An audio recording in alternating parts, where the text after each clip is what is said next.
Chapter 1. Master, let us detoxify. A man loves but two things in his lifetime, the radiant Tiga and the pallid D. On the azure mystic continent. At the foot of Cangxuan Peak, Xinlang gazed with intrigue at the woman before him, his dark eyes betraying a hint of indifference. Wang Yuyan, clad in shimmering white silk, bore a V-shaped collar. Her face resembled the luminous moon, and her skin was as flawless as jade. Xinlang had traversed realms, not through soul possession nor body snatching, but through the very act of wearing a new form. Recently, he had acquired a remarkable boon, the Immortal Fate System. The evaluation of each fairy is categorized into orange, yellow, green, azure, blue, purple, and gold, ranked from low to high. The rules are straightforward. Forge more immortal connections to gain strength. He hailed from a world known as Blue Star, where he miraculously avoided the fate of being crushed by a truck or succumbing to work-related exhaustion. In fact, he thrived in that realm as a distinguished architect, only to face the harsh realities of industry competition, losing his job, and falling victim to deceit. Thus, he was brought to justice. Upon arriving in this world, he discovered it to be a realm of cultivation, where one's lack of strength rendered them invisible, even to dogs. Fortunately, he possessed a system. Initially, he did not pursue his former profession but instead worked as a humble butcher in a village, where he had a childhood friend. Before joining the sect, Wang Yuyan pursued him relentlessly, practically throwing herself at him. Brother Lang, do you think you can hide here without me finding you? Impossible. A man as extraordinary as you shines like a firefly, radiating brilliance wherever he goes. Your melancholic gaze, the scruff upon your chin, your exquisite knife skills, and that basin of pig's blood on the table have utterly captivated me. These were her words before they ascended the mountain. Once they reached the sect, due to the peculiarities of the Cangxuan sect's practices, the two often engaged in card games, solely to expedite their cultivation and secure their place. In this moment, Wang Yuyan's eyes brimmed with disdain as her crimson lips parted. Ever since we ascended the mountain, you have carried that butcher's knife daily. Those unaware might think I am bonded to a mere knife. Especially during our weekends, you flaunt your dazzling knife techniques, leaving countless undergarments in tatters. You are truly a buzzkill. Her voice rose, tumultuous like the crashing waves. Alas, what can I say? It is merely a personal hobby. Xinlang's lips twitched slightly, his countenance betraying a hint of discomfort. Ahem, I must admit, I have perhaps put you in a rather awkward position, he said, his expression tinged with embarrassment. Activating the system, he glanced at Wang Yuyan, a beam of light above her head revealing an orange hue. Her aptitude was mediocre. Wang Yuyan's cool gaze gradually softened, yet her face remained adorned with an air of pride. Do not seek me out again, for my personal garments are truly dwindling, she declared, turning away without a glance and soaring into the sky. The Cangxuan sect espouses the principle of free association, advocating for fluid connections rather than lifelong commitments. As companions are united through the path of cultivation. Whenever one party seeks higher aspirations, a divergence is inevitable. Xinlang gazed at Wang Yuyan's retreating figure, shaking his head with a sigh. Alas, with the system at my disposal, I shall henceforth focus on cultivating my relationship with my Dao companion. Though women merely affect the swiftness of my blade, it is best to eschew this butcher's knife altogether. I shall not engage with it again. With that, he removed the butcher's knife from his waist and cast it beyond the misty mountains, where it vanished from sight. Ding! Mission completed. Reward: Chaos Body, Technique, Celestial Sun Divine Art Cultivation Accelerator. Capable of dispelling myriad toxins. Auxiliary skills: Alchemist with 100,000 years of experience. Blacksmith with 100,000 years of experience. Talismancer with 100,000 years of experience. Array Master with 100,000 years of experience. Spirit Plant Master with 100,000 years of experience. What a marvel! The Chaos Body, also known as the Exiled Immortal Body, possesses the capacity to evolve and annihilate all things favored by the heavens. A cultivator endowed with such a physique will find their path to enlightenment unobstructed, achieving rapid advancement and unparalleled comprehension. Even if one were to stand as an emperor at that moment, they would undoubtedly ascend to become a new sovereign, with all auxiliary skills at their zenith. Xinlang now exists as a paragon on the vast Cangxuan Continent. It can be said that his constitution has reached extraordinary heights, with enhanced endurance. Coupled with the Celestial Sun Divine Art, a technique of utmost rigidity and brilliance, paired with the Chaos Physique, the experience is indescribably exhilarating. Have you heard? The master of Cangxuan Peak, Gu Yufei, was recently afflicted by a demon seed, resulting in the sealing of her cultivation. Such severity. Is she then at the mercy of others? A fairy devoid of power. How precarious that situation must be. This spells disaster. Gu Yufei's aloof disposition has certainly earned her many adversaries. Two senior brothers conversed as they walked, gradually fading from view. Gu Yufei has succumbed to poison? Master? Xinlang swallowed hard, halting in his tracks. Such a significant matter had eluded his knowledge. How can this be? Is it possible that he could antidote her? The Cangxuan Sect comprises 7 prominent peaks, with Master Gu Yufei recognized as the second most beautiful. Yet she is my revered mentor. Can this truly be? Master has treated me like family. How could I allow this to transpire? Oh, system, you wretch.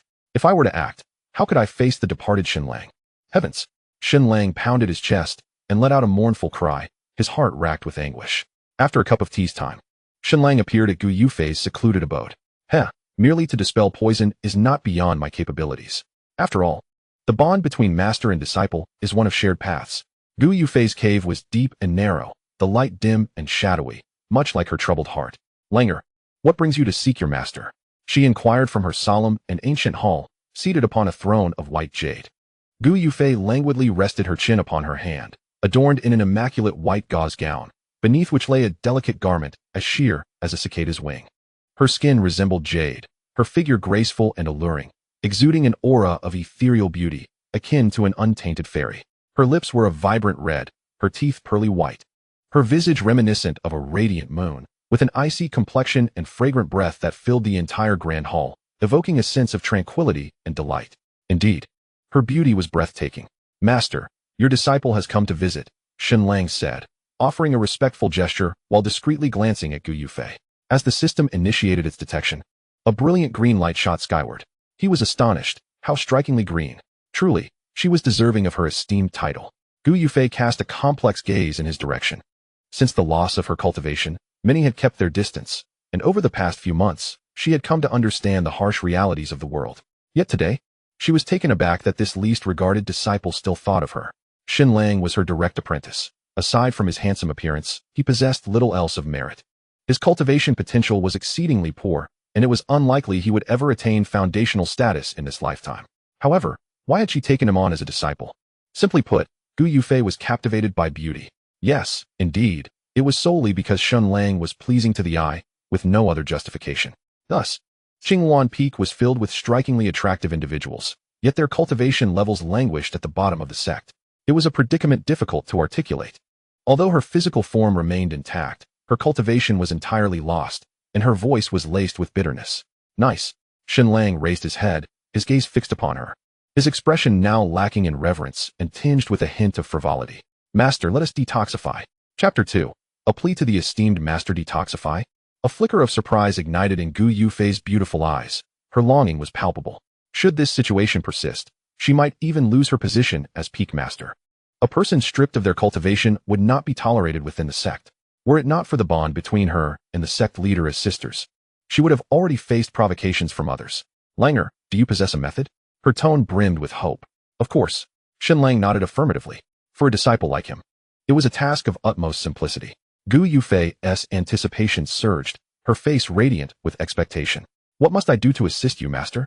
Although she was unaware of Xinlang's approach, her mind was consumed by thoughts of regaining her cultivation, leaving no room for other considerations. She looked at Xinlang, clad in a flowing white robe, his face as refined as jade, his eyes sparkling like stars, his black hair cascading like a waterfall, moving as if stirred by an unseen breeze. It was the first time she sensed that he was not only pleasing to the eye, but also quite devoted. With an enchanting smile, Xinlang waved his hand, and with a resounding clang, the grand door slammed shut. Locked tight. Gu Yufei responded with a soft hum. Xinlang's gaze remained fixed upon her as he took deliberate steps up the staircase. Gu Yufei's expression stiffened, perplexed by why her disciple regarded her in such a manner. Previously, he had not dared to breathe in her presence.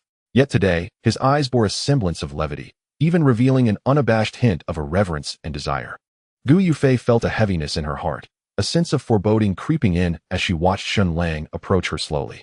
Suddenly, a thought struck her. Could this ungrateful disciple be contemplating something sinister? Her eyes widened in alarm as she struggled to suppress the turmoil within. A once mighty fairy, now stripped of her powers, was akin to a fragile dove, vulnerable and at the mercy of others. How infuriating! This wayward disciple dared to betray his master. How outrageous! She instinctively glanced at the ice-blue sword hovering behind her, shimmering with a cold, ethereal light, yet she found herself unable to summon its power. Xinlang boldly seated himself beside Gu Yufei, adjusting his robe nonchalantly. Disciple, what are you planning? Gu Yufei shifted her posture, her gaze sharp with suspicion. Her panicked demeanor only added to her allure, as her delicate fingers clutched the edge of her gauzy skirt, beads of cold sweat trickling down her brow. Hee. Don't blame the disciple for being ungrateful. Who could resist such a captivating master? Please, master. Gu Yufei's pupils constricted violently, disbelief etched across her face. The flickering candlelight in the grand hall danced wildly, casting eerie shadows all around. A day later, Gu Yufei lay on the ground, her long hair in disarray. Her exquisite cheeks marred by 2 streaks of tears, rendering her heartbreakingly beautiful. The proud fairy had lost her ethereal coldness, reduced to a state of utter disarray. How infuriating! Years of restraint had allowed a home intruder to steal her dignity. What had she preserved for him all these years? This ungrateful disciple.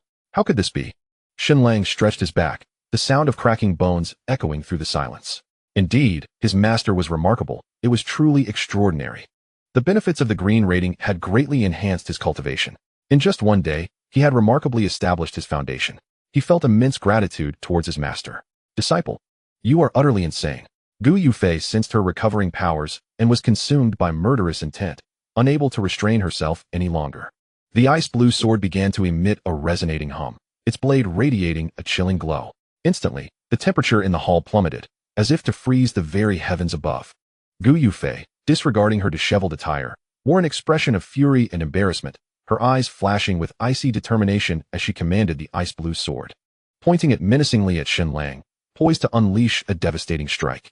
Master, you cannot kill me, Xinlang said, adjusting his robe as he sat down, articulating each word with precision. Disciple, you are devoid of humanity. Gu Yufei's brows furrowed, her cool gaze now laced with frost. Master, your current powers can only be sustained for 10 days. After that, you will revert to your powerless state. What? The poison is not resolved? Are you deceiving me? Gu Yufei's eyes widened, flames of fury igniting within. What was that just now? This ungrateful disciple. Xinlang reached out to pull her down beside him. But Gu Yufei coldly rebuffed him. My cultivation is too low. My powers have yet to be fully realized. Once my realm is elevated, I will be able to completely eliminate the poison. How much higher? Gu Yufei asked instinctively. The realm of imperial sovereignty, indeed. Xinlang gazed at her with utmost seriousness. What? The cultivation of imperial sovereignty? How long must I wait? In a flash, Gu Yufei, her face flushed with a mix of shame and anger, pressed the icy blue sword against Xinlang's throat, the blade emanating a chilling aura. At that moment, the sword was a mere millimeter from his jugular, and Xinlang felt an intense wave of panic wash over him. There was no alternative. The toxins from the demonic lineage were far too potent, requiring a gradual approach. He could only hope that his esteemed master would exercise reason. You little rascal, you've deceived me once more. Gu Yufei gritted her teeth, the sword in her hand vibrating ominously. Look, you're the one who is anxious. Xinlang desperately defended himself. You could wait another 10 days before slaying me. It wouldn't be too late. After all, I cannot escape. If you kill me prematurely, regret will come too late. Turbulence flickered in Gu Yufei's eyes as she fixed her gaze upon him, the icy blue sword gradually lowering. The poison coursing through her veins was indeed overpowering. Gu Yufei understood that Xinlang had, for the time being, alleviated her condition. The effect was remarkably effective. Yet, she did not believe that it would last merely 10 days. Even if she harbored doubts, Gu Yufei dared not take his life. A wrongful execution would lead to disastrous consequences. A fairy endowed solely with beauty yet lacking in strength would meet a tragic fate. Such an image was too dreadful to contemplate. What to do? She felt utterly conflicted, unable to find a way out. Surely she couldn't spare him. What would that mean for her dignity as the fairy Yufei? What about her persona? Did it still hold any value? Most infuriating was the realization that only upon reaching the realm of imperial sovereignty could she completely rid herself of the poison. The thought of having to endure this torment indefinitely was unbearable. Oh, how vexing. That insufferable disciple. Xinlang gently grasped the icy blue sword with his thumb and index finger and set it aside. He elegantly brushed off the dust from his attire, as though he could see through her thoughts, and flashed a grin. Master, my life is in your hands. A few more days matter not. Humph. Gu Yufei turned her head away, begrudgingly acknowledging that the rascal had a point. Very well, I shall spare your life for now. Once I have dispelled the poison, I will personally end you, you wretched creature. Ha ha. As you wish, master, Xinlang replied playfully, before letting out a sigh. What a pity. What do you find regrettable? Gu Yufei inquired, puzzled. Your poison is not completely resolved, Xinlang asserted, his gaze locked onto her eyes. Not completely resolved. Gu Yufei instinctively realized something, her expression turning frantic. You wretched disciple, what are you plotting? In the Cangxuan Continent, The cultivation levels are classified as follows: Chi refinement, foundation establishment, will see, Dharma manifestation, earth fiend, heaven talisman, king, emperor, supreme, saint, quasi-emperor, and emperor realm, with each stage divided into 9 tiers. Cultivation techniques: yellow, profound, earth, heaven, king level, emperor level. Equipment: yellow, profound, earth, heaven, king level, emperor level. Chapter 3. This wretched disciple still possesses some conscience. 2 days later, Gu Yufei's ice blue sword ultimately failed to ensnare him, primarily due to the fear that if Shun Lang perished, no one would be able to cure him. Rebellious disciple. How many times must you persist? This is the 3rd time. How many more must I endure? I can no longer place my faith in you. Cough, cough, cough. Oh, Master, I assure you this will be the last 3 times. Begone. Master, I act for your benefit. Without your cultivation, what if someone seeks to trouble you? A chill emanated from Shun Lang's lips, frost gathering upon his brows, resembling a fall into an icy abyss, his body trembling. However, these were merely excuses. The truth was that Shun Lang had yet to tire of the game. Observing his state, his celestial master ground her teeth in frustration. Why don't you freeze to death? You wretched creature. Gu Yufei, possessing the innate ice spirit holy body, found their disparity in cultivation realms to be vast. Without the protection of her holy body, Shun Lang would have been reduced to a mere popsicle. Yet, to Gu Yufei's astonishment, Shun Lang appeared unscathed. He sat cross-legged on the ground, palms facing upward, channeling the heavenly sun divine art. His once pristine skin transformed into a translucent crimson hue, wisps of steam rising from above his head. After about the time it takes to brew a cup of tea, the icy chill within him was expelled. What the hell? In just a few days, he has already established his foundation. This wretched fellow possessed a terrifying talent. Although the dual cultivation method enhances training and accelerates progress, none could compare to his pace. It was at this moment that Gu Yufei began to examine Shun Lang closely, and was immediately taken aback. Her own disciple was, astonishingly, a chaos body. By the heavens! Gu Yufei felt her mind buzz. No wonder this rebellious disciple possessed such talent. He was a chaos body. If the sect leaders outside were to learn of this, they would surely be consumed by envy.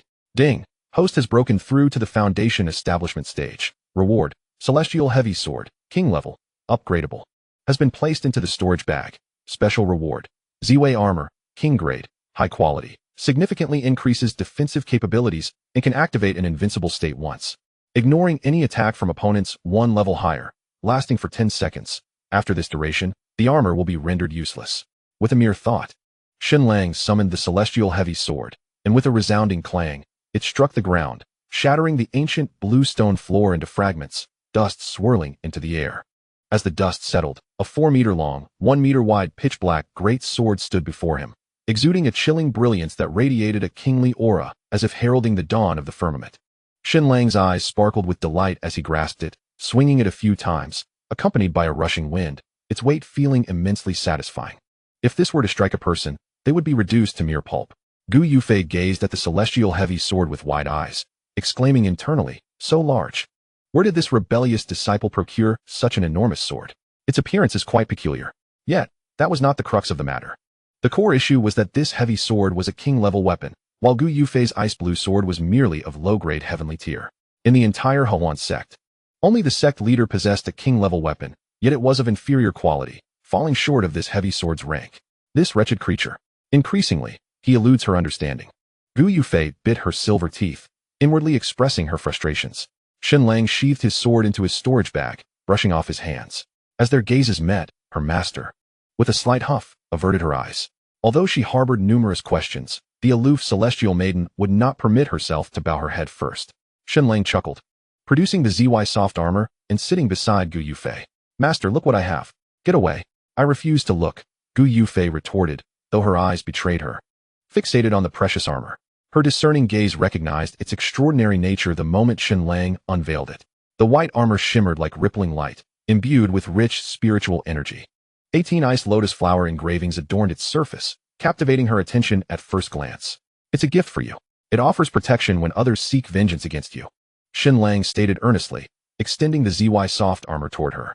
Gu Yufei made a token effort to decline before ultimately accepting it. A flicker of delight danced in her eyes. Such a kingly piece of armor was scarce even within the entire sect. She cast a complex glance toward Shun Lang, realizing this wayward disciple was indeed generous. Shun Lang, well aware of her sentiments, had experienced far more in the realm of pleasures than this. though none were as pure as what his master embodied. As he departed, Gu Yufei muttered softly to herself, "Umph. This wayward disciple possesses a semblance of conscience." Xinlang soared through the skies on his sword, arriving at his humble abode. Along the way, he encountered scattered pairs of Dao companions. Indeed, the Cangxuan sect was a remarkable place. Despite being envied, resented, and scorned by other sects due to its unique existence, many celestial maidens thrived within. For such is the way of heaven. All things abide by the principle of yin and yang. One cannot exist without the other. The Cangxuan sect encourages its disciples to form Dao partnerships, to cultivate together, and to break through together. Thus, the men are all kindred spirits. And the celestial maidens share both joy and hardship. Even those maidens nearing the end of their lifespans may join the Cangxuan sect, daring to take a chance. Imagine the once aloof and proud celestial maidens, whom one would scarcely dare to gaze upon, now finding fulfillment in the Cangxuan sect every single day. What a scene that would be. Xinlang did not reside in a cave dwelling. Instead, he occupied a simple thatched hut with a small courtyard, which Gu Yufei had never tended to. With a creak, Xinlang pushed open the door, surveying the interior. Wow, this is exceedingly crude, he frowned, contemplating how he could possibly live here. Should he return and squeeze in with his master? Sigh. Perhaps he should consider purchasing a cave dwelling. A cave in the Cangxuan sect costs approximately 300,000 spirit stones. As long as one possesses wealth, everything, including celestial maidens and senior sisters, is attainable. Such a pauper. Xinlang muttered under his breath, lamenting the meager 30 crystal stones in his storage bag. As a disciple, he earned merely 20 crystal stones a month. And this paltry sum was all he had managed to save up. Just then, a delicate voice called from outside, "Senior brother Xin, are you home?" With a soft click, Xinlang opened the door to reveal Yi Fui, an outer sect disciple. She was clad in a dark red gauze dress, her skin as flawless as jade, and her light purple hair cascaded down her shoulders, each strand glistening in the moonlight like translucent gems. Above her long, fair neck was a face that, while not conventionally beautiful, possessed an alluring tenderness, with only her small features being slightly unremarkable. "Junior sister, what brings you here?"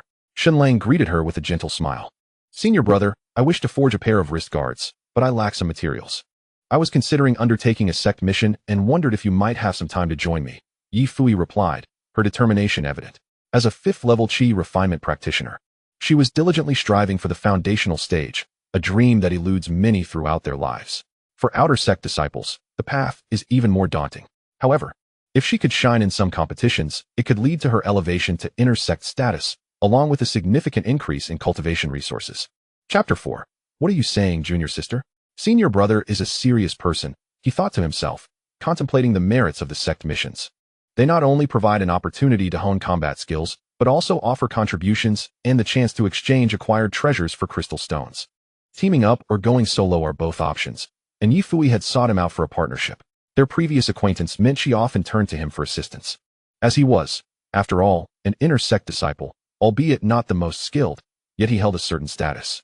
"Junior sister, where's your partner?" Xinlang inquired, noticing that she was alone. "Well, senior brotherly did not come. If you choose to join, it will just be the three of us," Yi Fui replied, her eyes glimmering with hope. In recent days, she had sought out others, but most had already formed fixed teams. The few groups she found had stringent conditions, with a meager 10% distribution of rewards. Such is the harsh reality. Without strength, one can only drift along. After a moment of contemplation, Xinlang asked, "Junior sister, even if you gather enough materials, do you have sufficient spirit stones?" "Oh, I'm still quite short," Yi Fui lamented, a frown crossing her face. In the Cangxuan Continent, equipment is exceedingly costly. There are 5 tiers: Emperor, Heavenly, Earthly, Profound, and Yellow, each further divided into upper, middle, and lower grades. Crafting a mid-grade yellow tier piece requires over 5,000 crystal stones, and the prices for other grades are even steeper. Moreover, items with special abilities, like Gu Yufei's ZY soft armor that grants invincibility for 10 seconds, command astronomical prices at auctions. Additionally, some discerning cultivators demand that every piece of equipment be engraved, tempered, enhanced, or even upgraded, creating an endless pit of expenses. Despite the high costs, there are still those willing to invest, as the importance of preserving one's life cannot be overstated. In encounters between two individuals of equal cultivation, the advantage of superior equipment can prove crucial, as cultivation resources and luck are also integral aspects of one's strength. For many years, Yi Fui had only accumulated a mere 3,000 crystal stones. She still needed materials such as Wujin stone and Han Tai, so she decided to undertake tasks at the sect's trial grounds. If fortune smiled upon her, not only could she gather the necessary materials, but she might also earn additional crystal stones. Xinlang quietly activated the system scan, and a yellow beam of light emerged above Yi Fui's head. Astonishingly, it was yellow. This was impressive, even surpassing Wang Yuyan. It seemed she was not only capable of foundation building, but could also venture further in the future. Xinlang gazed at her with keen interest, his smile radiant.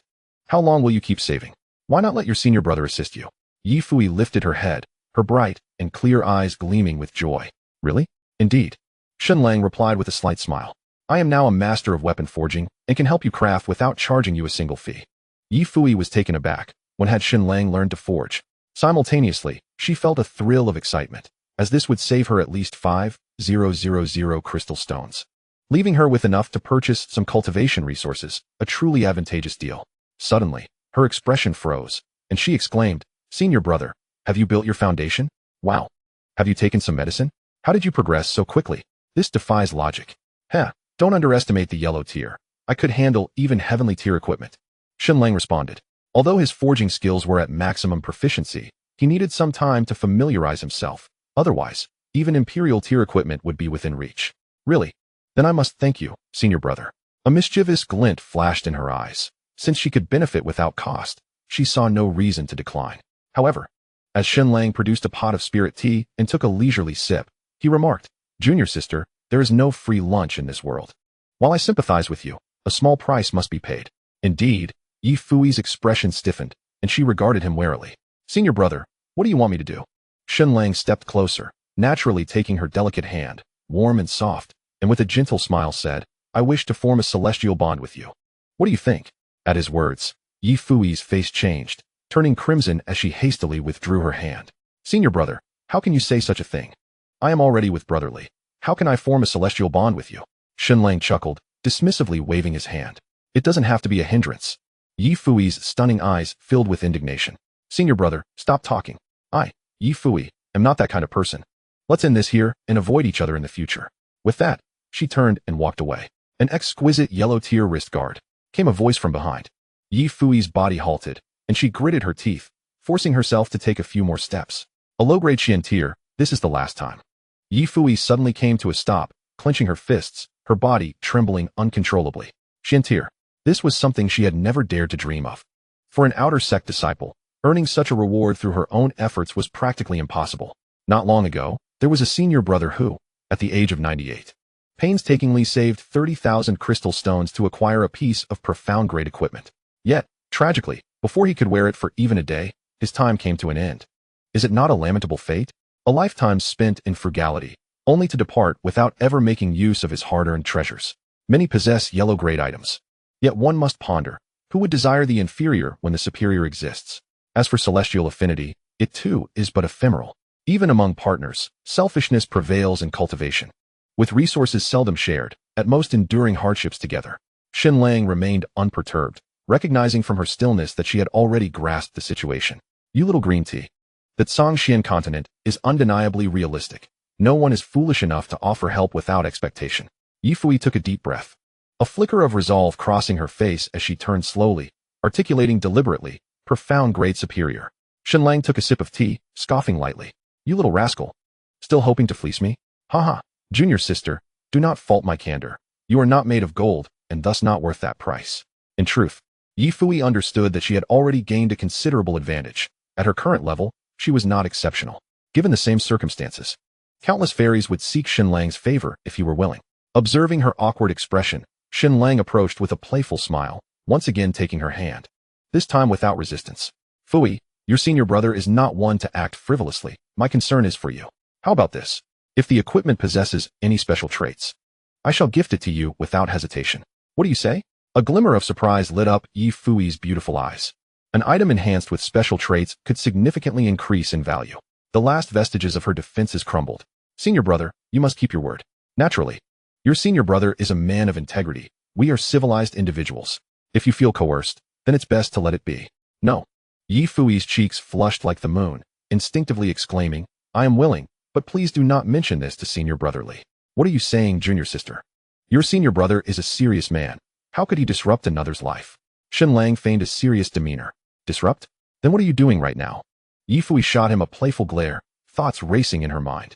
Xinlang revealed a mischievous smile and pulled her into the room, shutting the door with a decisive click.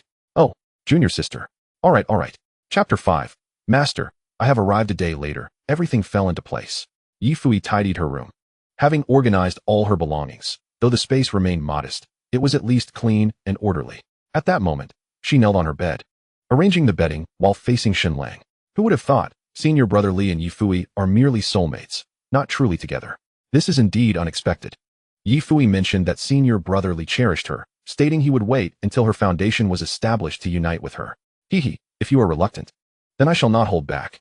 Soon enough, the two individuals agreed upon a time, and Yifui returned. Ding. Host. Cultivation has ascended to the mid-foundation stage. Reward. 9 Swords of Burning Heaven. King level. Learning the 9 Swords of Burning Heaven. Understood. In the next moment, a torrent of information flooded into Xinlang's mind, detailing the 9 forms of the 9 Swords of Burning Heaven: Starfire, Conflagration, Surge, Blazing Sun, Flame Dance, Molten Gold, Fission, Raging Tide, and the final form, which possessed immense power, capable of annihilating the heavens and earth. Xinlang brandished the celestial heavy sword. Standing in the courtyard with hair as dark as a waterfall, his right hand gripping the sword, angled towards the ground. His purple robe billowed without wind, and his obsidian eyes gleamed with a chilling intensity.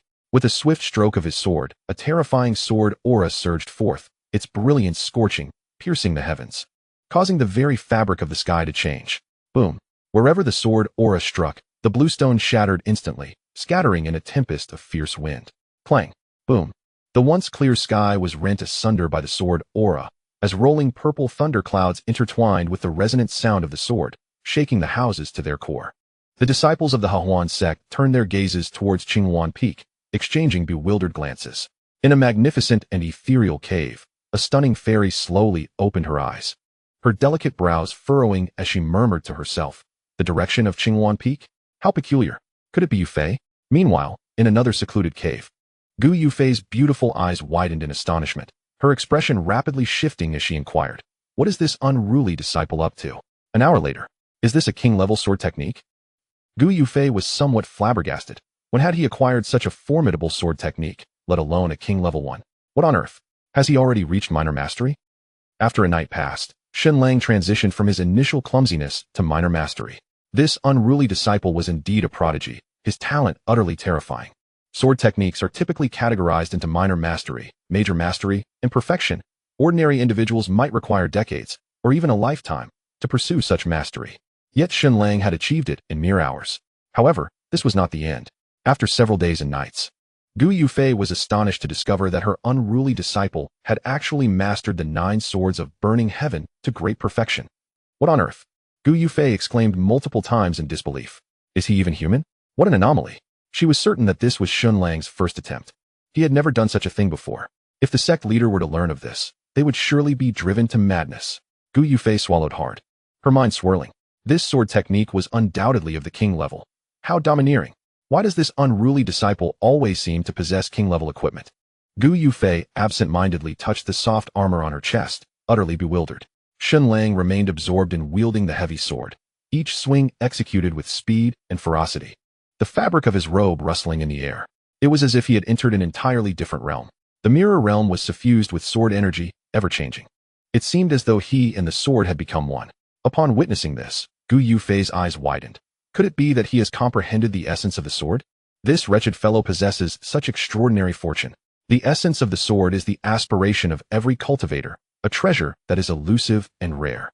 If others were to learn that Xinlang comprehended it in merely a few days, they would surely be driven to madness. This rebellious disciple is truly remarkable. Gu Yufei marveled. As Xinlang slowly opened his eyes, his gaze burned with intensity, and the heavy sword in his hand shimmered with an ethereal light. Henceforth, it shall be named Bloodslaughter Sword Intent. This sword intent is wondrous, seemingly embodying the unity of heaven and man. I must delve into it further, he murmured to himself. Gu Yufei interjected, "You presumptuous fool. Do you think this is your abode, to enter at will?" Xinlang stretched lazily, exhaling a breath of murky air, and grinned widely, revealing his pearly white teeth. "Heh, after so many days of cultivation, I deserve a reward." He summoned the sky sword and soared away, his destination, Gu Yufei's secluded cave. Oh no, this rebellious disciple is back again. Please don't come any closer. Gu Yufei's eyes were filled with panic as she watched him approach. Shunlang navigated the dim corridor with ease, arriving at the grand entrance of Gu Yufei's cave. Without knocking, he pushed the door open with a decisive creak. Master, your disciple has arrived. Shunlang beamed as he plopped down beside Gu Yufei, utterly unreserved. What brings you here, rebellious disciple? Gu Yufei maintained her composure. Seated firmly like an ancient tree, though internally she was a flurry of anxiety, her breath quickening. Just a moment ago, she had heartbreakingly realized that her cultivation had once again vanished. How infuriating. Just as this rebellious disciple had predicted, it only lasts 10 days. Last time was the 1st, and today marks the 10th. How timely. Master C, your disciple is always thinking of you. After my cultivation, I rushed over to relieve your poison. You shall not succeed. I will not consent. Gu Yufei's cold gaze was laced with indignation, her slender waist trembling uncontrollably. Heh, master, please do not be shy. Your disciple is at your service. Observing Gu Yufei's angry yet helpless demeanor, Shunlang chuckled and lunged at her. Curse you. Half a day later, Shunlang, still yearning for more, hastily exited his master's cave, knowing that this time the antidote would allow her cultivation to endure for a month. Adorned with a shimmering blue ring, a portion of Gu Yufei's wealth, it contained pills, formations, spiritual herbs, and more. As he was headed to the trial grounds, he could only borrow it momentarily. With a decisive click, Shunlang opened his own door. He began to organize the items within his storage ring. Indeed, my master is quite affluent. The weapons, gear, and medicines here are exceptional. And there are foundation-building pills? And blood dragon nightshade, celestial blue flowers. Wait, this is hers. Just as he stepped away, a furious roar echoed through the cave. Rebellious disciple. Recalling the despicable actions of that wretched creature, she was consumed by fury. In a bid to hasten his departure, Gu Yufei decided to part with her own cultivation resources, only to forget that her personal garments were tucked away within her storage ring. The memory of her wicked disciple's malevolent grin filled her with shame. Oh, the audacity of that insufferable brat. Infuriated beyond measure, she thought to herself how he underestimated her. Should they meet again, she would ensure his demise. How detestable. Among those items was her favorite piece. Gu Yufei ground her teeth in anger, wishing she could eliminate that disciple on the spot. Chapter 6. Mistaking a green hat for a crown 2 days later, with a decisive click, the door swung open, revealing Shunlang clad in a flowing black robe.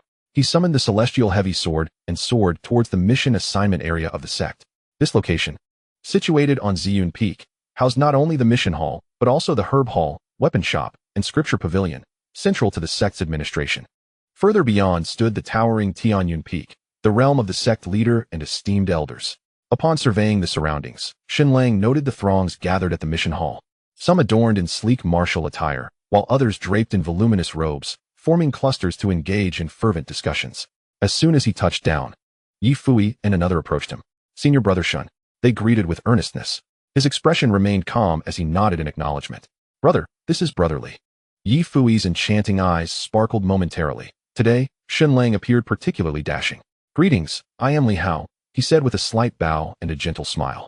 There is no need for formalities. We are all family, Shunlang replied, waving his hand with a light chuckle, winking at Yi Fui. Her face flushed crimson as she quickly averted her gaze. Li Hao discreetly observed him. As a disciple of Cangxuan Peak, known as the weakest among the 7 peaks, notorious for its lackluster talents. Although Gu Yufei possessed considerable strength, her ability to teach had proven inadequate, as none of her several disciples were normal.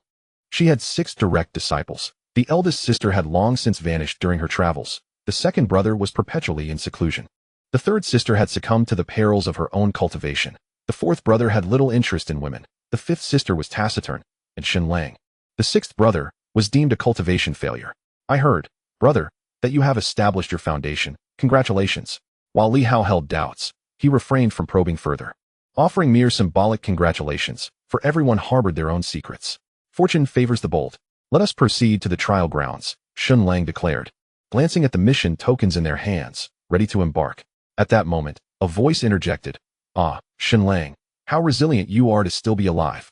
An effeminate man dressed in a white Taoist robe approached, flanked by 3 men and a woman. Li Hao whispered a warning, senior brother. That is Wang Ba of Tianxian Peak. He was involved in your previous predicament, but now seems to be pursuing Wang Yuyan. Shunlang had yet to awaken his extraordinary abilities and, due to his feeble strength, had recently suffered a beating at the hands of Wang Ba. At that time, he could only endure in silence. However, the situation has changed now. As for women, he finds himself in a fortunate position. His esteemed master is the stunning fairy of the Cangxuan Continent, far surpassing Wang Yuyan in beauty. With AD, who needs Diga? Shenlang scoffed. As a few approached him, Wang Ba mockingly remarked, "You useless fool, it seems fortune has smiled upon you. Not only did you survive, but you've also established your foundation." "Is this the brat?" inquired one of his companions. Indeed, the Cangxuan Peak is notorious for producing incompetence. Just a while ago, this kid was merely at the 4th level of Qi refinement. I wonder if I gave him a good beating. Has he actually broken through? Wang Ba chuckled derisively. Wang Yuyan's charming visage momentarily displayed a flicker of jealousy. She had not anticipated that Shenlang would truly advance. "Why now? What were you doing all this time?" she exclaimed in disbelief. Wang Ba's lips curled into a playful smirk. "From now on, keep your distance from Yuyan. I wouldn't want your incompetence to bring her misfortune. And don't harbor thoughts of revenge. My elder brother is quite formidable." Shenlang clenched his fists, determination hardening within him. Suddenly, he summoned a 4-meter-long giant sword, channeling his strength to strike with a thunderous force, sending Wang Ba hurtling away. A colossal crash echoed through the air. Before anyone could comprehend the situation, Wang Ba found himself smashed against the wall, crashing heavily to the ground. "Ah, Wang Shixiang!" His companions cried out in alarm, rushing to his side. Wang Ba felt his dantian churning violently, and with a sudden retch, he spat out blood. Crack! A sinking feeling enveloped him as the sound of shattering resonated. His dantian had been ruptured, and a torrent of spiritual energy began to dissipate. "Ah, Shenlang, you bastard! You've destroyed my dantian!" Wang Ba shrieked, his body turning icy, trembling uncontrollably. The onlookers gasped in shock. "What?" Wang Yuyan's eyes widened in horror, fixated on Shenlang. "How could you incapacitate him?"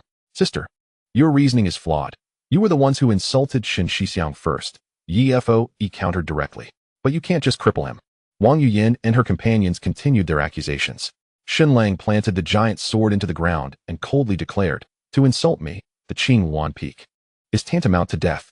I spared you out of respect for Tianxian Peak. Mark my words, when I return, I shall personally end your life." With that, he revealed a sinister smile, showcasing his gleaming white teeth, and lightly traced his thumb across his neck, his gaze filled with ominous warning. He then shouldered the giant sword and strode into the trial grounds. Wang Ba clutched his aching chest, a glimmer of malice flickering across his face. The trial grounds were located within a mountainous region inhabited by magical beasts. Each of the 3 companions paid a crystal stone as a transportation fee, thus saving precious time. Flying directly would have been far too time-consuming.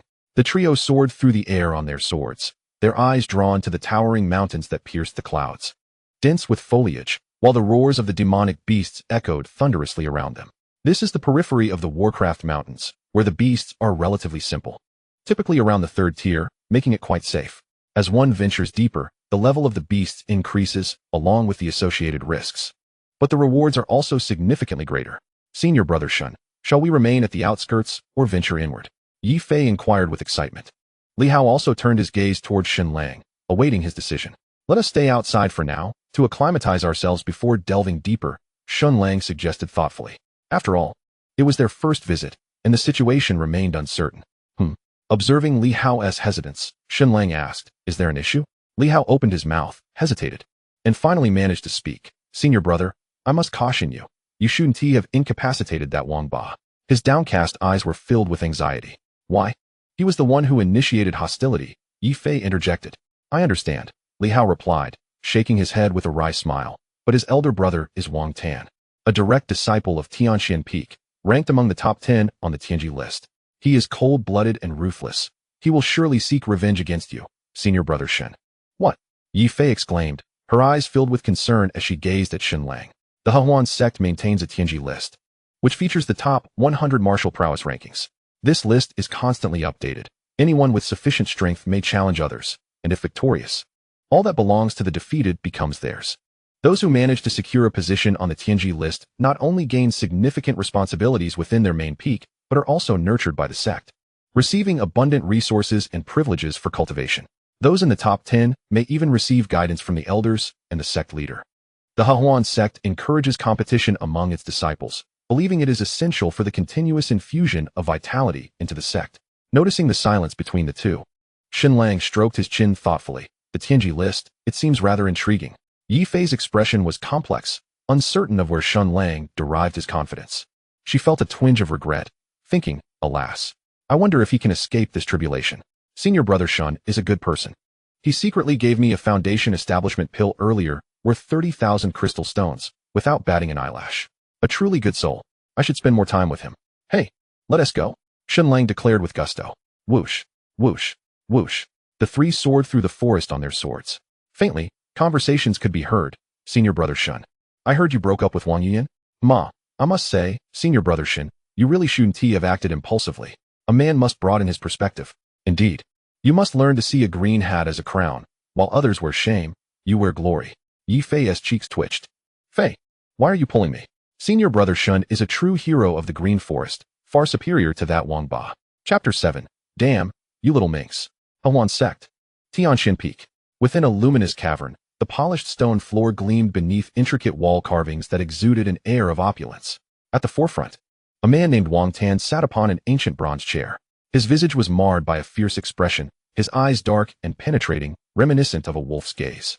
Below him stood several individuals, among whom one pleaded fervently, Elder brother, you must assist me. He has rendered me incapacitated. Woe is me. Wang Ba knelt on the ground, tears streaming down his face, brimming with indignation. Wang Tan's brow furrowed as he rotated a storage ring, his gaze fixed intently upon those before him, particularly the woman Wang Yuyan. Sensing his icy glare, Wang Yuyan also knelt, trembling imperceptibly. Wang Tan was known for his merciless ruthlessness, with Wang Ba now incapacitated. She feared the repercussions might extend to others. Ah, you are all dear brothers of Xiao Ba. I am most grateful for your presence today. Wang Tan suddenly broke into an eerie smile, expressing his gratitude. The others exchanged bewildered glances, confused by his words. Grateful for what? We have done nothing but return him. One remarked. Come forth. Here are several vials of golden body refining pills. Take them and return home. I shall handle matters regarding Shenlang. Wang Tan beckoned, producing a few vials of elixirs with a cheerful demeanor. The expressions of the men brightened, and they approached eagerly. One mustn't refuse such an offer. These are body refining pills, capable of honing one's physique and enhancing the absorption of spiritual energy, Wang Ba thought, staring at Wang Tan in disbelief. What in the world are you doing, brother? At such a time, you still have the leisure to distribute pills? Our brother has been rendered useless, do you understand? Each of the men took a vial, their spirits lifted as they bowed in gratitude. Thank you, Wang Tan. We shall take our leave now, one of them remarked. Only to discover, wait, this one is empty? Suddenly, Wang Tan's demeanor shifted, his eyes turned cold, and with a swift motion, he unleashed 3 punches that, though seemingly casual, carried tremendous explosive force. Bang, bang, bang. The men were silenced before a sound could escape their lips, their heads bursting apart in a shower of crimson and pink, like firecrackers scattering in the night sky. Ah! Wang Yuyan screamed in terror. Silence. Wang Tan slammed his hand upon the table, veins bulging. It is all your fault. You vile woman. Damn it. You have turned my brother into a cripple. Wang Yuyan trembled, hastily covering her mouth. Wang Ba, recovering from his shock, asked, Elder brother, why did you kill them? Humph. Wang Tan brushed aside the remnants of the shattered bodies, stating coldly, with our master incapacitated, what purpose do these dogs serve? Elder brother speaks true, Wang Ba replied, lowering his head in shame. In their clan, Wang Tan was the unequivocal prodigy of the new generation, already having reached the late stage of the Sea of Circles at a young age. His prowess and cunning made him the standout of their family, commanding the absolute obedience of the Wang clan disciples from the Cangxuan Sect. A mere foundation establishment waste dares to be arrogant. Do not concern yourself with this matter. I shall send someone to the trial grounds to deal with him. That would be for the best. Brother, we must ensure that the wretch does not meet a swift demise. Ideally, he should be transformed into a puppet, embodying the chilling and sinister aura of Wang Ba. Wang Tan gazed at his brother, now reduced to a mere shell of his former self, his throat tightening as he swallowed back his reprimands. Very well. Return now. He gestured dismissively, utterly disinterested. What more could be said? He was already incapacitated. Fine, brother, I shall take my leave, Wang Ba replied, struggling to rise to his feet with evident difficulty. Leave her behind, Wang Tan suddenly instructed, pointing towards Wang Yuyan. Huh, brother, Yuyan. Wang Ba's expression stiffened, trembling as he struggled to articulate his thoughts. Wang Tan raised an eyebrow, his gaze turning icy. The weight of his stare rendered Wang Ba momentarily breathless. He instinctively nodded, casting a complex glance at her before retreating. Once he departed, Wang Tan summoned a few individuals, whispering instructions to them before they too withdrew. It was evident that Shenlang's sword strike had been intentional, laced with personal vendetta. This time, he dispatched several late-stage Foundation establishment disciples from their clan. who would soon set out to hunt Shenlang. After a while, Wang Tan regarded Wang Yuyan, who stood there, a wicked smile curling at his lips. Come here. She lowered her gaze, biting her crimson lip. In the monster mountain range, with a swift motion, Shenlang extracted his heavy sword, revealing the lifeless body of a beast sprawled on the ground. Senior brother, this is the crystal core of a fourth-tier beast, Yifui exclaimed, her face alight with excitement as she cradled a round crystal, still stained with traces of blood. The group had been in this location for over 20 days, initially hunting on the outskirts before gradually familiarizing themselves with the area. Shenlang boldly led the two deeper within, and in recent days, they had primarily slain third-tier beasts, with over 20 fourth-tier and several fifth-tier beasts to their name. Yifui had also gathered all the necessary materials for crafting. Indeed, this place was abundant with rare treasures. Shenlang had discovered numerous medicinal herbs during their time here. As a spirit plant master with 100,000 years of experience, he was well-versed in the materials required for alchemy, consistently locating herbs that were centuries or even millennia old, earning the admiration of his companions. Junior sister, hand over your crafting materials. I shall refine them for you now. Shenlang indicated a nearby cave, intending to concoct some pills, formations, and poisons while also refining her spiritual artifact. Ah, senior brother now? Yifui's eyes sparkled with delight, brimming with anticipation. Yes, you all assist me in guarding the area. Shenlang nodded affirmatively and entered the cave. He formed a protective barrier with his hands, seated himself on a mat, and commenced his crafting. 3 hours later, the fragrant aroma of herbs wafted from within. Another day passed, and Shenlang emerged, his body weary. The two immediately rushed to meet him. Senior brother, Shun, you have returned. Yifui observed Shenlang's haggard appearance, her mouth opening to inquire about the spiritual artifact, but ultimately refraining. Noticing her hesitation, Shenlang smiled. A middle-grade Xian tier spirit virtual wrist guard. After speaking, he tossed a pair of wristbands to her. Of medium quality? Yifui exclaimed instinctively. Wasn't he of inferior quality? How could he have crafted a medium quality one for himself? This is a tremendous profit. She joyfully examined the wristbands, noticing the waves of spiritual energy emanating from them. Their entire form a gentle shade of blue. Wait a moment. What is this? It even possesses a special ability. Yifui was overwhelmed with joy, tears welling in her beautiful eyes as she gazed at Shenlang with immense gratitude. Shenlang nodded with a smile. It increases speed by 50 for a duration of 15 minutes, on the condition that it consumes 1/3 of your spiritual energy. Li Hao was equally astonished. He had just heard Yifui mention that Shenlang not only charged no fees, but had also crafted a spiritual weapon with special abilities for her. And it was of the medium quality in the profound tier. Wow, brother, you are too kind. Yifui's eyes glistened with emotion as she tugged at Shenlang's sleeve, saying, brother, you must be tired. Let me assist you. No, sister, I'm not tired at all. It's unnecessary. Shenlang was somewhat bewildered. Yifui's face flushed crimson as she playfully winked at him. Observing her demeanor, Shenlang suddenly understood. Oh dear, this is getting out of hand. Your partner is still here. Are we playing this high-stakes game? Brother Shen, please don't hold back. Fui has learned some alchemy knowledge. She can be of assistance to you, Li Hao said earnestly, clasping his hands together. Ah, Shenlang turned in shock. What the heck? You clever one. Do you even realize what you're saying? Coughing awkwardly, Shenlang felt anxious and speechless. Brother, there is no need for formality. I will guard you, Li Hao assured, patting his chest. Yifui raised her brows, a hint of frustration evident as the two entered. Li Hao stood with his hands behind his back, gazing at the sky, and sighed deeply after a while. What a good person. Chapter 8. I detest being called small a day later. Shenlang shook off his fatigue and walked out with Yifui. She appeared radiant as a rosy cloud, tidying her hair by her temples, exuding an air of freshness and elegance. Li Hao's eyes brightened, and he mused that it was said that the fragrance of herbs could enhance longevity. Today, he had witnessed it firsthand. Their objectives had been achieved, and they had profited immensely, so they prepared to return. Shenlang intended to stay a few more days, and the three bid farewell. Before departing, Shenlang gifted Li Hao a foundation-building pill. Li Hao expressed his gratitude profusely. Brother, thank you.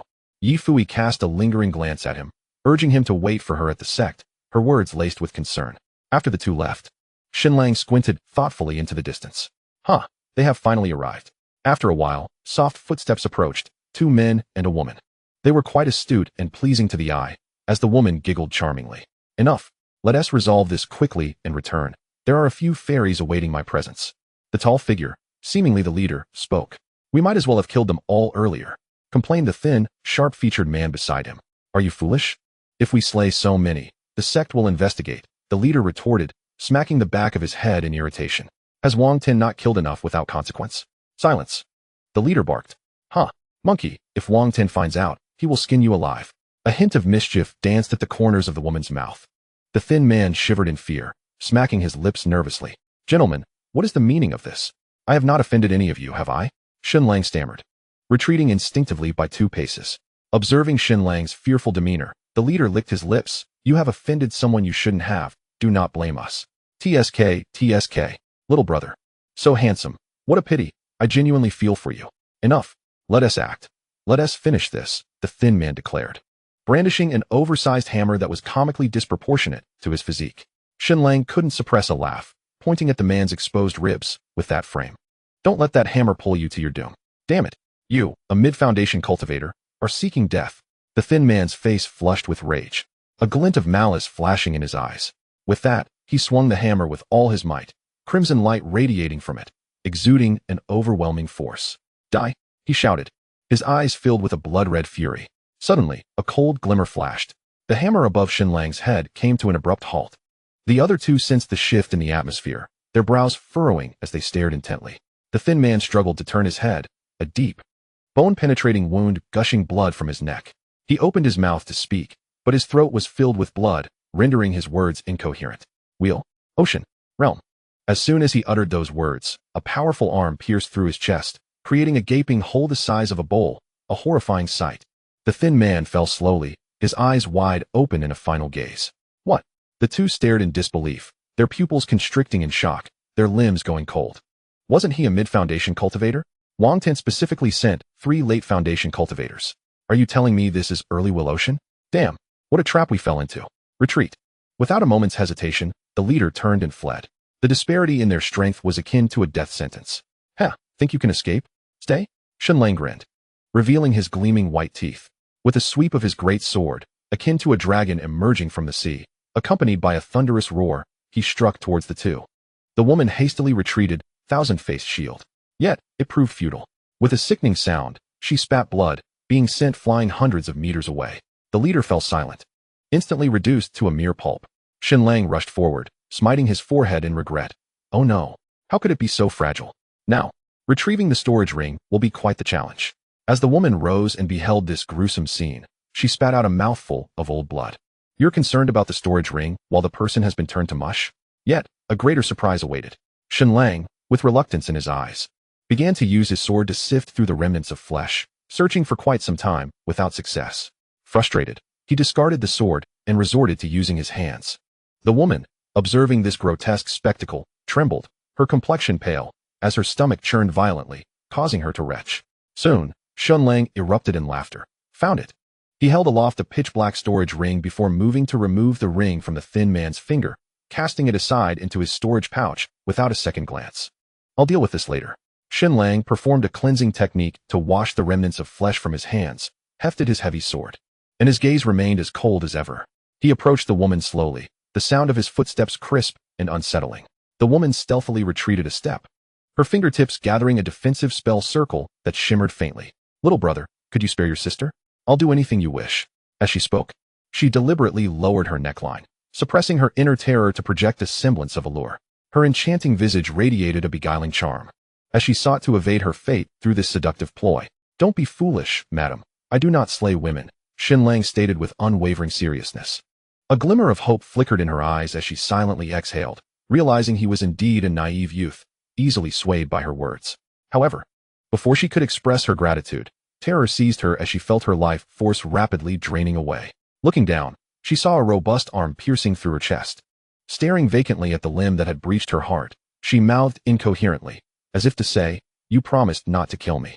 "I detest when others refer to me as small," Shenlang replied with a chilling smile. He possessed a clear understanding of himself, confident in his formidable prowess. With a resounding thud, the woman collapsed, her eyes filled with unyielding defiance. Notification: congratulations. Host has reached the realm of cycles. Reward: overbearing fist, imperial grade. Reward: annihilation divine eye. Imperial grade, a supreme secret technique capable of piercing through illusions, discerning flaws, and uncovering disguises. It consists of 4 realms: comprehensive insight, minute observation, seed of insight, and vastness. Overbearing fist. Such a commanding name. A wave of golden energy surged into Shun Lang's soul, inundating him with information about the martial art. After a considerable pause, he opened his eyes. Indeed, it was overbearing, categorized into Earth Shaker, Heaven Incinerator, and Path Annihilator. The combination of the chaotic body with the overbearing fist was nothing short of extraordinary. The Annihilation Divine Eye was even more formidable, possessing the ability to see through all illusions and malevolence, akin to the mythical fire-eyed golden gaze. It could even reveal the flaws of one's enemies. This auxiliary skill was nothing less than divine. In a confrontation between two individuals of comparable strength, pivotal factors come into play. Take Gu Yufei, for instance. Her desires are as transparent to Shun Lang as the clearest glass. Speaking of the esteemed master, it has been nearly a month since Shun Lang last beheld her. One wonders if she has missed him at all. Chapter 9 Master.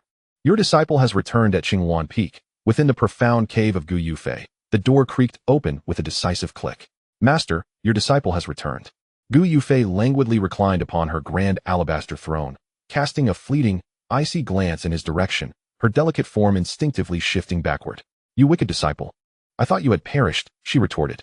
Shun Lang, with a mischievous grin, plopped down beside her. I knew you missed me, master, he declared, grasping her petite hand. Go to hell. Why would I miss you? Gu Yufei struggled, a fleeting shadow of concern crossing her eyes. Word had reached her that he had injured disciples from Tianxian Peak, inciting fury and distress. This rascal had a knack for stirring trouble. What was worse, he had been exceedingly ruthless, rendering one of their brothers incapacitated. When Wang Tin discovered the shattered life tokens of the three, he immediately sensed calamity had struck. Lu Shui, the peak master of Tianxian, had come repeatedly to seek retribution.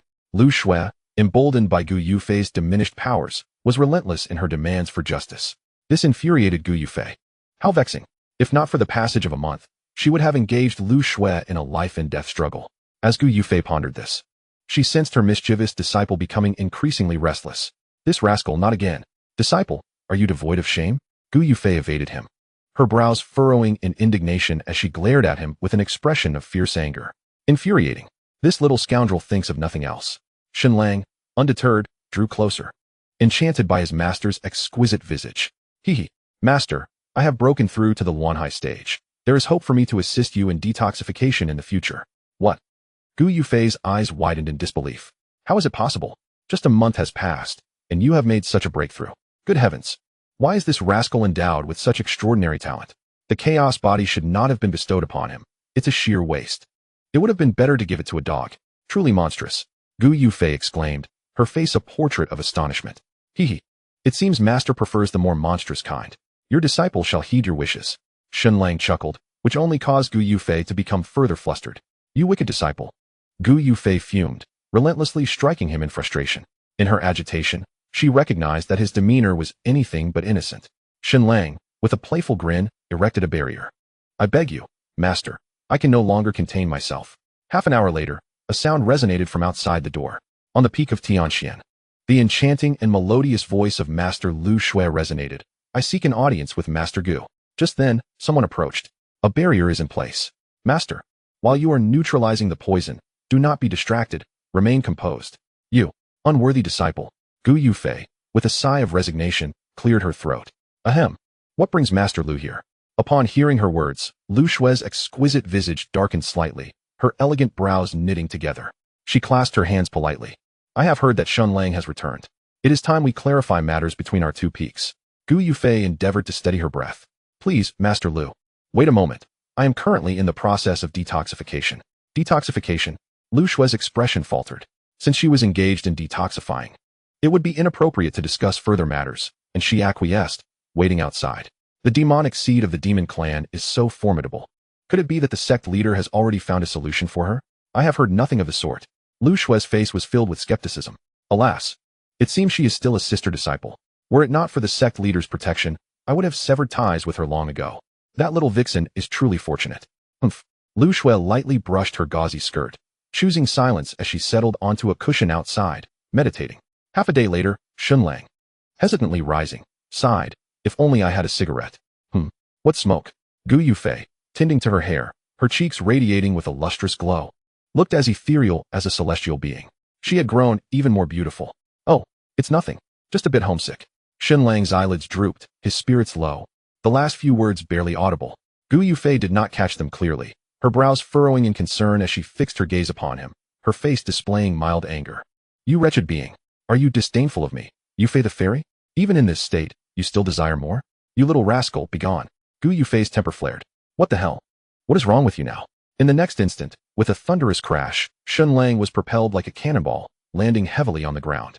Had it not been for the protective barrier of his chaotic physique, a mere kick from a royal realm expert would have spelled his end. Shenlang exclaimed. What the heck? This venomous woman. Observing Shenlang's tearful expression, Gu Yufei felt a surge of delight, chuckling to herself. Surprised? Are you unworthy disciple? I have regained my strength, and I shall kick you to your doom. Just wait, unworthy disciple. Soon, you shall know the authority of your master. Prepare to face the consequences for this month. Gu Yufei reveled in her joy. This period of torment inflicted upon the little rascal had been utterly unbearable. After enduring for so long, that wretched creature still dared to ride on her coattails and flaunt his power. Not a chance. Humph. How exhilarating. Shenlang clutched his backside, gritting his teeth. His master was once again unruly. Humph.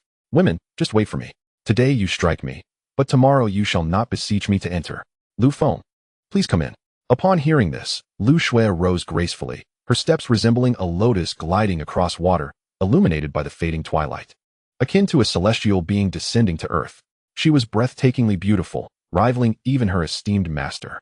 The Cangxuan Sect stood second in prominence.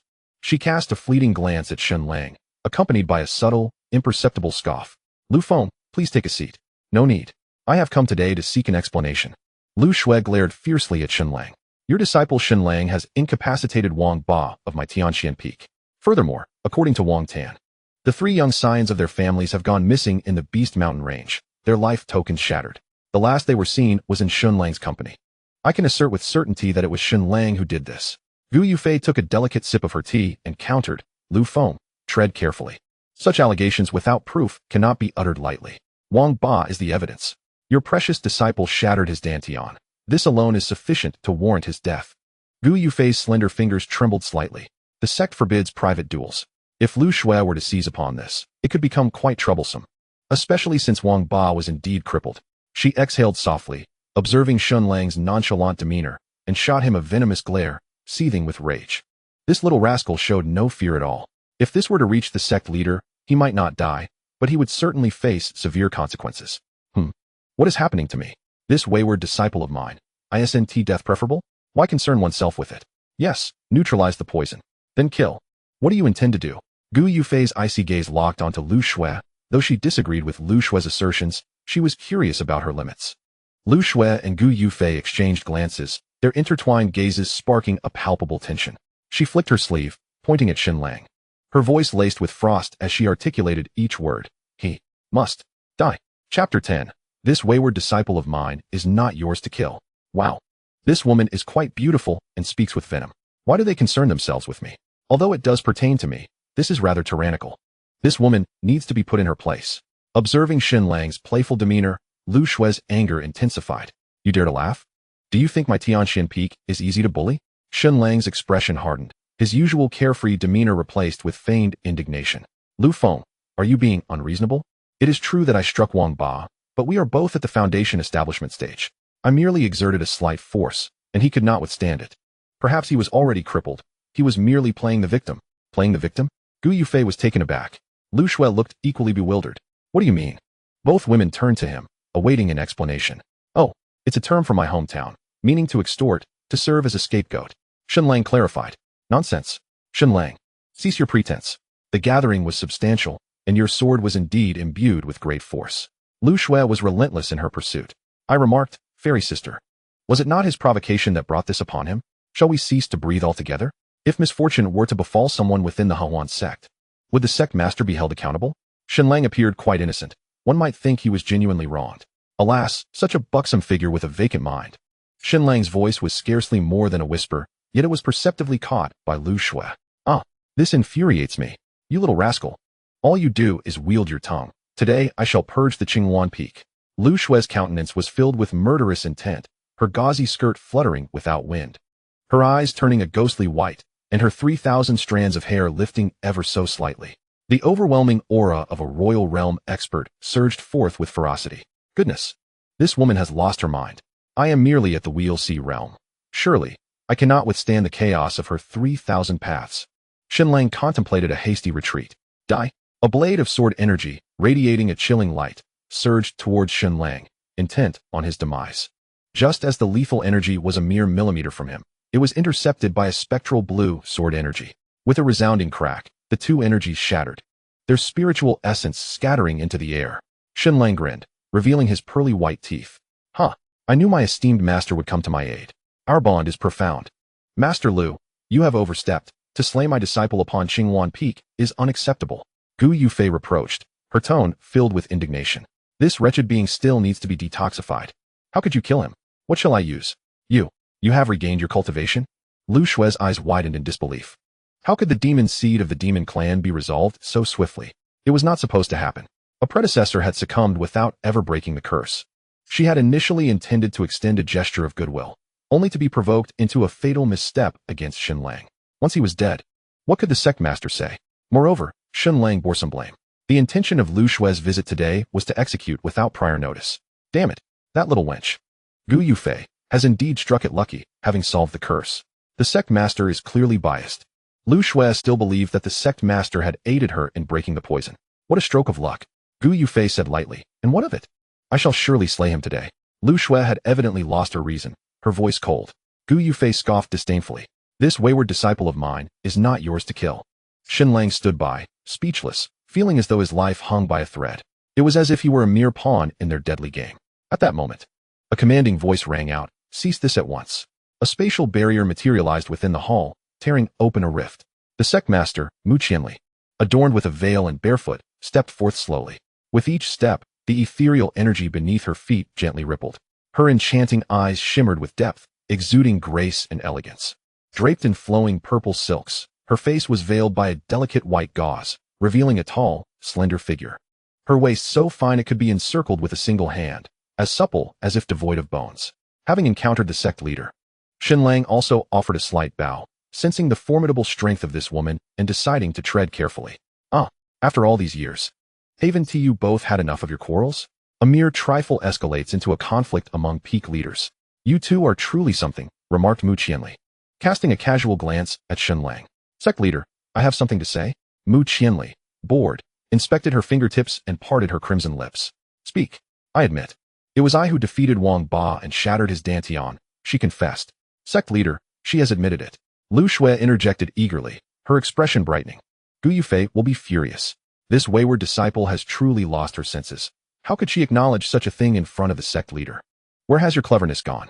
Have you squandered it on me? Oh. Mu Qianli raised an eyebrow, intrigued. Continue. Xinlang clasped his hands together and continued. Wang Ba insulted my Cangxuan Peak, calling it a peak of incompetence, which is why I acted against him. Little did I know, Lu Fengzhu's disciple was rather inept, and I incapacitated him with a single strike. Xinlang stated with neither arrogance nor submission. An incompetent peak? You.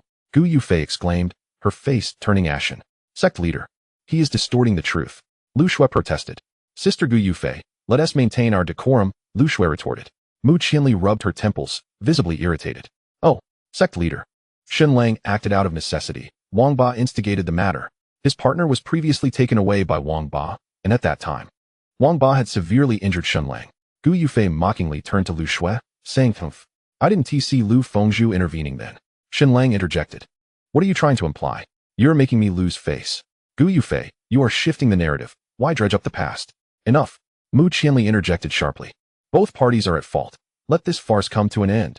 Wang Ba may come to the sect to select a low-grade Earth-tier spiritual weapon. Let him choose as he wishes. Mu Qianli, unwilling to prolong the dispute, decisively concluded. Lu Shue gritted her teeth. It appeared Mu Qianli was once again favoring that little wretch. Damn it. Is this merely a matter of a spiritual weapon? This is about face.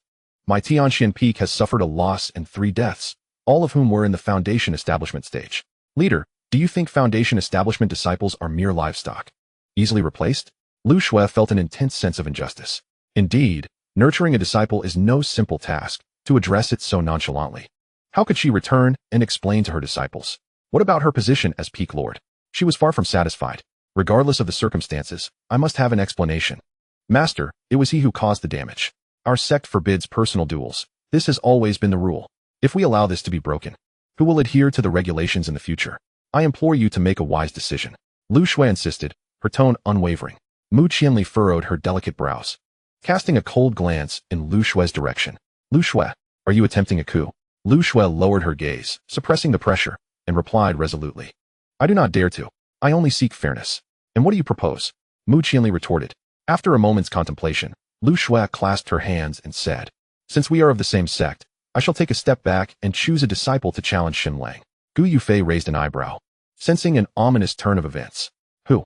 A sense of foreboding washed over her. Wang Tan, have you lost your mind? Gu Yufei exclaimed instinctively. Wang Tan is among the top 10 of the Tianji list, and is said to be at the late stage of the We'll See. What difference is there between this and killing Xinlang? Xinlang has just entered the We'll See and is still in the early stages. The disparity is vast, making victory nearly impossible. Gu Yufei's eyes blazed with fury. Though this troublesome disciple deserved punishment, she did not wish for his demise, having grown fond of him over time. I am merely seeking to resolve the poison, she added silently.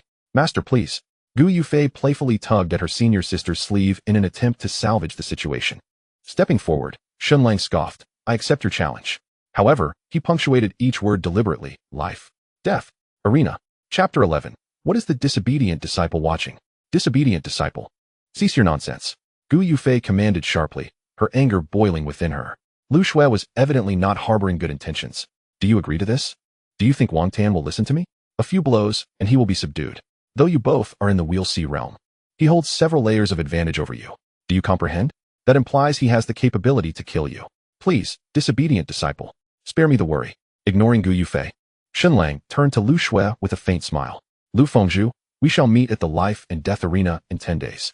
Lu Shui's heart soared with joy. Fearing he might refuse, she was pleasantly surprised by Xinlang's agreement. Young man, watch as I unleash the full strength of Tianxian Peak upon you. Then it is settled. We shall meet in 10 days. Lu Shui, anxious that Xinlang might change his mind, hastily confirmed. Once she departed, Mu Qianli looked at Xinlang with confusion, as if struggling to understand his intentions. Do you even realize what you are doing? You seem not to be foolish. You should understand I aim to protect Cangxuan Peak. After a prolonged silence without a word from Xinlang, her beautiful eyes narrowed as she gazed at him, their eyes locking. What are you staring at?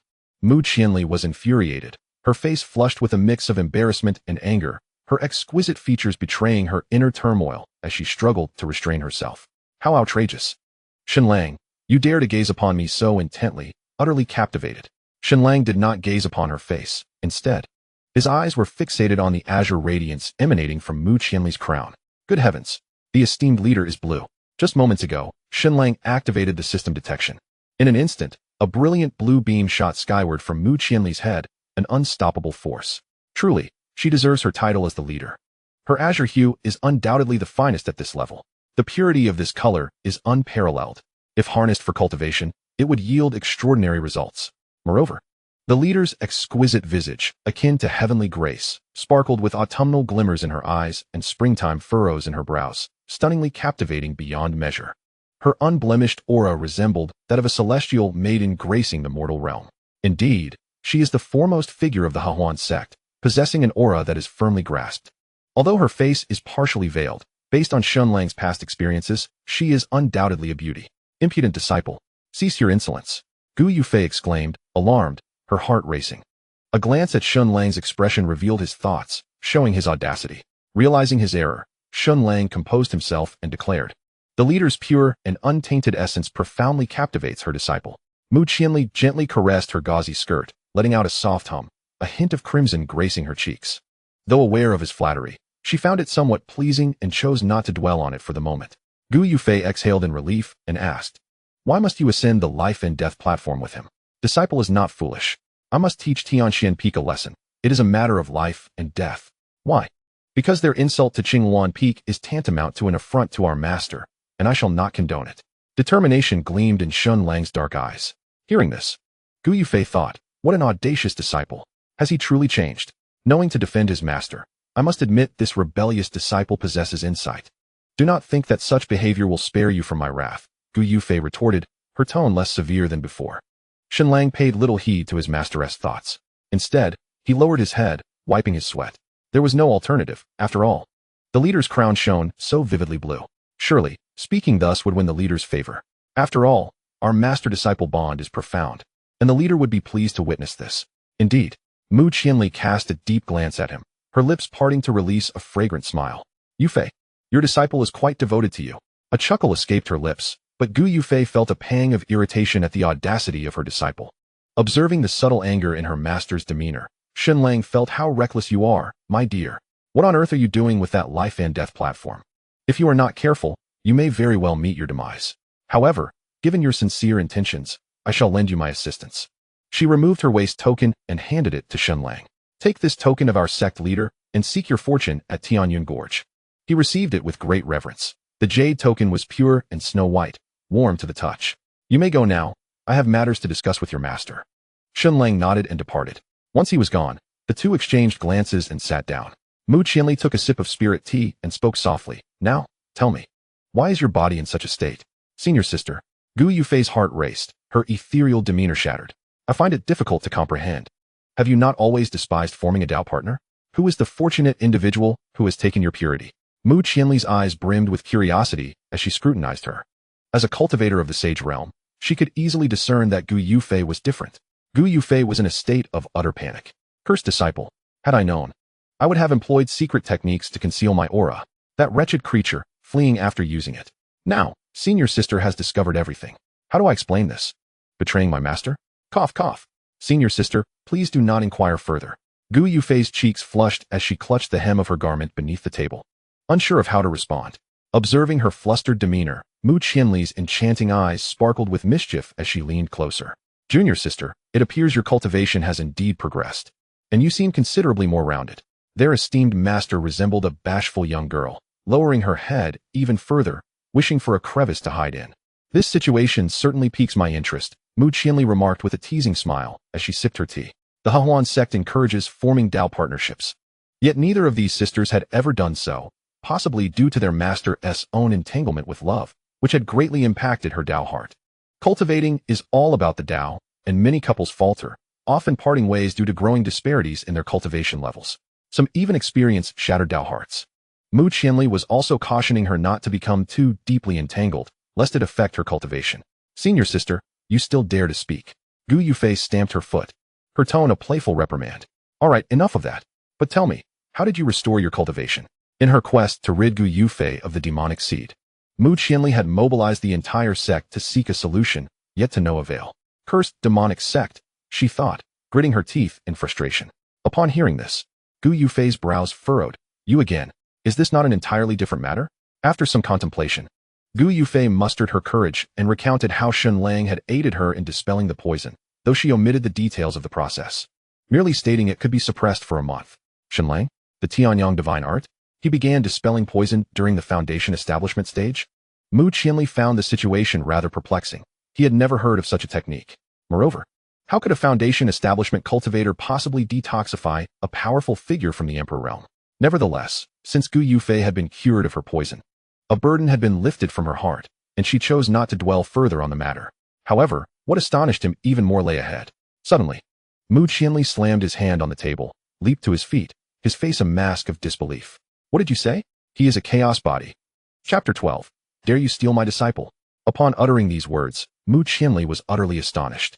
In this era, a chaos body could disregard the laws of heaven and earth, cultivating normally to attain the path of emperorship. Furthermore, they possessed an innate affinity for the great Tao, with comprehension of the laws far surpassing that of ordinary individuals, allowing for an exceedingly rapid cultivation pace. Born with the essence of chaos, they could both create and annihilate all things, unleashing tremendous power in battle. The chaos essence formed a natural shield, rendering them nearly immune to divine attacks, making them virtually invincible among those of the same realm, capable of engulfing the 8 desolations and encompassing the laws of the universe. They could absorb the essence of various techniques and integrate the origins of multiple physiques, embodying the strengths of countless schools. In the grand hall, Mu Qianli paced back and forth, the sound of his footsteps echoing in the silence. His face was alight with excitement, yet his heart remained tumultuous. This was a chaos body, a being of imperial caliber. Although the Cangxuan sect could barely be considered a first-rate sect, its peculiarities had led to ridicule from other factions. However, should they produce an emperor, everything would change. The Cangxuan sect could reign supreme in the northern region, undoubtedly becoming its overlord. Haha, this is a sure win. Sister. Gu Yufei frowned. observing Mu Qianli's somewhat lewd expression. Ahem. Regaining his composure, Mu Qianli cleared his throat and inquired, "By the way, junior sister, why didn't you notice earlier?" In response, Gu Yufei's brows furrowed in ire as she retorted, "That scoundrel is cunning. He must have employed some secret method to conceal his true nature. Don't be fooled by his promises on the life and death platform. He undoubtedly has hidden cards. Otherwise, he would have fled faster than a dog." With that, she slammed her teacup down onto the table. "How do you know?" Mu Qianli asked. "I know his strengths. This disciple is utterly wicked." As someone who had been in close proximity to him, Gu Yufei understood the nature of this troublesome disciple very well. Her confidence was palpable. Mu Qianli felt speechless, sensing her lack of compassion. "Shenlang was acting for your sake. Have you no sense of gratitude? Shenlang possesses integrity, strength, and is a chaos body. Where could you find such an exceptional disciple? Are you out of your mind? Truly a peak of waste." Mu Qianli felt uneasy entrusting Shenlang's guidance to Gu Yufei. This was a treasure. The entire sect must dedicate its resources to nurture him. Mu Qianli's eyes sparkled with mischief as she tentatively inquired, "It seems that junior sister harbors a strong disdain for Shenlang." "Humph. Disdain is an understatement. He constantly creates trouble for me. I would rather see this wretched disciple perish," she replied. "Very well, then, why not hand him over to me?" A sly smile danced across Mu Qianli's lips. Caught in her fury, Gu Yufei abruptly halted. "Sister, how can that be? Are you attempting to claim him for yourself?" She shot a cool glance at Mu Qianli. "Sister, that scoundrel, no matter how unworthy, is still a chaos body. I am the revered master of the great emperor. If I were to give him to you, what would I have left? Our bond is profound, do you understand? Junior sister, must your words be so harsh? I am in need of a true disciple. Under my tutelage, he shall access the finest resources, and a chaos body can cultivate at an accelerated pace. But I still need to detoxify him." Gu Yufei exclaimed in a fluster. Mu Qianli pressed her lips together, a smile gracing her features. "Fear not. I shall attend to that once a month, just as before. That is still unacceptable. Yufei, you must prioritize the interests of our sect." Mu Qianli's expression turned serious. Gu Yufei glared at her defiantly, refusing to yield. "Mu Qianli, do not act as though you are the sect master. If you provoke me, I will inform our master that you are trying to take my rebellious disciple. You wouldn't dare. Our master is currently in seclusion. Do not stir up trouble." Mu Qianli retorted sharply. "Heh, do you think I wouldn't?" Gu Yufei smirked coldly, her fingers tapping rhythmically on the table. Mu Qianli rubbed her temples in exasperation. Feeling utterly helpless against her junior sister, their master had only accepted 2 disciples in her lifetime, and they were both bound to one another. Moreover, the master held Gu Yufei in particularly high regard. "Enough, enough." She waved her hand dismissively. "I shall not contest this, but you must provide him with a choice. Once he resolves matters with Tianxian Peak, let him decide for himself." Without waiting for Gu Yufei's reply, she elegantly traced her finger through the air, creating a portal and stepping through. "Let him decide for himself," Gu Yufei murmured to herself, her delicate figure shifting uncomfortably before she let out a soft huff and soared into the air. At Xian Peak, Shenlang first visited the task office to submit his completed mission and exchanged it for some contribution points. He then brought the spiritual herbs he had unearthed in the Monster Beast Mountain range to the treasure hall for sale. "Junior sister, please assist me in exchanging these spiritual herbs," Shenlang requested as he entered, waving his hand to reveal a mountain of herbs piled high, many of which were previously used in alchemy. Shenlang intended to sell them all to save some crystal stones and purchase better items when the opportunity arose. He had sufficient elixirs for the time being, and his alchemical speed was impressive, producing nearly flawless pills. So many. "This is a century-old rainbow dress herb. And 7 glimmer lotus. My goodness, this millennium jade mellow mushroom, purple monkey flower, heavenly spirit fruit, and 7-star grass," exclaimed the petite junior sister, her round face alight with astonishment. Shenlang smiled, and there's even more. Before he could react, he once again produced a mountain of materials for refining. "Astonishing." The round-faced junior sister exclaimed in disbelief. "Is this a pangolin? How could there be so many? What are all these?" "Century-old black gold, refined silver, mysterious gold, and pure silver. 10,000-year-old silver essence, moonshadow stone, void stone, and gold-ridge sand." After a long moment, the junior sister regained her composure and asked, "Brother, did you find all this in the Beastmaster Mountains?" She was perplexed. The Beastmaster Mountains had been ravaged for years, with many treasures stripped bare by the disciples of the Cangxuan Sect. What good materials could possibly remain? Even if there were, not this much. Typically, when disciples returned, bringing back 1 or 2 items was considered fortunate. "Brother, are you running a wholesale business?" Chuckling, the elder brother replied, "Sister, I am both an alchemist and a smith, so I have a keener sensitivity to materials," Shenlang said with a grin. Of course, such treasures are not easily found by just anyone. Let us not forget. I possess 100,000 years of experience as a spirit herbalist. My nose is keener than a dog's. Brother, please wait a moment. I need to gather more people to count these. The round-faced junior sister glanced at Shun Lang's disciple badge and hurried off to summon assistance. There was simply too much. It was impossible to manage alone. Shun Lang nodded in agreement. According to Yi Fui, upon her return, her equipment had been closely examined by many senior brothers and sisters, all of whom were immensely impressed. The gear was of high quality and boasted special techniques. It was said that she had spent 10 crystal stones to authenticate the quality of her equipment, and it turned out to be perfect. Equipment quality assessment ranges from ordinary, good, excellent, perfect, to epic, from lowest to highest. The quality of equipment provides an additional enhancement. The higher the grade, the greater the enhancement. If it's ordinary, it essentially has no enhancement, allowing only for array inscriptions. Yi Fui's mystic spirit bracers were of mid-grade in the mysterious tier and, upon authentication, proved to be perfect, resulting in even greater enhancements. Each piece of equipment has but one chance for assessment. Thus, when everyone saw Yi Fui's bracers, they all sought Shun Lang's craftsmanship. Shun Lang readily agreed. Why wouldn't he? Money is money, after all. Chapter 13. You are a man, I am a woman. We are not of the same path. At last, the inventory was completed. TSK. A total of 500,000 crystal stones, a remarkable yield. Shun Lang turned to leave, but suddenly glanced towards a corner.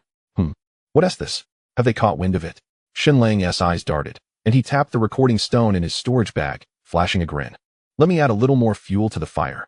He retrieved the spiritual artifacts and treasures of the 3 individuals from his storage bag and sold them. Indeed, after Shun Lang had left for about the time it takes to brew a cup of tea, Wang Yiyan and a few others stealthily emerged. Watching Shun Lang's retreating figure, their expressions were complex, filled with jealousy, anger, and malice, all intertwined. Upon gazing at the several spiritual artifacts above the treasure pavilion, a flicker of malice crossed his face. The Tianyun Gorge, the esteemed treasure pavilion of the Cangxuan Sect, stood in stark contrast to the one on Ziyun Peak, which served merely the ordinary disciples. Those who managed to accumulate a handful of crystal stones or contributions could only exchange them here. In contrast, entry to the Tianyun Gorge was reserved for disciples who had made notable contributions, such as being among the top 10 in the sect's grand competition or the top 10 on the Tianji ranking. Shun Lang, clad in a black robe, approached the grand entrance and knocked. With a resounding click, the door swung open from within, revealing a managing senior brother who scrutinized Shun Lang with evident displeasure. He had been engaged in a game of cards with his partner when his concentration was abruptly interrupted, causing his irritation to surface. Shun Lang clasped his hands in a respectful gesture and spoke. Senior brother, the sect master has sent me to the Tianyun Gorge in search of opportunities. The sect master? The senior brother furrowed his brow in confusion, contemplating the veracity of Shun Lang's claim. Do you possess any token? Nodding, Shun Lang presented a white jade plaque. Suddenly, the senior brother's expression shifted dramatically. He raised his thumb in approval, bowing and scraping in deference. Oh, junior brother. To be esteemed by the sect master at such a young age is indeed remarkable. My admiration for you flows like an unending river. He hurriedly ushered Shun Lang inside. Shun Lang clicked his tongue in disbelief. Was such excessive deference truly necessary? This disdainful attitude towards others was evidently rampant in this realm. Just as he was about to step inside, a voice called out, Oh, Shun Lang? The tone dripped with condescension. Turning to the source, Shun Lang struggled to recall the face before him, finally recognizing it as Ma Chuan and his partner. A former acquaintance, yet their bond was scarcely profound. Ma Chuan, an outer disciple of the Tianxian Peak, was said to have reached the 9th level of qi refinement at his age, showcasing commendable potential for foundation establishment and embarking on the path of cultivation. Initiating detection. Assessment level: orange, yellow, green, cyan, blue, purple, gold, yellow. A pillar ascended skyward. The young woman beside Ma Chuan exhibited a yellow aptitude as well, indicating she too could likely establish her foundation. Brother Ma, do you require something? Shun Lang inquired, glancing at his companion, who possessed a pleasing appearance and a delicate demeanor, exuding a naivete that was evident. Junior brother Shun, you've been rather extravagant lately. I hear you're pursuing Wang Tan. Ma Chuan's tone carried a hint of mockery. Allow me to advise you, young man, do not let your pride lead to folly. Even if his brother has taken your partner, it is wise to endure. Confronting him directly would be tantamount to courting disaster. Yet, were you to possess even half my abilities, it would be worth the gamble. A look of disdain and arrogance adorned Ma Chuan's face, for he had always looked down upon Shun Lang. The two proceeded into the sect, where Xin Lang had become a direct disciple under the tutelage of Gu Yufei, the illustrious fairy of the Hahuan sect. He dreams of going to Tianxian Peak with unwavering determination. Once, he sought out Gu Yufei at the Waste Peak, aspiring to be her disciple, even if only as an outer disciple. However, he was politely declined. With no other choice, he remained at Tianxian Peak. Yet after enduring for so many years, he still finds himself merely an outer disciple. His cultivation aptitude is exceptional, far surpassing that of Xin Lang. Why? In his heart, Ma Chuan screams in desperation. Would they rather have Xin Lang than me? Is it simply because of my looks? Is there no sense of justice? Is that my fault? Now, at last, I can truly humiliate this wretched creature. Await your demise. Senior brother, please don't say such things. I am not challenging Wang Tan. Xin Lang hastily waved his hands. TCH. I knew you lacked courage, Ma Chuan scoffed, casting a disdainful glance his way. I want to challenge the entire Tianxian Peak. The entire Tianxian Peak. Ma Chuan nearly dropped his jaw in shock. What on earth? Are you out of your mind?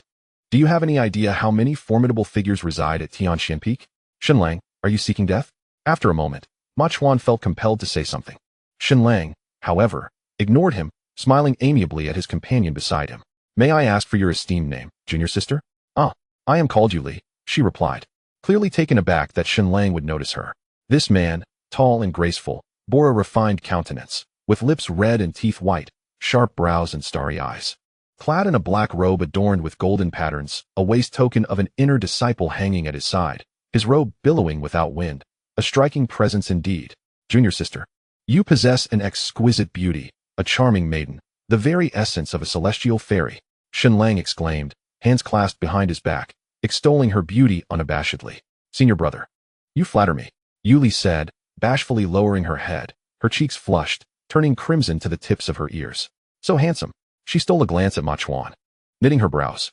This man had dark skin. Each of his features was attractive, yet together, they failed to create a pleasing visage. Furthermore, he was short and stout, truly unattractive. There was no comparison. Yuli sighed internally. Were it not for some ulterior motive, she would not have engaged in this manner. Sigh. Today, the esteemed sect leader sent me to Tianyun Gorge in search of opportunities. I originally had no intention of coming, but the sect leader insisted. Sigh. Being an inner disciple is quite taxing. I almost wish to give it up. Xin Lang wore a look of grievance, shaking his head in lament. They force me to consume elixirs daily. How bothersome. Those 500,000 spirit stones and countless bottles of elixirs are simply too much to digest. With a cheerful smile, Xin Lang turned to Yuli. Junior sister, could you assist me in digesting some of these? Ma Chuan's lips twitched. What the hell? What are you trying to do? Hundreds of bottles of elixirs. 500,000 spirit stones. The esteemed sect leader holds you in such regard? It was only then that he noticed they were at the entrance of Tianyun Gorge, and the senior brother in charge was still bowing his head, waiting for him. The situation felt off. At this moment, the eyes of Yuli sparkled with excitement. A direct disciple. The sect leader values her. Striking appearance. And crucially, there are crystal stones. Crystal stones. Who could resist? She was already confident in her beauty, if it weren't for her future aspirations. Who would wish to spend every day with someone of such modest stature? Then she glanced at Xin Lang. Despite his slightly inferior cultivation, he was undeniably handsome and wealthy. With such protection, resources were abundant. How to choose was evident. Xin Lang. Ma Chuan noticed something amiss and promptly interjected. Do you think everyone is as greedy and lustful as you? My junior sister is not that kind of person. He discreetly glanced at Yuli, who was lowering her head, and sighed in relief. Thank goodness. Junior sister Yuli is not that sort of person. A smirk played at the corners of Xin Lang's mouth. Not that kind of person? Just wait. You are still too young. Ma Chuan. I believe we are not suitable for each other, Yuli suddenly stated. Ma Chuan felt as if struck by lightning. His face turned pale. Junior sister. Haven't we been getting along well? How can we not be suitable? Despair weighed heavily on him. After months of courting this fairy, aside from holding hands, nothing else had transpired. Brother, you are a man, and I am a woman. We are simply not on the same path. Ma Chuan. Chapter 14. Junior sister, please maintain your dignity. Brother is not an easily approachable person. Ma Chuan was left utterly bewildered, still processing her words. What the hell? Right in front of me, you are choosing your partner. He choked out, struggling to form coherent words. Brother, let us part ways here, she declared resolutely. Without caring whether he agreed, she bashfully walked towards Xin Lang, resembling a shy little flower. Good heavens! Ma Chuan's eyes widened. Yuli had never acted this way in front of him. He felt as if he had endured 1,000 blows to the heart. Junior sister.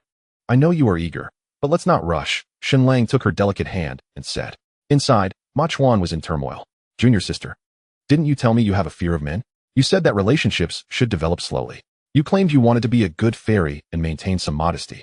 I believed you. I can't even bring myself to use it. Just like that, she fell for someone else. What happened to her modesty? Brother, could you spare me some of your elixirs? I will do anything you ask. Suddenly, Yuli exclaimed from across the way. Of course. How about I give Junior sister 30 bottles of Chi Restoration pills? 30 bottles, worth several tens of thousands of crystal stones, and you are just giving them away. Both Yuli and Ma Chuan were taken aback. A flash of insight struck his mind, as if he had grasped a revelation. However, what left him utterly dumbfounded was yet to come. Yuli's countenance was tinged with shyness as she delicately rose onto her toes and planted a kiss upon Shunlang's cheek. Ma Chuan was taken aback. As if struck by lightning, retreating several steps, his face ashen.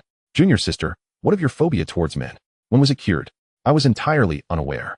Ma Chuan clutched his chest, his mind flooded with questions. He could no longer contain himself. Shunlang, I shall take your life. Enraged, he charged forward. With his left arm wrapped around Yuli, Shunlang wielded a 4-meter-long sword, the celestial heavy sword glimmering with a dark, chilling light. With a focused gaze, he swung his sword as if playing golf, sending Ma Chuan flying. A piercing scream echoed through the air. Yuli stood in stunned disbelief. Crash! The sound of something heavy hitting the ground resounded, leaving its fate uncertain. What a splendid shot! Shunlang sheathed his celestial heavy sword, waving his hand with a smile tugging at his lips. Little junior sister, your elder brother must attend to important matters. Will you return? Or will you wait for me here? Yuli looked down, gripping his garment tightly. Her voice strained as she replied, Elder brother, I will wait for you here. Do you think I am foolish? I cannot leave without the elixir. Shunlang nodded in acknowledgement, striding into the Tianyun ravine. Inside, the air was thick with spiritual energy, and rows of bookshelves lined the walls, filled with various techniques and skills. Shunlang perused the volumes, clicking his tongue in admiration. It was indeed a treasure trove of the sect's heritage. The array of artifacts was dazzling, predominantly of earth and mysterious grades, mostly of high quality. While heavenly grade techniques were scarce, the brilliance nearly blinded Shunlang's titanium alloy eyes. Brother, are there any more fine items? Naturally, these objects did not pique his interest, leaving him somewhat disheartened. Clearing his throat, the managing senior brother lowered his gaze and coughed lightly. This could also be of interest. Shunlang exclaimed, What? Oh, your crystal stones seem to have fallen. With a smile, Shunlang produced 100 crystal stones and handed them over. The senior brother's eyes lit up as he pretended to accept them with feigned decorum. Junior brother, there is actually a treasure vault underground. I shall unlock it for you. Indeed, in any realm, currency was universally accepted. I shall wait for you outside. Feel free to explore. The managing senior brother closed the door with a grin. Shunlang surveyed his surroundings. The space here was slightly smaller than above, though it contained the finest items.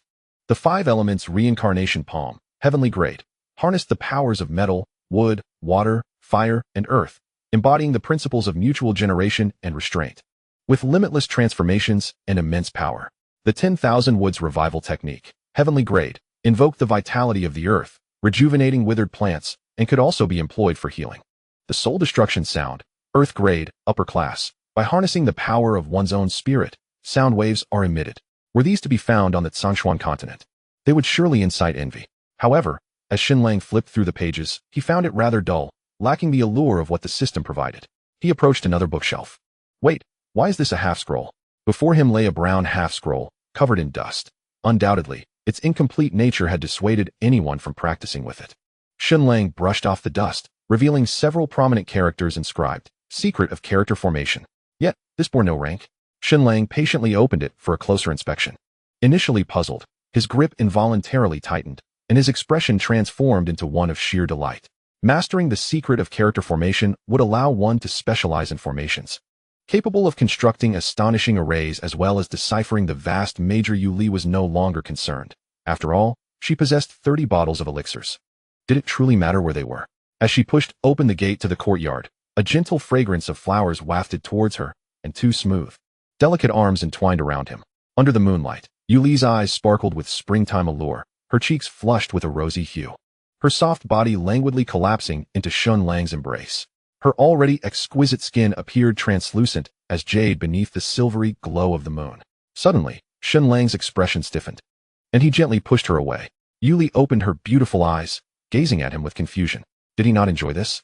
Was he the slow burn type? It certainly did not seem so. Junior sister, please maintain your decorum. Your senior brother is not one to indulge so easily, Xinlang stated with a serious demeanor. Inside the room, their master reclined lazily against the bedside, her expression frosty, a barely perceptible smile gracing her lips as she observed the scene from afar. Chapter 15, Master. I miss you. With a decisive click, Xinlang pushed the door open and stepped inside. In the room, Gu Yufei appeared exceptionally cold, casting a fleeting glance his way. Upon noticing Xinlang's entrance, she instinctively shifted back, clutching her gauzy skirt tightly. You wretched disciple, are you once again causing trouble for others? Gu Yufei's brows knitted in displeasure. Haha. Xinlang offered an awkward smile. I merely passed by and gave her a lift for a short distance. Had it not been for your interference, I would have already been enjoying myself by now. After much effort to coax her away, I ended up offering her 30 bottles of elixirs. What a costly endeavor this has turned out to be. Sigh. Master, you truly are a source of mischief. Xinlang mused to himself. What nonsense. You are deceiving me again. Gu Yufei retorted, her face flushed with anger, clearly unconvinced. Just moments ago, that pair was indulging in sweet nothings.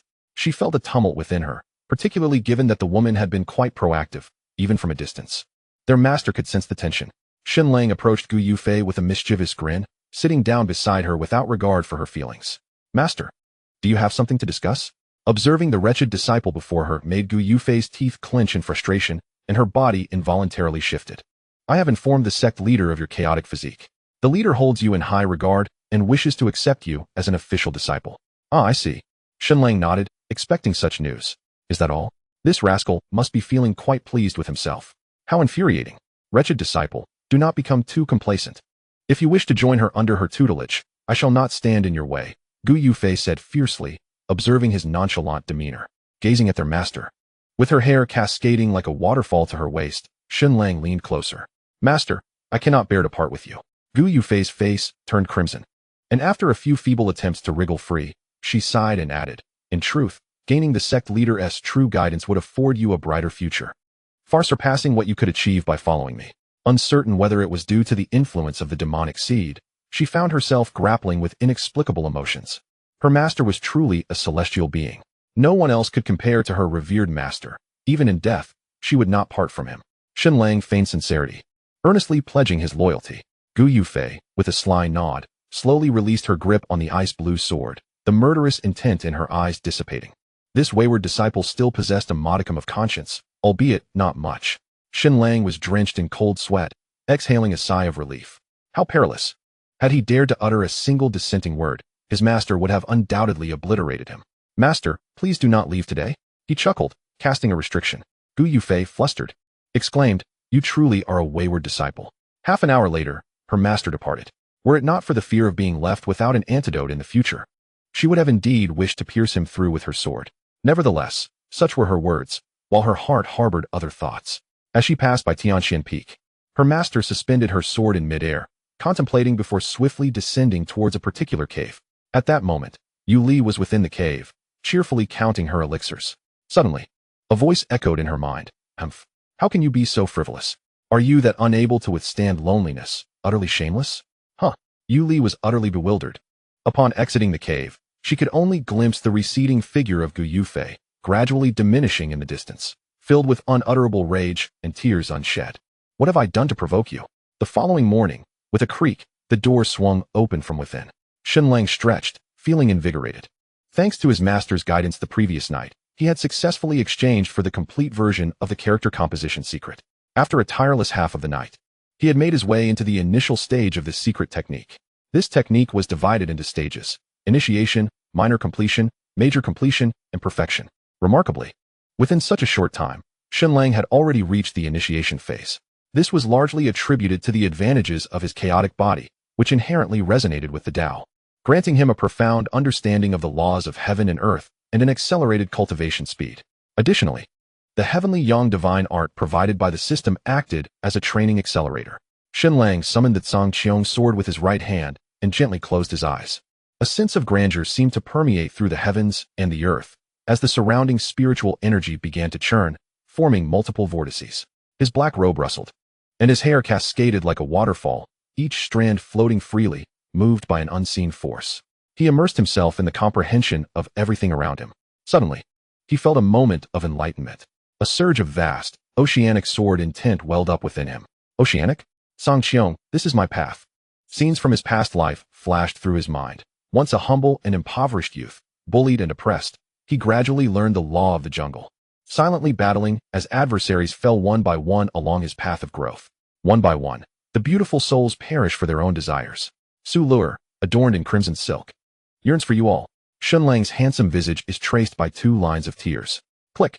Scenes unfold like ephemeral illusions, fragmented and fleeting. On Cangxuan Peak, she sits upon a mat, her gaze intently fixed upon Shunlang. Is my way truly one of tears, my wayward disciple? Shunlang contemplates, what is my path? Is it the immortality of reincarnation, or the invincible road?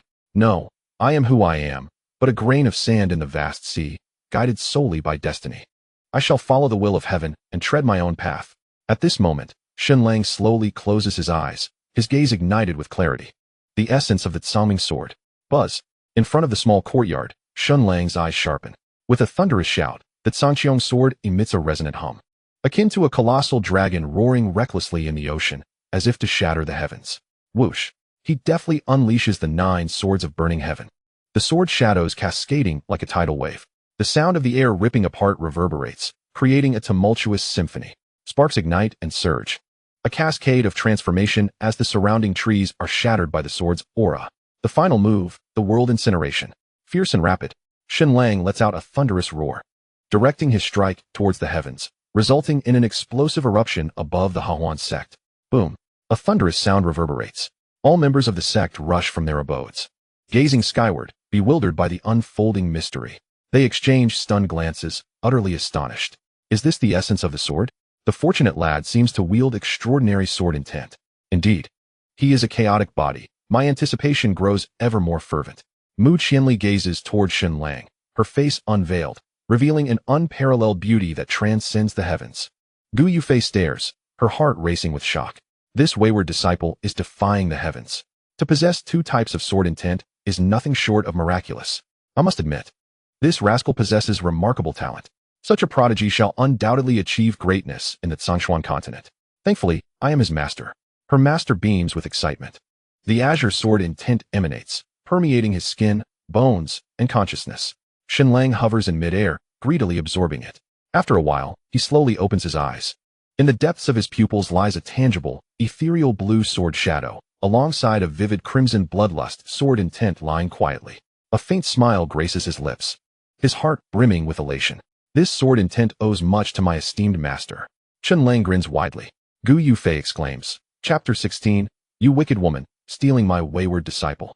On Cangxuan Peak, with a decisive click, Shunlang pushes open the door from within. The moment of the duel with Tianxian Peak has arrived. Let us proceed. Today, I shall defeat Lu Shui and break Wang Tan's legs. Shunlang grinned, revealing his pearly white teeth. He summoned the sky sword and leapt into the air, soaring upon it. In the Harmony sect, there exists no fixed arena for life and death. Rather, the so-called arena is an agreement between both parties to engage in a fair and just duel under the supervision of an elder. The ethereal atmosphere of the Harmony sect was particularly bustling, especially at Tianxian Peak. The grand hall of the main peak exuded an imposing grandeur, and before it lay the arena of Tianxian Peak. At this moment, Mu Qianli and the various peak masters and elders had gradually arrived. The 7 main peaks of the Harmony sect were arranged on either side of the sect master. A throng of disciples filled the observation platform. Goodness, I didn't expect the sect master to be here as well. From the left, the master of Yuxiao Peak, Yun Yao, covered her mouth and chuckled lightly, her charm captivating. With a beguiling glimmer in her eyes. Renowned for her skill in sound assassination, her ability to play the flute could kill invisibly, wielding great intimidation. Hee. Having nothing better to do, I thought I would come and watch, Mu Qianli said, her face partially veiled, gently fanning herself, clearly reluctant to say much more. Yun Yao's enchanting gaze shifted slightly. I heard that the master of Yufei Peak's disciple intends to challenge Wang Tan. The master of Ziyun Peak, Yuningshua, inquired with a cool expression, her tone laced with curiosity. It was all coerced by Lu Shui, Gu Yufei replied coldly. Coerced? Yuningshua paused slightly, exchanging glances with the other peak masters, each bearing a different expression. Come now, Master Gu, that was what Shunlang himself stated, Lu Shui countered, frowning. Enough. Mu Qianli interjected with mild dissatisfaction, turning to Lu Shui to temper the situation. Lu Shui, do not use lethal force today. Indeed, I have already informed Wang Tan. Lu Shui replied, clasping her hands, feeling as though she had been forced into compliance. Even in a life-and-death arena, one is prohibited from using lethal force, though internally discontent. She dared not argue further. A flicker of doubt crossed Yun Yao's brow. Meanwhile, the disciples below had begun to place their bets. The Harmony sect did not prohibit its disciples from gambling. As long as lives were not wagered, the sect showed little concern. The betting has commenced. Place your wagers. 2 disciples, a male and a female, began to call out. Upon closer inspection, they were none other than Li Hao and Yi Fui. No way. Who would bet on Xun Lang to win? Don't end up losing your partner. Laughter erupted among the crowd. Cut the nonsense. I have plenty of money. If you don't want to bet, then step aside and don't interfere with my business. Li Hao retorted angrily. Indeed, this betting is initiated by Xun Lang. He continued. Initially, Li Hao had earnestly advised Xun Lang against gambling, but Xun Lang insisted on opening the betting, prompting them to act as his bookmakers. Li Hao, can you afford the loss? You must at least let the brothers see how substantial your pot is. One disciple's eyes sparkled with excitement. Yes, yes. Just don't let it burst. A group of people hastily nodded in agreement. Bah, a bunch of simpletons, just watch. Li Hao scoffed, waving his hand as 50,000 crystal stones piled on the ground, resembling a small mountain. With a mere wave of his hand, a pile of spiritual artifacts was stacked up, dozens of yellow and earth-tier items. Hee, is this sufficient? Can you handle it? A smirk played upon Li Hao's lips as he reveled in his triumph. All of these treasures belonged to Xun Lang. Selling them could easily amass several million crystal stones. More than enough. Damn it. Li Hao, have you struck it rich? The crowd's eyes gleamed with avarice, fixated on the glimmering stones and artifacts before them. Quit the nonsense. Are you buying or not? Of course I am buying. If you want tea, I'll purchase Wang Tanas for 1,000 crystal stones. A burly disciple shouted. And I'll pay 10,000. Another chimed in. 10,000 for what? Li Hao inquired, raising his head to ask. For Wang Tan, obviously. What a silly question. I'll buy 2, for 30,000 crystal stones. Whoa, slow down. One at a time, don't shove. Hee, I see the disciples are quite lively. Shall we introduce some excitement? Lu Shui said with a gentle smile, surveying the crowd. Several peak masters scoffed. How pretentious. You're clearly not giving face to Fairy Yufei. Anyone with a modicum of intelligence would bet on Xun Lang. However, Gu Yufei, unfazed, remarked, good idea. It's rare for so many peak masters to gather today. Let us have some fun. Lu Shui. Yuning Shuang. The other peak masters, what? Yun Yao still frowned. Is Gu Yufei out of her mind? Or is she really backing that useless disciple of hers? Hee, let us join in the fun. Mu Qianli declared, fanning herself with a jade fan. Gu Yufei chuckled inwardly. If she guessed correctly, the betting pool must have been initiated by that wayward disciple. It must be said, her master and that wayward disciple shared a profound bond, understanding him quite well. Moreover, one of the spiritual artifacts belonged to her master. Having been taken by Xun Lang, it seemed this sly creature was confident. Nevertheless, even in defeat, it mattered little. Mu Qianli had already instructed the elders to ensure Xun Lang's safety. All 7 peak masters presented their stakes, elixirs, spiritual artifacts, and crystal stones, among other treasures.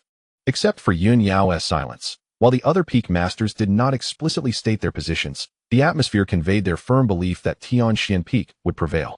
Gu Yufei smirked inwardly, waiting for her wayward disciple to breach their defenses. If I can be breached, what chance do you stand? After everyone displayed their treasures, they turned their gazes toward Mu Qianli, curious as to what this esteemed leader would present. Mu Qianli gently waved her fan and cleared her throat. I was in a hurry to leave today and, regrettably, did not bring any heavenly materials or earthly treasures. The crowd grimaced, a wave of annoyance washing over them as they thought, what a miser. Yet, whoever wins today shall become my true disciple. Mu Qianli's south eyes sparkled like crescent moons, resembling a cunning little fox. Hiss. Several peak masters gasped in astonishment. A true disciple from the leader. What a splendid honor. If all goes as anticipated, he shall undoubtedly emerge as the rightful heir. Essentially, he would become the junior sect master. However, amidst such a modest occasion, is it not somewhat hasty to accept a direct disciple? Lu Shui was utterly exhilarated. Should Wang Tan follow the esteemed sect master in the future, she would wholeheartedly support it. After all, she was Wang Tan's mentor. Regardless of how high he soars in the future, he must ever hold her in esteem. A fortuitous opportunity indeed. Lu Shui promptly conveyed this news to Wang Tan, advising him to defeat Xun Lang with utmost swiftness. Yet, one person was not in agreement. Gu Yufei's cold gaze brimmed with fury, nearly igniting with rage. On the brink of a tempest, she seethed. So, Mu Qianli, are you waiting for me here? You presume I cannot counter your claims in this setting, do you? In truth, Gu Yufei found herself at a loss for words. Ah, you vile woman, snatching my wayward disciple. Gu Yufei was filled with indignation. Mu Qianli appeared somewhat awkward, unable to meet her gaze, gently fanning herself while fixated on the arena outside. Yet internally, she reveled in triumph. Junior sister, your wayward disciple possesses too much talent for you to manage. Allow your senior sister to take charge. At that moment, an elder ascended the stage of life and death. The old man, with murky eyes and a face etched with wrinkles, bore a stooped stature, yet his stride was vigorous and commanding. After clearing his throat a few times, he declared, "Silence, everyone." The disciples below turned their attention to him, quieting their chatter. "I am Elder Wentai, the seventh elder. This contest on the stage of life and death shall be officiated by me. Should anyone dare to disrupt?" He scoffed. Wentai's voice was hoarse, and suddenly, his gaze sharpened as he added, "That would be a grave affront to me, Wentai. Do not blame me for my ruthlessness." Chapter 17, Elder Wentai. Who would dare to disrespect Elder Wentai? The crowd below gasped in astonishment. Who would dare to defy him? He was once a prominent figure in the Cangxuan Sect, renowned for his thunderbolt technique, which commanded respect among many. In his youth, he was a dashing figure, as quick to change partners as one would change garments. According to unofficial statistics from the Cangxuan Sect, he had changed partners over 900 times, and the number continues to rise. Elder Wentai surveyed the reactions below, nodding in satisfaction. Let the contestants from both sides take the stage. In the next moment, a figure clad in a dark red robe descended rapidly, landing steadily on the platform. Elder Wentai furrowed his brow.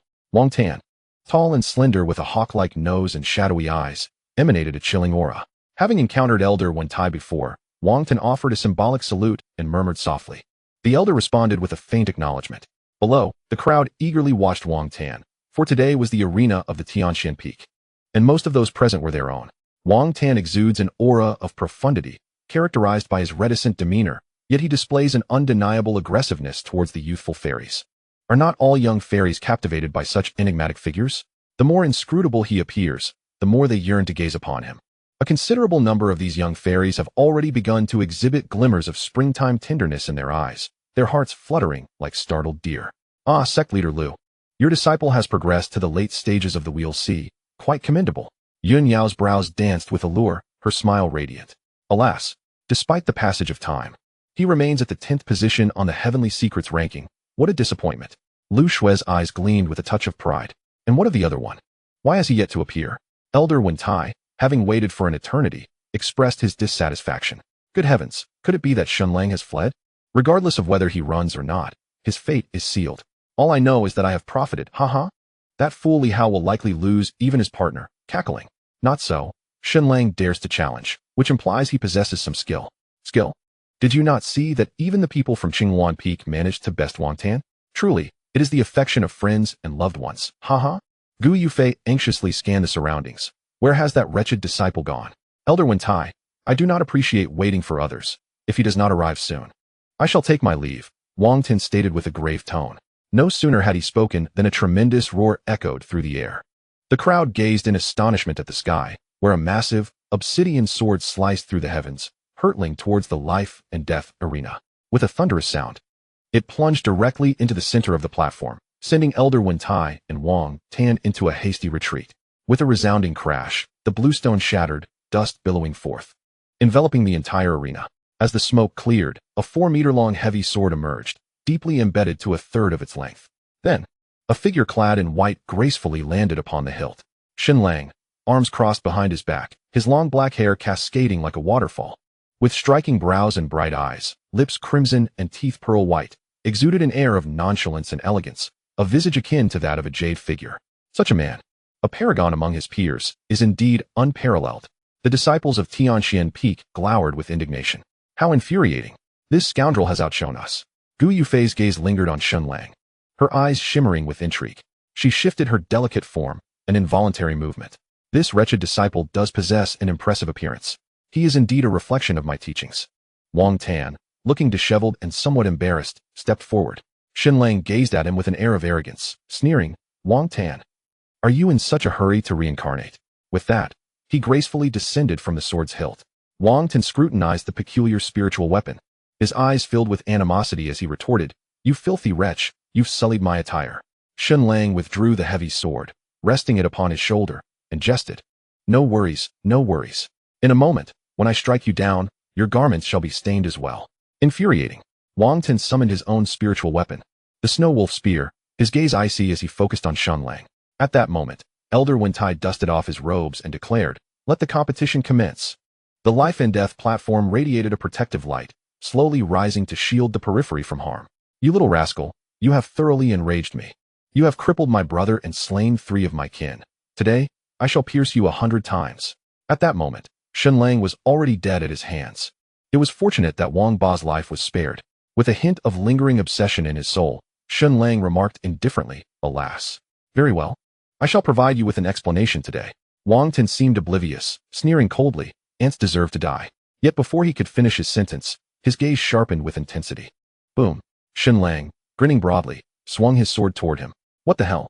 Shunlang, you have no sense of martial ethics." Wang Ten clumsily raised his gun to defend himself. Clang. The force of the impact sent him staggering back several dozen meters, barely managing to regain his footing after several steps. Villains perish from excessive prattle. A single misstep begets many. Before he could stabilize himself, Shunlang's figure slightly adjusted. His leg muscles tensed in an instant, and his vitality surged, propelling him forward like a cheetah. Heavenly fire of 9 realms. The dark blade ignited with tendrils of black flames, charging directly at Wang Tan's face. Shunlang swung down his sword, just as Wang Tan regained his balance. He stomped his right foot on the stone slab, shattering it into fragments. He roared, "Bastard! Blood Shadow Vortex." His figure retreated at lightning speed, possessing rich combat experience. He soared several meters back, his eyes gleaming with a fierce coldness as he raised his gun, charging forward instead of retreating. Boom. He propelled himself like a cannonball, producing a series of sonic booms.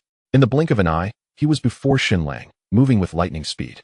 Shunlang leaned to the side, ducking as he slashed with his sword. Had it connected, he would have lost his third leg. "You scoundrel!" His eyes burned with fury, realizing he was being suppressed. Wang Ten executed his movement technique, doubling his spiritual power in an instant, concentrating it all in his legs. His speed surged, leaving only afterimages in his wake. And in a heartbeat, he had distanced himself from Shunlang by over 100 meters. "Haha, little one, let me show you the gap between us." Wang Tan's expression twisted into a grimace, a sinister smile curling upon his lips. Suddenly, he summoned his spiritual energy, a formidable aura enveloping him. His gaze turned as piercing as tempered steel, coldly fixated on Shunlang. The white gun body glimmered with faint white light as he shot forth with explosive speed, the tip of his weapon gleaming menacingly. Die! Snow Eagle thrust. A wave imbued with murderous intent swept through the air, tearing through space and creating ripples, aimed directly at Shunlang's chest. On the observation platform, "Your disciple is truly despicable, resorting to a sneak attack." Lu Shui fumed, her teeth grinding in frustration as she glared at Gu Yufei. They say it has begun, yet Wang Tan remains there, reciting like a mantra, oblivious to the endurance of others. Gu Yufei shot her a sidelong glance in rebuttal. Infuriating. Lu Shui's face flushed crimson with anger. Gu Yufei scoffed and shrugged. This was indeed the strength of that errant disciple. At that moment, below the stage, senior brother Wang Tan made his move, laughing heartily. This technique had once defeated cultivators at the late stage of the Wheel Sea realm. Shunlang is doomed. Hurry up, my crystal stones. Ahaha. I shall seek out a few fairies for some amusement. Alas, a battle without any suspense. Gu Yufei instinctively tightened her clothes, her eyes betraying a hint of concern. Lu Shui's eyes brightened with delight, thinking, haha, he was merely caught off guard by that beast earlier. Wang Tan steadied himself. This round is secure. On the stage, it began with Shunlang pursuing Wang Tan, but now Wang Tan relentlessly pressed forward, chasing Shunlang like a famished wolf, merciless and fierce. Especially since his cultivation level was originally above Shunlang's. Shunlang seemed to struggle to keep up. The situation was overwhelmingly one-sided. The disciples of the Tianxian Peak roared as if invigorated. The two exchanged blows, each pursuing the other. After a stalemate of about 10 minutes, suddenly, Shunlang halted his steps. The probing had concluded. He grinned, opting not to retreat, his legs sinking, the stone tiles beneath him cracking. With a glint of murderous intent in his eyes, he unleashed the 9th flame of the 9 swords of heaven's incineration. Chapter 18. If my errant disciple perishes, I will not let this matter rest. On the stage, clang, Shunlang summoned all his spiritual power, lowering his celestial heavy sword. As the surrounding sword energy surged and pulsated, his narrow eyes narrowed slightly, channeling his most formidable strike. With a roar, he proclaimed, heaven's incineration. In an instant, the air shimmered with a blood-red hue, as if it sought to devour Wang Tan. Shunlang surged forth, his eyes filled with lethal intent. Wang Tan grinned wickedly. I'm afraid not. My probing has concluded as well. Kid, you are as good as dead. Ha! You may indeed be in the Wheel Sea realm. But I am not. His gaze turned icy. I must kill you, without holding back any longer. He unleashed his most powerful strike, the Wang family's ancestral secret technique, Blood Domain Gun Realm Massacre. With forceful strides, veins bulged on his legs, and a sinister grin spread across his face.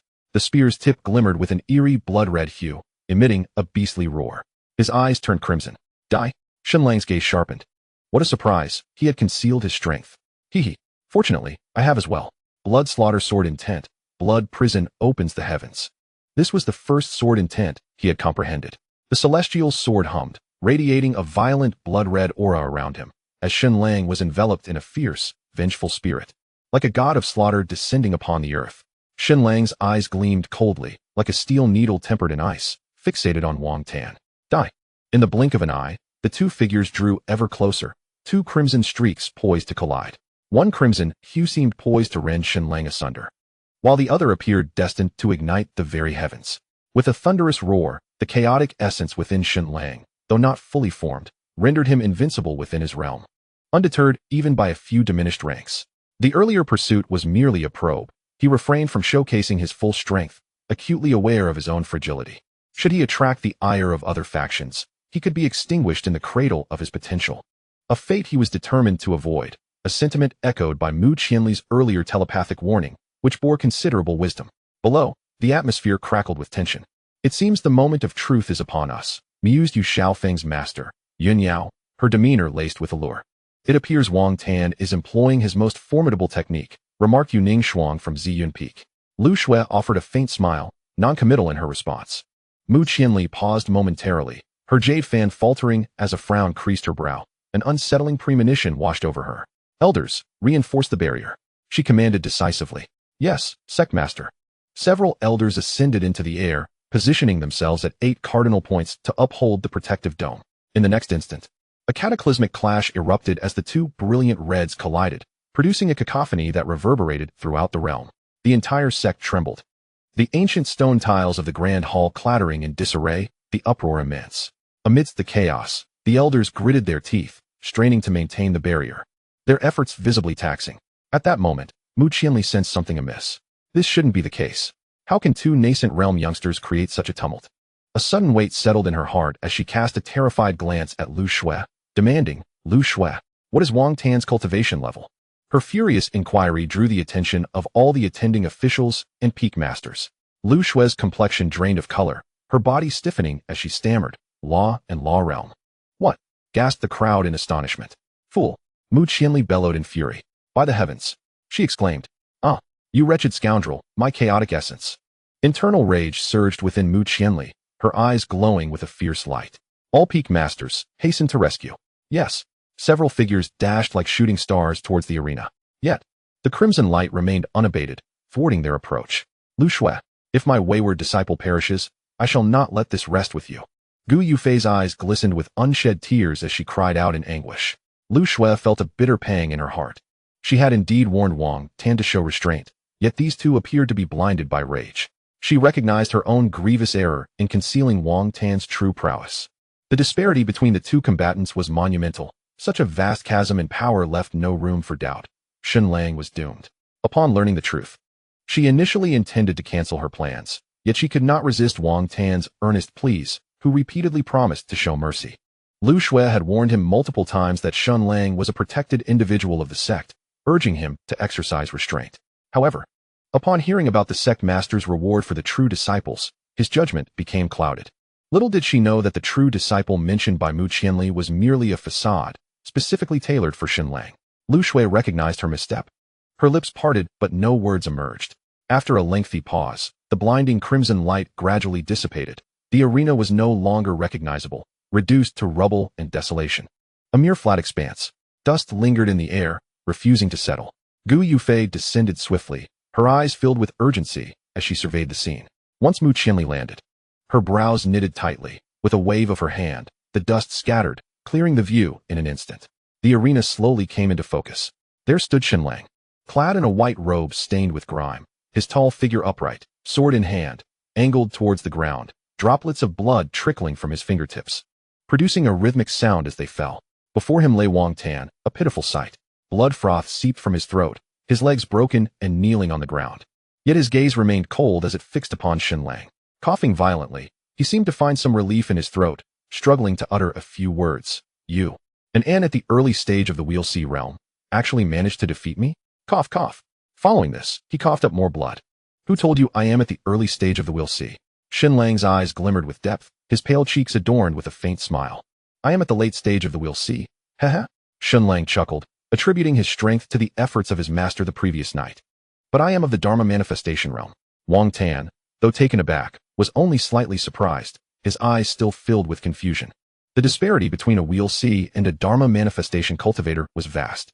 At that moment, Xinlang chose not to elaborate further. He suddenly seized Wang Tan's neck with his left hand, his expression remaining indifferent as he lifted him high. In the next instant, it seemed he would crush his neck. A gasp rippled through the crowd. You bastard! Let my brother go! Wang Ba roared in fury. Xinlang, release Wang Tan, or it will be a fight to the death. Damn it! My Wang family will hunt you down. The members of the Wang family shouted angrily, refusing to relent. Wang Tan strained his neck, managing to utter a few words. Cough, cough. Just kill me. Don't involve Wang Ba any further. A flicker of emotion crossed Xinlang's eyes, and he sharply replied, What are you pretending for? Are you afraid of a miserable end? You hypocritical scoundrel. Was he truly doing this for Wang Ba? A cousin? Was it even plausible? He had been rendered useless, with countless enemies. Upon returning to the family, a peaceful end was unattainable. A once promising genius reduced to a cripple. Without a system to support him, living would be more unbearable than death. He merely wished to maintain his dignity, for the Wang family would eventually seek vengeance on his behalf. Though he spoke with nonchalance, his heart was rife with malice. Wang Tan's eyes flickered as he remarked, Indeed, you speak the truth. Yet, I am certain you would not allow me to live. He was correct. I prefer to conduct my affairs with clarity, free of complications. Xinlang responded with a knowing smile. Even if he remained silent, Wang Tan was destined to perish. It was impossible for Xinlang to spare one who had long harbored intentions to kill him. In the next moment, a sharp crack echoed through the air. Bone shattered under Xinlang's forceful grip, and the spark of life faded from Wang Tan's eyes as he crumpled lifelessly to the ground. Along with him vanished the unwavering resolve of his tool. A sudden scream pierced the silence. You scoundrel! I swear I will kill you. Several members of the Wang family clenched their fists in indignation. Chapter 19. Do not disgrace me, Wen Tai. The crowd was momentarily taken aback. Xinlang had indeed triumphed. Cursed Wang Tan. How could he have lost? Blast it, my 50,000 crystal stones. Was Wang Tan a fool? How could one ranked 10th on the heavenly machine list be so inept?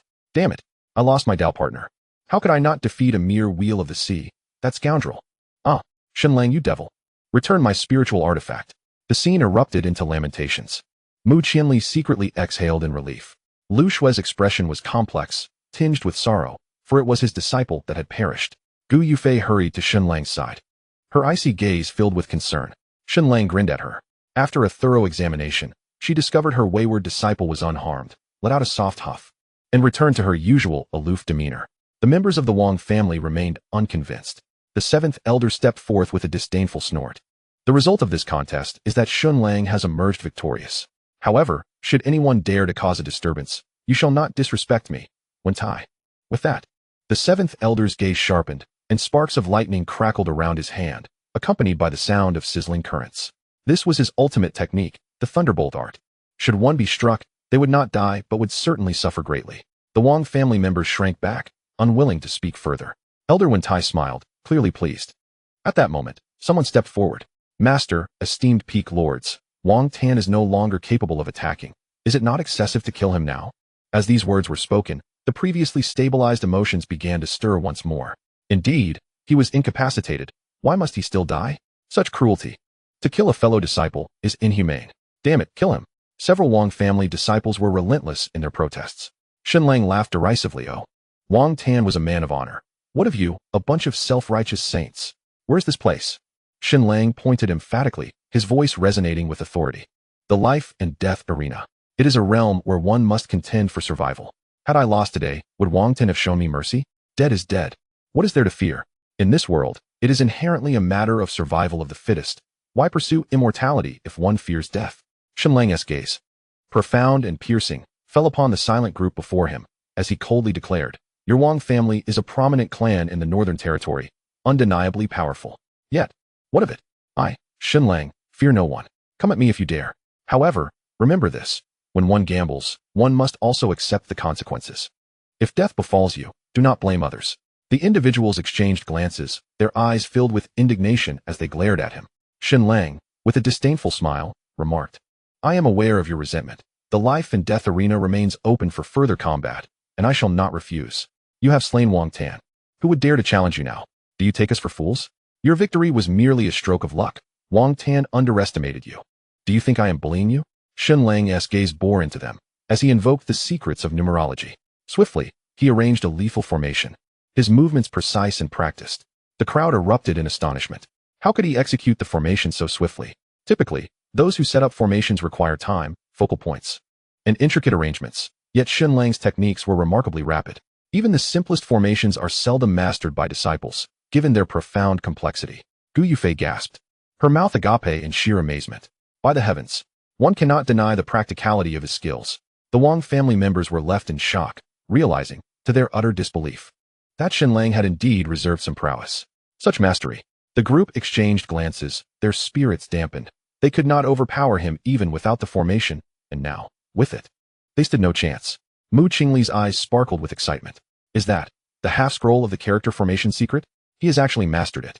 This scroll, once acquired by her master, Mu Qinli, had remained incomplete, with no one ever having successfully practiced it. Remarkable. This young fellow becomes increasingly intriguing. Very well. In the life and death arena, fate determines life and death.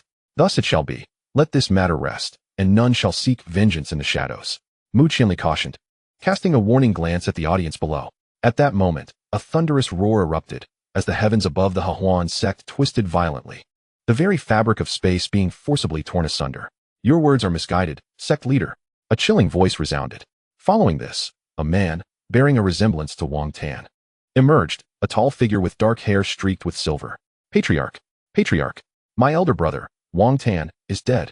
The group found their resolve as they knelt and wept. This man was Wang Zhantian, the patriarch of the Wang family.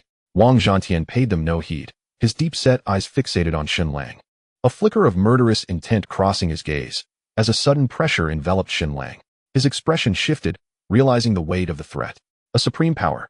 Someone gasped in astonishment. Mu Qinli swiftly dispersed the oppressive aura with a wave of her hand, moving to stand beside Xin Lang, followed closely by Gu Yufei and several other peak leaders.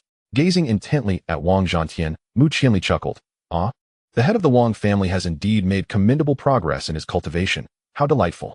However, resorting to such measures against a junior seems rather unbecoming. With a graceful fan in hand, Mu Qinli spoke with an air of nonchalance. Despite being in the supreme realm, he regarded Wang Zhantian's strength with indifference. For his own prowess in the sacred realm rendered him unperturbed.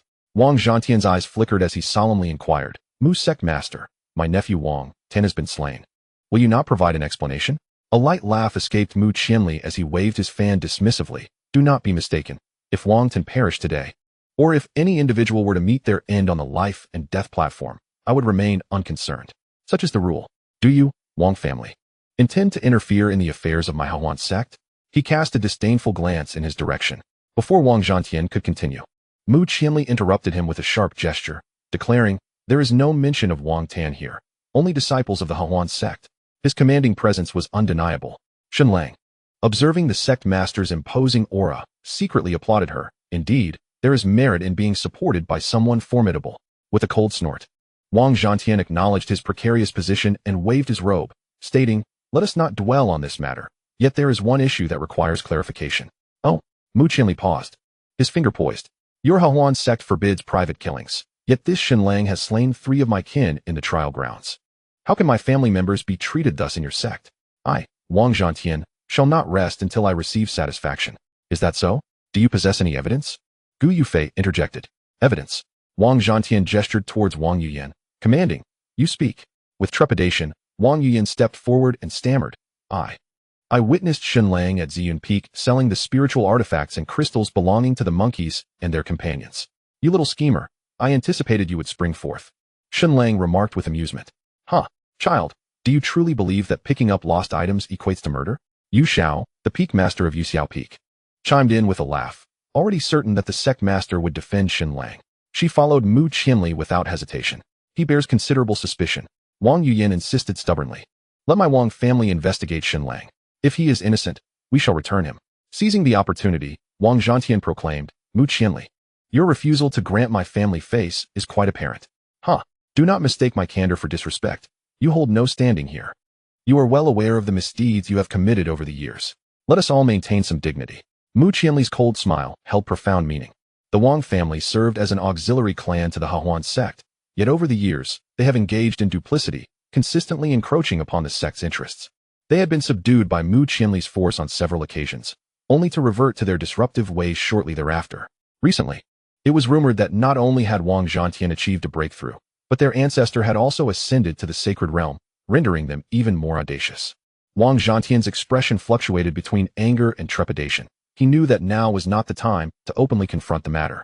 Observing his countenance twisted in distaste, as if he had swallowed a fly, Xinlang stepped forward with a grin, declaring, Master Wang, those useless individuals were slain by me. The crowd gasped in astonishment. Turning their gazes towards him, Wang Zhantian momentarily froze, clearly caught off guard by Xinlang's admission, a cold glint igniting in his eyes. You seek death, he hissed. Disciple, what are you doing? Come back. Gu Yufei's expression was one of concern. Xinlang offered her a reassuring glance, producing a recording stone and tossing it up and down. Wang Yuyin's pupils constricted in shock. He actually recorded it. Xinlang looked at Wang Zhantian with a playful smirk. Master Wang, I understand your urgency, but please, hold your horses. It was indeed I who killed them, but it was in self-defense. Your people pursued me for miles. Do you expect me to just sit idly by? Moreover, if we're to discuss the sect's rules against private brawls and killings, it was your family that struck first, was it not? With that, Xinlang tossed the recording stone to Elder Wen Tai. Please verify, Elder Wen. Rest assured, I trust you will handle this impartially. Elder Wen Tai, taken aback, nodded seriously before conjuring a misty screen in the air to project the footage. The images revealed the three individuals involved, detailing the actions of the monkey and the pleading of the alluring woman, while Xinlang was seen methodically dispatching them, causing the onlookers to break into a cold sweat. Some of the less composed among them even felt the urge to vomit. My goodness, Xinlang is a devil. How ruthless. I actually see no issue. They attacked you first. What morals are there to discuss? I agree, Xinlang is quite the man, though it seems a waste to kill that woman. After witnessing the entire sequence of events, the crowd began to understand the harsh realities of their world. It was a realm where the weak were devoured by the strong. If one did not eliminate their foes, they would inevitably await their own demise. Mu Qianli nodded in approval, as if to say, you truly are clever, my boy. However, after viewing the footage, Lu Shue's face grew extremely pale. She had not anticipated that Wang Tan had acted behind her back in such a manner. Lu Shue, how foolish you are. Mu Qianli exclaimed angrily. Lu Shue's face flushed, her mouth agape but unable to articulate a response. She felt trapped in a most uncomfortable predicament. Gu Yufei exhaled in relief, glancing at Xinlang, contemplating. Indeed, he is a wicked disciple, thoroughly despicable. With evidence laid bare, Wang Zhantian's expression darkened considerably. Casting a disdainful look at the remaining clan members, he cursed inwardly. A bunch of fools, leaving behind evidence even after being counter-killed. He let out a quiet sigh, realizing that it would be challenging to regain his dignity today. In light of this, I have no words regarding Wang Tan's demise. Let this matter rest. I shall endure this loss today, for there will be ample opportunities in the future to eliminate this Xinlang. Huh. Can you truly remain hidden within the Chaos Sect indefinitely? He mused inwardly. Wait, Xinlang exclaimed. Everyone was taken aback. Wang Zhantian halted his steps, frowning at him and inquiring, what is it? You've killed the man and avenged your grievances. What more do you desire? You just frightened my woman, my esteemed master. Huh. And so what? Wang Zhantian was taken aback. Xinlang's gaze was resolute as he articulated each word with precision. Now, at once, apologize to my esteemed master.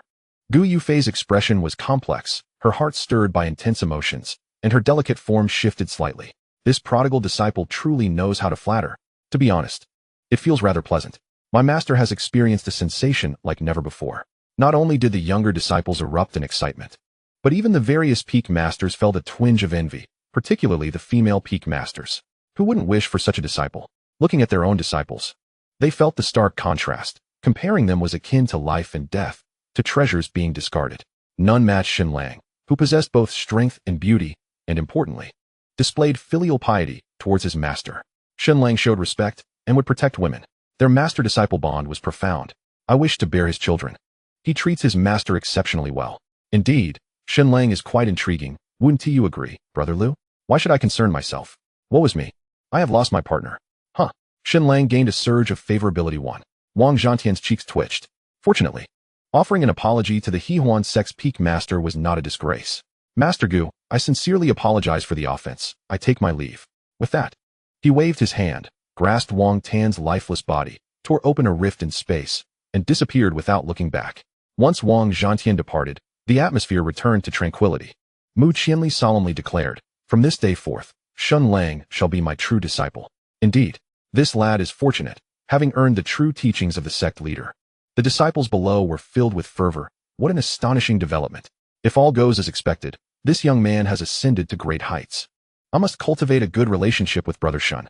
This sentiment was shared not only among the disciples, but also among several peak masters. Xinlang, have you not yet met your master? What are you still doing standing there? The peak masters, including Yuning Shuang, turned their gazes towards Yun Yao. TSK. This Yun Yao, not only does she play the flute beautifully, but she truly knows how to flatter. She is quite something. Xinlang did not wish to delay, but his master's fiery gaze was fixed upon him, and his waist was being painfully squeezed. Observing his discomfort, Mu Qianli could not help but realize that her little junior sister had once again succumbed to jealousy. No need for that. I have matters to attend to. All peak masters and several senior elders aside from Qingwan Peak, come with me. Understood. A smile graced Mu Qianli's lips as she deftly parted the fabric of space, leading the group away. As Gu Yufei noticed everyone departing, she let out a soft huff, disregarding whether Xinlang was willing or not, and seized him. Soaring into the sky, Master, your silence speaks volumes, as the mountains rushed past beneath them. Soon, they arrived at Qingwan Peak, where the two descended. The entrance to the Master's abode lay within a narrow corridor. With a decisive click, the Master pushed open the grand doors. Xinlang followed closely behind. Entering the dwelling, Gu Yufei made her way to the grand seat inside, and as soon as she settled, her expression turned stern. Kneel. Huh. Xinlang was somewhat taken aback. Has she lost her mind again? Chapter 21. Master, the sect leader is protecting you. Truly a direct disciple. Now, even my words fall on deaf ears. Reality is quite striking, isn't it? Clearly, your esteemed sect leader holds more weight. Gu Yufei remarked, laced with a tinge of envy. Xinlang chuckled softly and hastened to her side, unperturbed by her apparent reluctance, and seated himself beside her. Gu Yufei trembled slightly, instinctively shifting a little, fearing he might not fit comfortably. Xinlang, grinning, remarked, Master, the fragrance here is intoxicating. Do not be so frivolous. If you wish to go to the sect leader, I shall not impede you. There is no need for such pretense. The Master averted her gaze, resembling an irate porcelain doll, her ears tinged with a rosy hue, which only enhanced her charm. I shall remain right here in your abode, not venturing elsewhere. With his proximity, Gu Yufei's face grew even more crimson. You wicked disciple. You are cornering me. How utterly devious. She shot Xinlang a fierce glare, her anger accentuating her beauty. One could not deny that the Master was truly formidable at this moment. Master, in truth, the sect leader is protecting me. Protecting you? To declare such a thing before the entire sect is to indirectly warn others that none shall dare to lay a finger on me. The Master nodded in acknowledgement. You have made irreparable enemies within the Wang family. You must not venture out alone henceforth. Her tone was serious. No worries, if they come. We shall deal with them. Xinlang replied nonchalantly, his hands showing no sign of hesitation. Gu Yufei glared at his carefree demeanor, exasperated. You vile disciple. You might as well be dead. With that, she turned her head away. If I truly perished, would that not sadden you, Master? Xinlang flashed a grin. Bah. You shameless, lecherous scoundrel. I would be more than happy if you were gone. My hatred for you knows no bounds. Gu Yufei seethed. Her teeth clenched in frustration at his teasing demeanor. Reflecting on these recent days, Gu Yufei felt a deep sense of injustice, powerlessness, resentment, and anger within her, yet found herself utterly helpless. Xinlang chuckled heartily, raising an eyebrow with a knowing look. Shall we indulge in a moment of joy? Get lost. Half an hour later, the scene shifts to Tianyun Peak, home to Mu Qianli. In the main hall of the sect, a row of elders occupied the left side, while the right was filled with the various peak masters. Everyone was present except for Gu Yufei. Sitting in the prominent position, Mu Qianli observed that all had arrived and gently spoke. Today, I wish to discuss a matter with you all. The crowd turned their gazes towards her. After a brief pause, she continued, I propose we establish a holy sun. Upon this declaration, silence ensued, a profound, almost suffocating silence. No one could comprehend Mu Qianli's sudden inclination to appoint a holy sun. Yuxiao Peak's Yun Yao, playing with her jade flute, suddenly froze at the words of the sect leader, her delicate fingers momentarily halting, waves of intrigue shimmering in her eyes. One elder inquired, "Sect leader, may I ask who you wish to appoint?" "Indeed," another chimed in. "Who do you have in mind?" Mu Qianli countered, "What are your suggestions?" The crowd's expressions brightened, and several individuals exchanged glances, eager to support their own. The position of Holy Son held great significance within the sect, second only to the sect leader. Who would not desire such an honor? Yin Yao, with a playful smile concealing her mouth, mused internally, "Heh, I wonder what has them all so excited." Recommendations abound, with those on the destiny list and the eldest disciples of various peaks all being viable candidates. Each possesses commendable strength, at least at the level of Dharma manifestation, making them exceptional even within the Cangxuan Continent. The assembly buzzed with animated discussions, their expressions alight with enthusiasm. Mu Qianli smiled and turned to Yu Ningxuang, the master of Ziyun Peak, and asked, "Ningxuang, do you have anyone to recommend?" With her elegant brows and a demeanor that radiated grace, Yu Ningxuang replied with a serene smile, "Sect leader, you are aware that Ziyun Peak is relatively weaker. My best disciple, Chen Xiao, ranks just outside the top 10 on the destiny list, so I shall refrain from making a recommendation." She had never favored conflict, and Ziyun Peak primarily focused on ensuring the sect's operations, overseeing matters like the treasure pavilion and the task hall. Undoubtedly, they were stronger than Qingwan Peak, yet still fell short compared to some of the main peaks.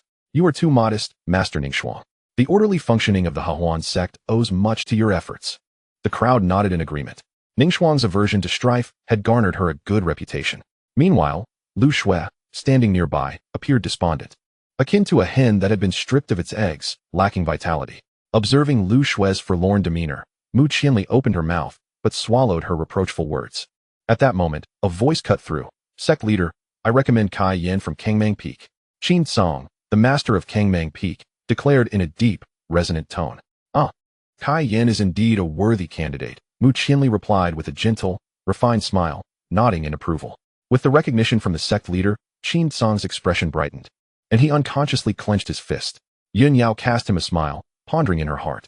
"Do you have anyone in mind, Yin Yao?" Mu Qianli suddenly inquired, seemingly casual. All eyes turned to her, with only Lu Shui remaining silent. Yin Yao exuded an enchanting charm. Her eyes seemed to captivate souls, and every frown and smile conveyed an abundance of allure. "I recommend Xin Lang, esteemed sect leader," she replied leisurely. The crowd responded with puzzled expressions. "That kid is indeed commendable, but merely commendable, wouldn't you say?" "Indeed, Yin Yao. His strength isn't particularly outstanding. He isn't even on the heavenly machine rankings." "Exactly. The position of the Holy Son must be acknowledged by the masses.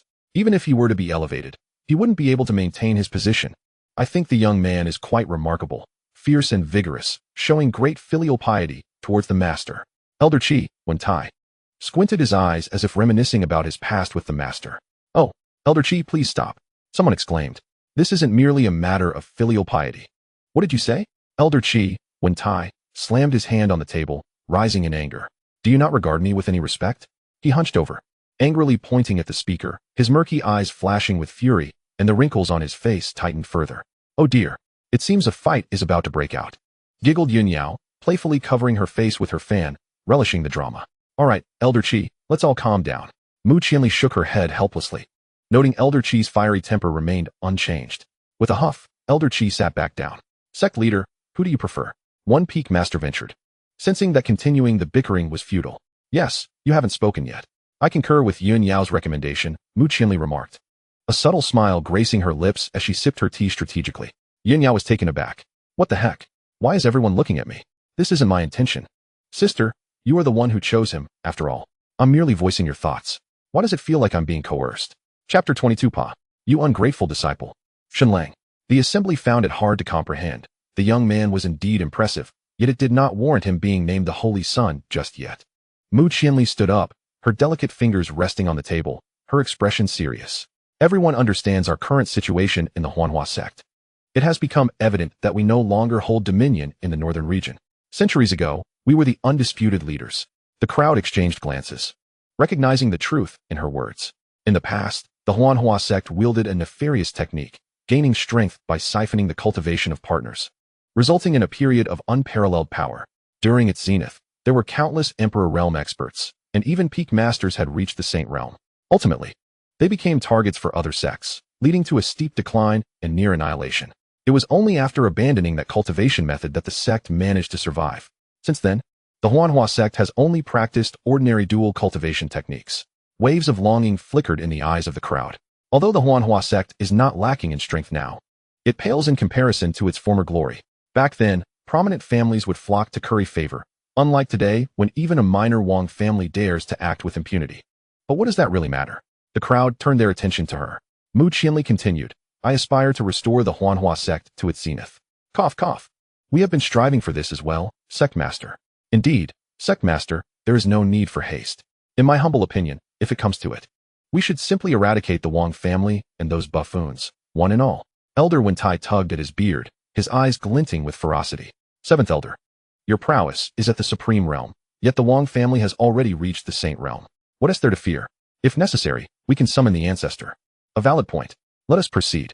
Today, the sect master must be furious with the Wang family for daring to challenge the Huanhua sect. Yin Yao scoffed. You lot truly have a talent for drivel. Heh, but none of that is of any importance. What truly matters is to cultivate Shen Lang as swiftly as possible. Mu Qianli's gaze sharpened as she spoke, each word deliberate. He is a chaotic body. What? The crowd gasped in astonishment. Crack. Someone's cup was crushed in disbelief.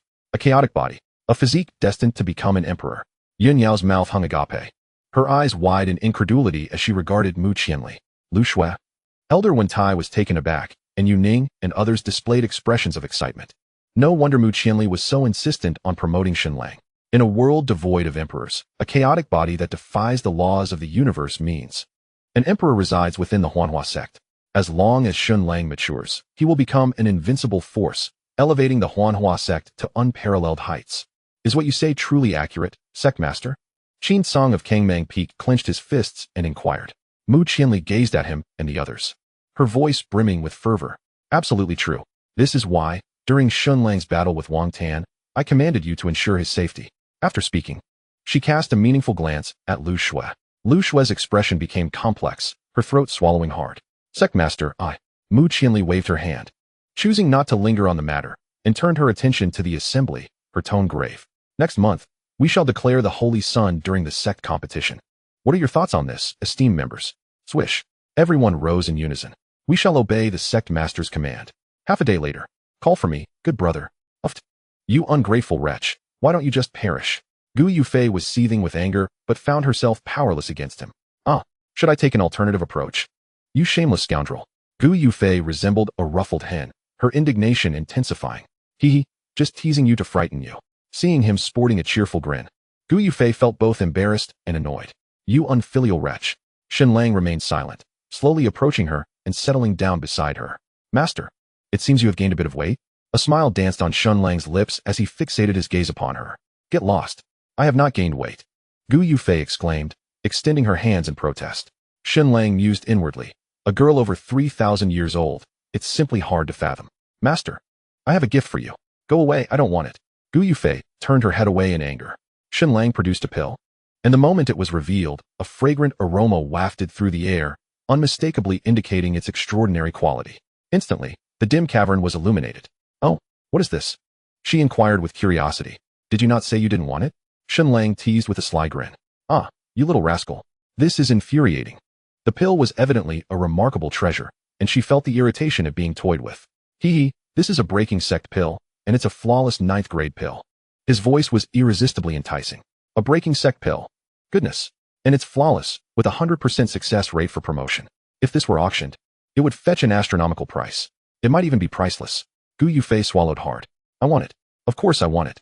She had lingered in the Emperor realm for many years, yet had failed to touch the threshold of the Supreme Realm, and it seemed hopeless in this lifetime. However, recently, due to Shen Lang's influence, the green aura above her head had intensified, seemingly enhancing her aptitude. This revelation surprised Shen Lang. He hadn't anticipated that not only could he benefit, but he could also improve her innate qualities. Truly a double-edged sword. Gu Yufei also noticed her cultivation had progressed, and she had vaguely brushed against the threshold of the Supreme Realm. Yet, this enhancement required time and consistency. It couldn't be achieved in just a day or two. Did you concoct this? Gu Yufei bit her lip, her gaze fixed on the pill. Of course, my disciple is a genius in alchemy. 9th grade pills are a breeze. Alas, too bad Master doesn't want it. It will have to be fed to the dogs. Shen Lang chuckled and prepared to leave. Feed it to the dogs. How infuriating. Wretch, come back to me. But Shen Lang vanished in the blink of an eye. He just walked away. Gu Yufei was beside herself with rage. That little rascal. At this moment, she desperately wanted to shout, I want it, give it to me. Yet how could the fairy Yufei bow before a wretch? No, absolutely not. How vexing. Knowing full well that she desired it, he still refused to give it to her. Was she expected to plead with him? How outrageous. Gu Yufei's delicate face was suffused with an icy chill, her eyes shimmering with a flicker of flames. Humph. Wretched disciple, may you meet an untimely end.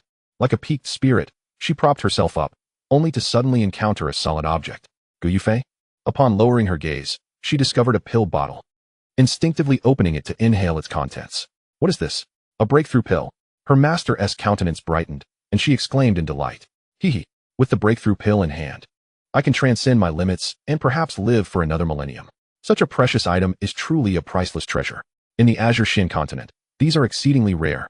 And yet this ungrateful disciple generously bestowed it upon me. She abruptly recalled that this pill had been concocted by her wayward disciple, marveling at the thought. This disciple must be defying the heavens. Chapter 23, Yi Fui, the fragrance still stolen. At the Joyful Sect's plaza, days had passed since the competition at Tianxian Peak. On this day, several robed cultivators clad in azure appeared to be awaiting someone. Brother Lu, have you heard? Heard what? That bet was supposedly initiated by Shen Lang. Goodness. This rascal is both taking and consuming? Brother, one cannot speak in such a manner. Shen Lang is also relying on his strength. Do not mention him to me. Woe is me. I have lost my partner, and now must expend over 3,000 crystal stones to redeem them. That scoundrel Li Hao is utterly inhuman. I shall make him pay dearly. As the brothers conversed, Li Hao and Yi Fui approached. Today, they were there to collect the gambling stakes. Within the sect, most cultivators did not carry excessive crystal stones, as this realm had yet to adopt a scanning system.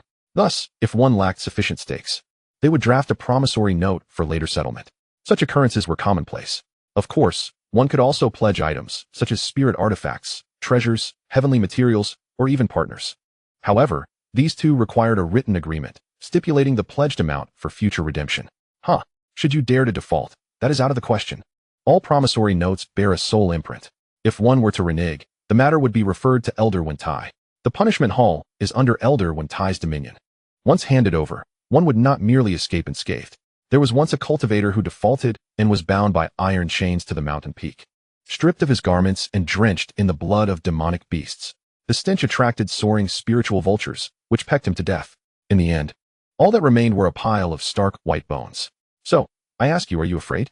Would you dare to defy? Thus, under his intimidation, the gambling atmosphere at the Joyful Sect flourished, filled with honorable gamblers. Brother Lu, did you bring the crystal stones? Li Hao, donned in a white robe, inquired earnestly. Ahem. Brother Li, could you perhaps take it easy? This amount seems rather excessive. Just moments ago, the resolute senior Brother Lu, who vowed to confront Li Hao, has now adopted a different demeanor. What? Li Hao furrowed his brow, expressing his displeasure. Senior brother, the 3,000 crystal stones were your assertion. I possess written proof. Are you attempting to renege on our agreement? And no, it's just that this amount is excessive, and I still have to cultivate, Senior Brother Lu lamented. His face a mask of despair. Senior brother, one must honor their wagers. Your behavior is rather disheartening, Li Hao retorted with a cold smirk. Nonetheless, it truly is too much. Reduce the amount, and I will provide you with it right now. Senior Brother Lu began to feign reluctance. Very well, I shall forfeit it. I'll take the soul contract to the treasure pavilion and auction off your partner. You'll end up with a green forehead, utterly humiliated. Li Hao threatened fiercely.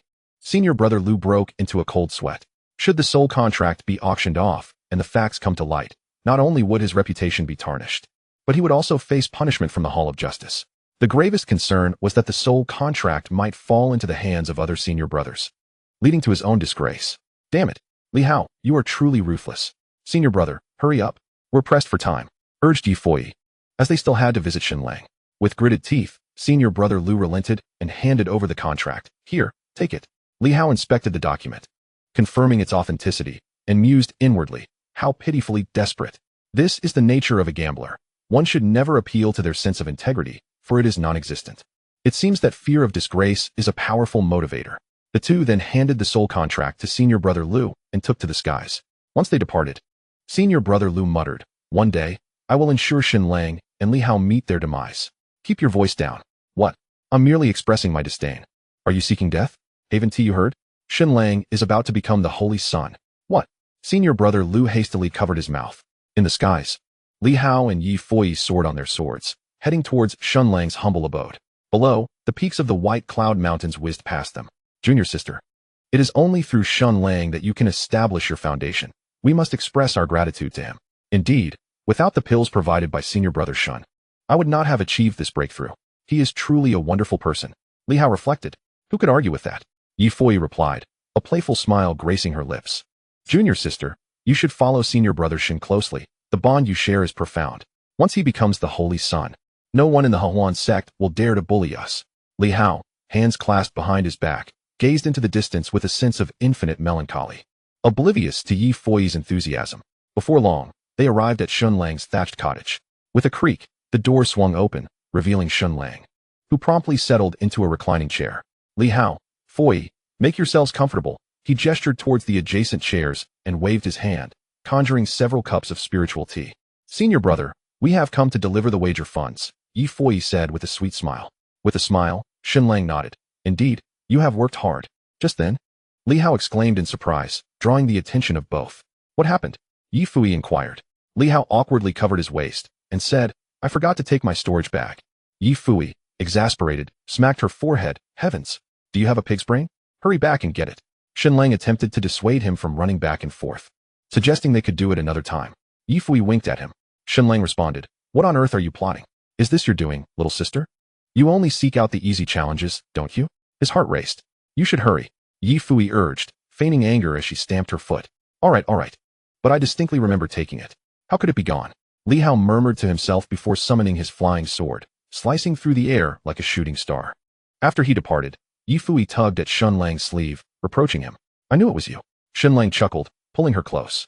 Her eyes sparkled, and her face flushed. Sister, was this all part of your plan? Shunlang teased, tilting her chin with his finger. Brother, please do not mock me. It was all to see you. Was it really necessary to go to such lengths? Shunlang grinned mischievously. Brother, it is the thrill of the chase. Yi Fui's cheeks deepened in color. Her lips pressed tightly together, her gaze filled with emotion. If anyone knows how to enjoy life, it is you, dear Yi. Shunlang laughed heartily, kicking open the door and stepping inside, closing it with a decisive click. Half an hour later, indeed, the thrill of the chase proves rewarding. Shunlang chuckled. Sister, take these pills and crystals. Should you require more, simply ask me. He pushed a heap of items toward her. Currently, resources were plentiful for him, as Mu Qianli had ordered Yun Yao to supply him with all necessary cultivation materials. However, Shunlang was focused on solidifying his foundation and had yet to seek Yun Yao's assistance. Ah, brother, this is far too much, Yi Fui exclaimed, gazing at the mountain of riches before her, hardly daring to dream of such a bounty. If you cannot use it all, share some with Li Hao. We must not neglect him. You are not lacking, so take it. Shunlang replied generously with a smile. Thank you, brother. Yi Fui's voice trembled with emotion as she nestled closer to him. In this world, cultivation resources equate to life itself. No one would foolishly give away such wealth. Not even a partner. The bond between partners in the cultivation realm is often overshadowed by the value of resources. Thus, Yi Fui was taken aback by Shunlang's extraordinary generosity in offering her so much. Chapter 24. Sister, the storms outside are turbulent. In the Harmony sect, within Shunlang's humble abode. Approximately an hour later, Li Hao returned. Upon his arrival, he found the courtyard devoid of any presence. How peculiar, he thought. Where could everyone have gone? He appeared bewildered as he noticed the wooden door was firmly shut. Instinctively, he pushed against the door, but it did not budge. He knocked on the door, producing a series of thuds. The two of them exchanged glances, momentarily stunned. Shortly thereafter, Yi Fei called out. Senior brother is busy refining pills for us. Keep your voice down. Upon hearing this, Li Hao outside the door felt his eyes welling with tears. Overwhelmed with emotion and at a loss for words. Shunlang had given him so much that he felt he could never repay the debt in this lifetime. And here he was still refining pills for the two of them. Half a day later, Yi Fei awkwardly stepped outside. Junior sister, I too must strive to cultivate diligently. Once we possess sufficient strength, we shall surely repay senior brother Shun. Yes, I understand, replied Li Hao. Let us depart. With that, the two of them transformed into a streak of shooting stars and soared away. Along the way, Li Hao sighed. Ah, such a good person. Junior sister, I would willingly stand guard for senior brother Shun in the future. Startled, Yi Fei nearly lost her balance and fell from the flying sword. Shunlang lounged comfortably in a chair, swaying leisurely. The system summarized. Ding, cultivation level, mid-stage of We'll See realm, spiritual weapon, Azure Sky Heavy Sword, upgradable. Technique, Heavenly Sun Divine Art, Imperial level. Skills, Dominant Fist, Imperial level.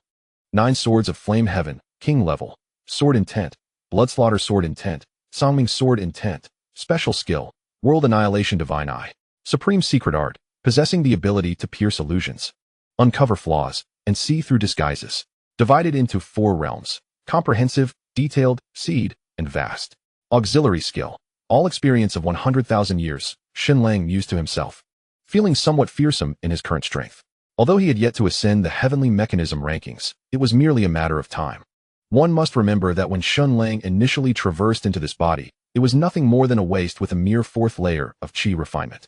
Now, in such a short span, he had reached the Wheel C realm, primarily due to the formidable physique of the chaotic body and the accelerated effects of his techniques. However, this was not the crux of the matter. The essence lay in expressing gratitude towards his esteemed master. Without the daily guidance from his master, Xinlang would not have such a formidable foundation. Yet, his master's aptitude still required enhancement. Xinlang felt that his absorption was becoming somewhat sluggish. If only she could transform into a blue hue. The sect master was indeed a fine candidate. Her aura was blue, but Xinlang feared he might be slapped to death. Clearly, that was not an immediate possibility. Mu Qianli was not like his master. A couple of blows from her would not suffice to pacify her. There was a genuine risk of being countered. Never mind, he sighed, shaking his head. I, Xinlang, am a person of integrity. How could I possibly bully the sect master? She is still human after all. I shall wait until my cultivation is higher and my foundation stronger. Then I will consider teasing her.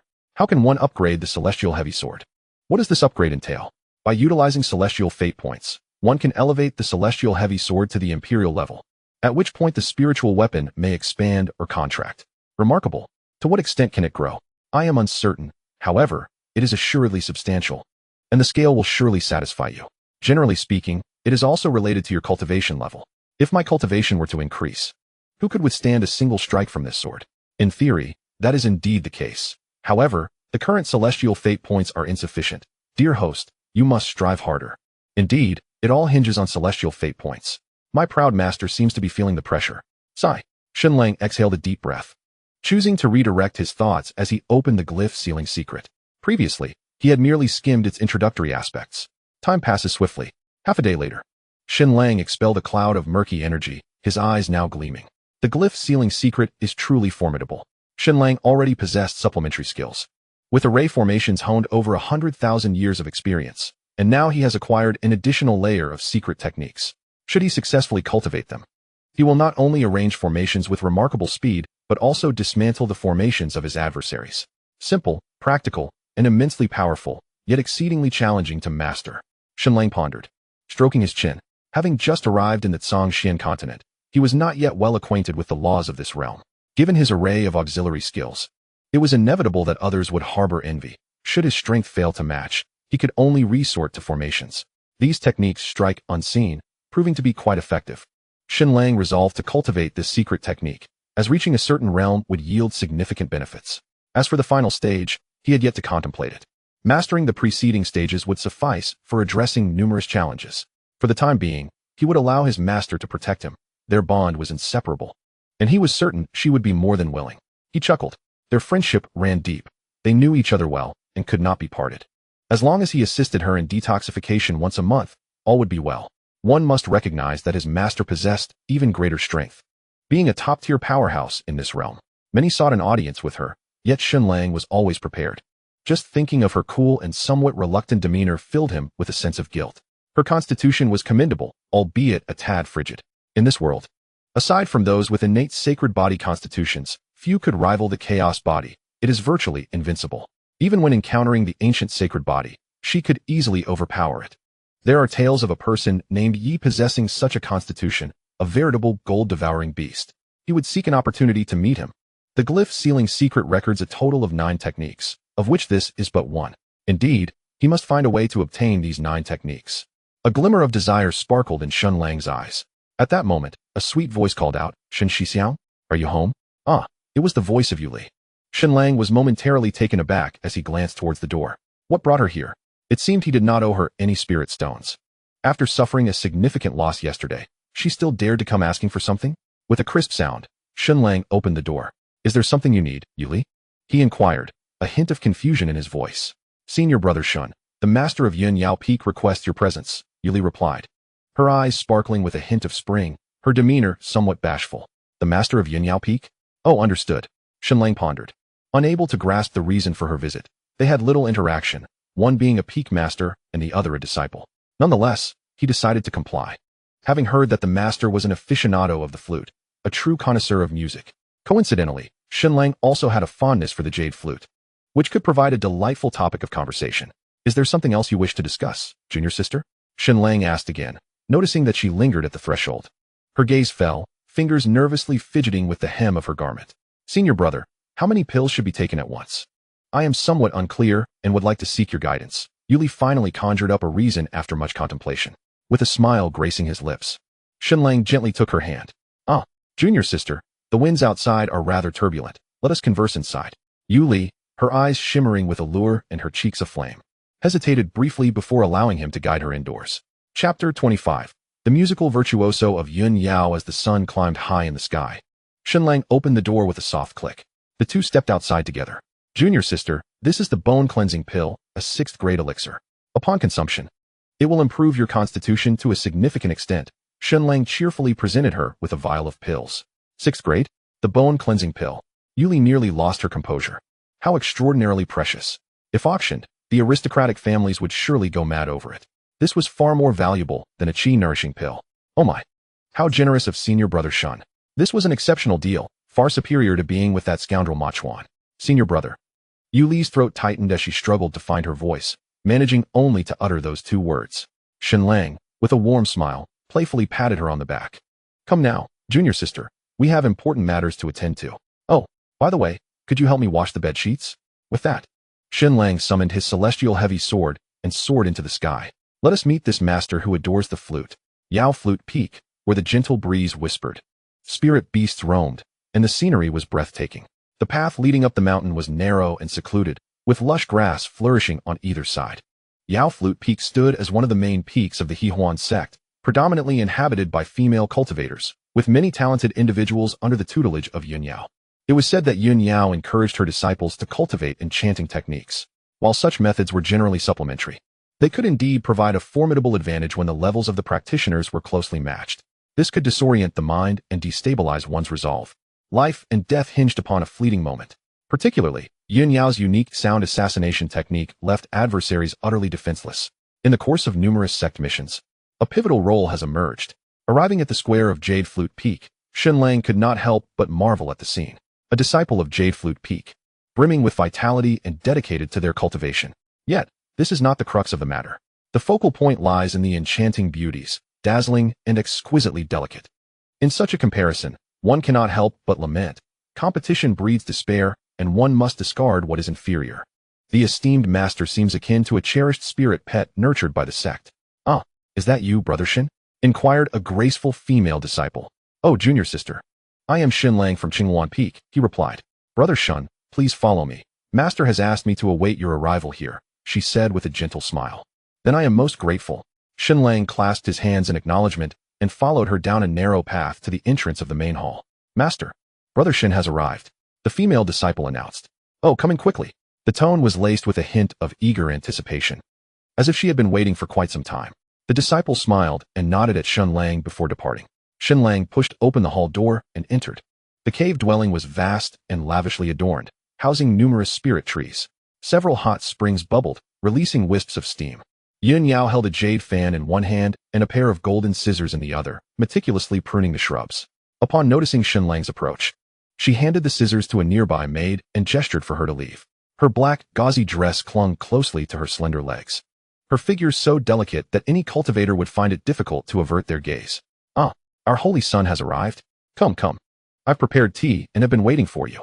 Yun Yao's voice was filled with warmth, akin to that of a deeply bonded master and disciple. Greetings, mistress of Yun Yao Peak. Shenlang responded politely with a bow. Do not stand on ceremony. Come here, she urged, her laughter echoing with familiarity. Shenlang smiled and moved to sit across from Yun Yao. As their eyes met, Shenlang suddenly felt a dizzying sensation wash over him, compelling him to instinctively circulate the Tianyang divine art, which dissipated in an instant. Charm. It is indeed a form of poison. The Tianyang divine art. characterized by its utmost resilience and brightness, was precisely designed to counter such enchantments. Yun Yao raised an eyebrow, astonished. Indeed, quite intriguing. You have managed to resist my charm technique. Xinlang took a sip of the spirit tea and inquired, Mistress of Yun Yao Peak, is there something you need? Internally, he pondered, I am a serious person. Your fervent demeanor remains inscrutable to me. The sect master instructed me to inquire if you have any needs that I may fulfill. Xinlang thought, is this how you speak, so formally? Is this polite? As he gazed at Xinlang with a captivating smile, Yun Yao playfully corrected herself. Primarily, it is a matter of resources. Do not misconstrue my intentions, dear brother Shen. Xinlang felt a tinge of irritation. It seemed she was being deliberately provocative. I have compiled a list of items I require, he stated, handing her a piece of parchment. Yun Yao took the list, fanning herself with a jade fan while murmuring to herself, spirit pearl grass, earthly origin ginseng, golden origin fruit, with spirit bud. These are all for alchemy. And what about star shards, binding talismans, and starlight sand? Her delicate fingers paused, and her confusion deepened. Wait, is this 5-color wood, celestial silkworm silk, void divine wood, and primal soil? Yun Yao was astonished. Xinlang, are you an alchemist? Indeed, a 9th rank alchemist, he replied. What? 9th rank? That's incredible. It can't be true. What about these? Yun Yao asked eagerly. Oh, these? The star shards and binding talismans are used for formations. You can also craft formations? Yun Yao was taken aback. Yes, I am a 9th rank formation master. Wow, Yun Yao exclaimed. And what about these? I truly cannot comprehend their purpose. Xinlang glanced over casually and said, this? It's for crafting puppets. Puppets? Yun Yao was bewildered. Isn't the art of the celestial puppet master lost to time? Well, I can only create celestial level puppets at most. I'm not yet capable of crafting imperial level ones. Xinlang sighed, a hint of frustration in his tone. The levels of puppetry, imperial, celestial, earthly, mysterious, yellow, from highest to lowest, suggest that an imperial puppet is akin to a saintly cultivator among humans. Celestial level puppets. Yun Yao was utterly flabbergasted. A 9th rank alchemist. A 9th rank formation master, a top-tier puppet master. What more is there that I do not know? Xinlang, you are truly remarkable. It's nothing. There's more, but I won't delve into it. Xinlang waved dismissively. More. Yun Yao was astounded, her emotions in turmoil, clearly unable to believe it. Just some trivial skills. 9th rank spirit plant master, 9th rank artifact master, 9th rank array pattern master. Xinlang counted off on his fingers. Yun Yao was left speechless, her expression one of sheer disbelief, mouth agape in an shape. This world is utterly insane. He dares to say that these 9th rank skills are useless. Even if they were all gathered together, each individual skill would be coveted by various sects. Wouldn't they treat you like a revered ancestor? How astonishing. The Cangxuan Sect has produced a prodigy. The sect leader probably remains oblivious. Yun Yao now envied Gu Yufei immensely for having a disciple like Xinlang. How fortunate she was. Truly, what great luck. And yet, she calls him a wayward disciple every day. Does she not realize the fortune she possesses? Do you want this? If you don't, I certainly will, Yun Yao thought, consumed by jealousy. Ahem. Xinlang, these 9th rank skills are indeed quite valuable. You should not underestimate them. The materials are not a major issue. I can assist you in sourcing them. Yun Yao cleared her throat, attempting to mask her embarrassment. Oh, I am grateful to you. Peak Master Yun Yao, Xinlang replied, his face brightening with appreciation. However, the advanced practitioner's body you desire is currently not available, as such entities are rather scarce. And I assume you would not make use of inferior ones. Yun Yao furrowed her brow and expressed her regret. Chapter 26, at most. Sister will listen to you in the future. Xinlang nodded, in understanding.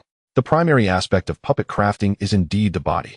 The higher the cultivation level of the shell, the superior the quality of the resulting puppet. Generally, once a puppet is successfully crafted, the finished product will be one level lower than the original body material. For instance, if the primary material is the body of an emperor-level expert, the resulting puppet is likely to be at the king level. Thus, the requirements are quite stringent. Xinlang felt somewhat troubled. While it would not be impossible to select a random shell, the auxiliary materials are also precious, and doing so would be wasteful. What use is a worthless creation? Observing his demeanor, Yun Yao smiled gently, shifting closer to him. Xinlang gazed at her face, which was mere inches away.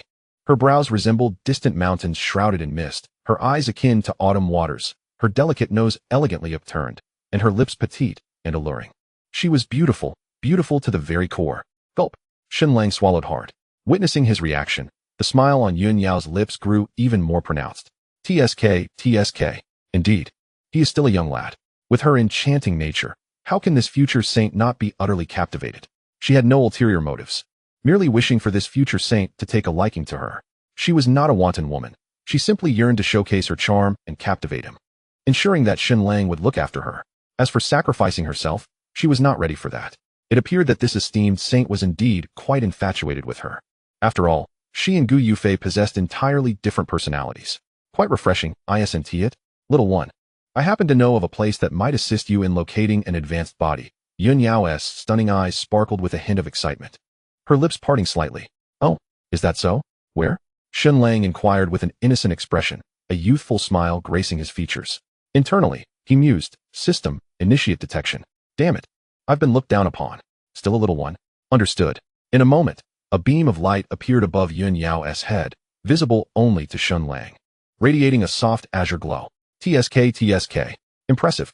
Slightly higher than my Master S. Splendid. There exists a forbidden area within the sect that should contain advanced shells. Yun Yao observed his bashful demeanor and found it amusing. A forbidden area? Yes. Many years ago, various sects besieged our Joyous Union sect, leading to a fierce battle where many formidable experts perished. Oh, by the way, Elder Wentai participated in that conflict. After this incident, the elders of the sect sealed this place with prohibitive magic. Yun Yao gently waved her jade fan as she spoke. Such a hidden history indeed.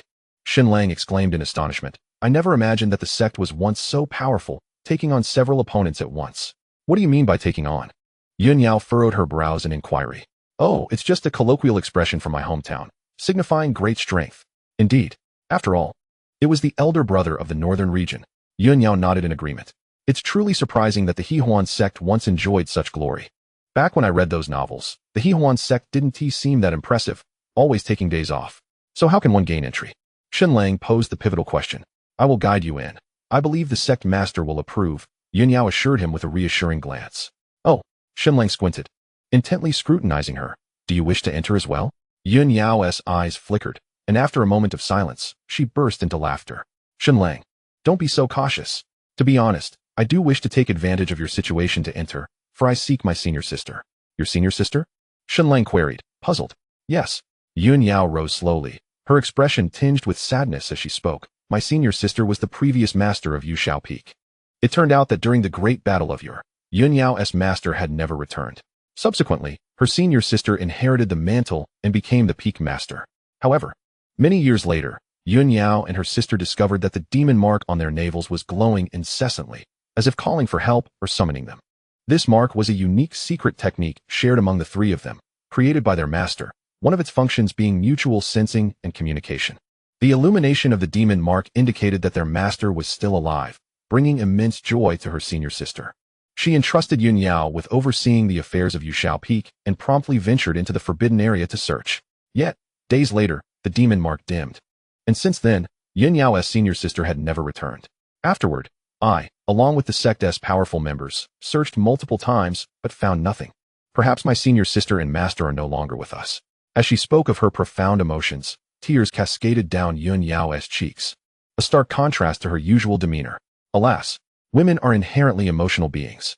Observing her sorrow, Xinlang felt compelled to take action. In the next moment, he instinctively embraced her, disregarding her willingness. At this moment, she surely needed this comfort the most, he thought to himself. Yun Yao regained her composure, her face flushed, and she forcefully pushed him away, her eyes flashing with mild anger. Xinlang, even though you are the sect master's chosen holy son, do not underestimate me. She was flirtatious, but not frivolous.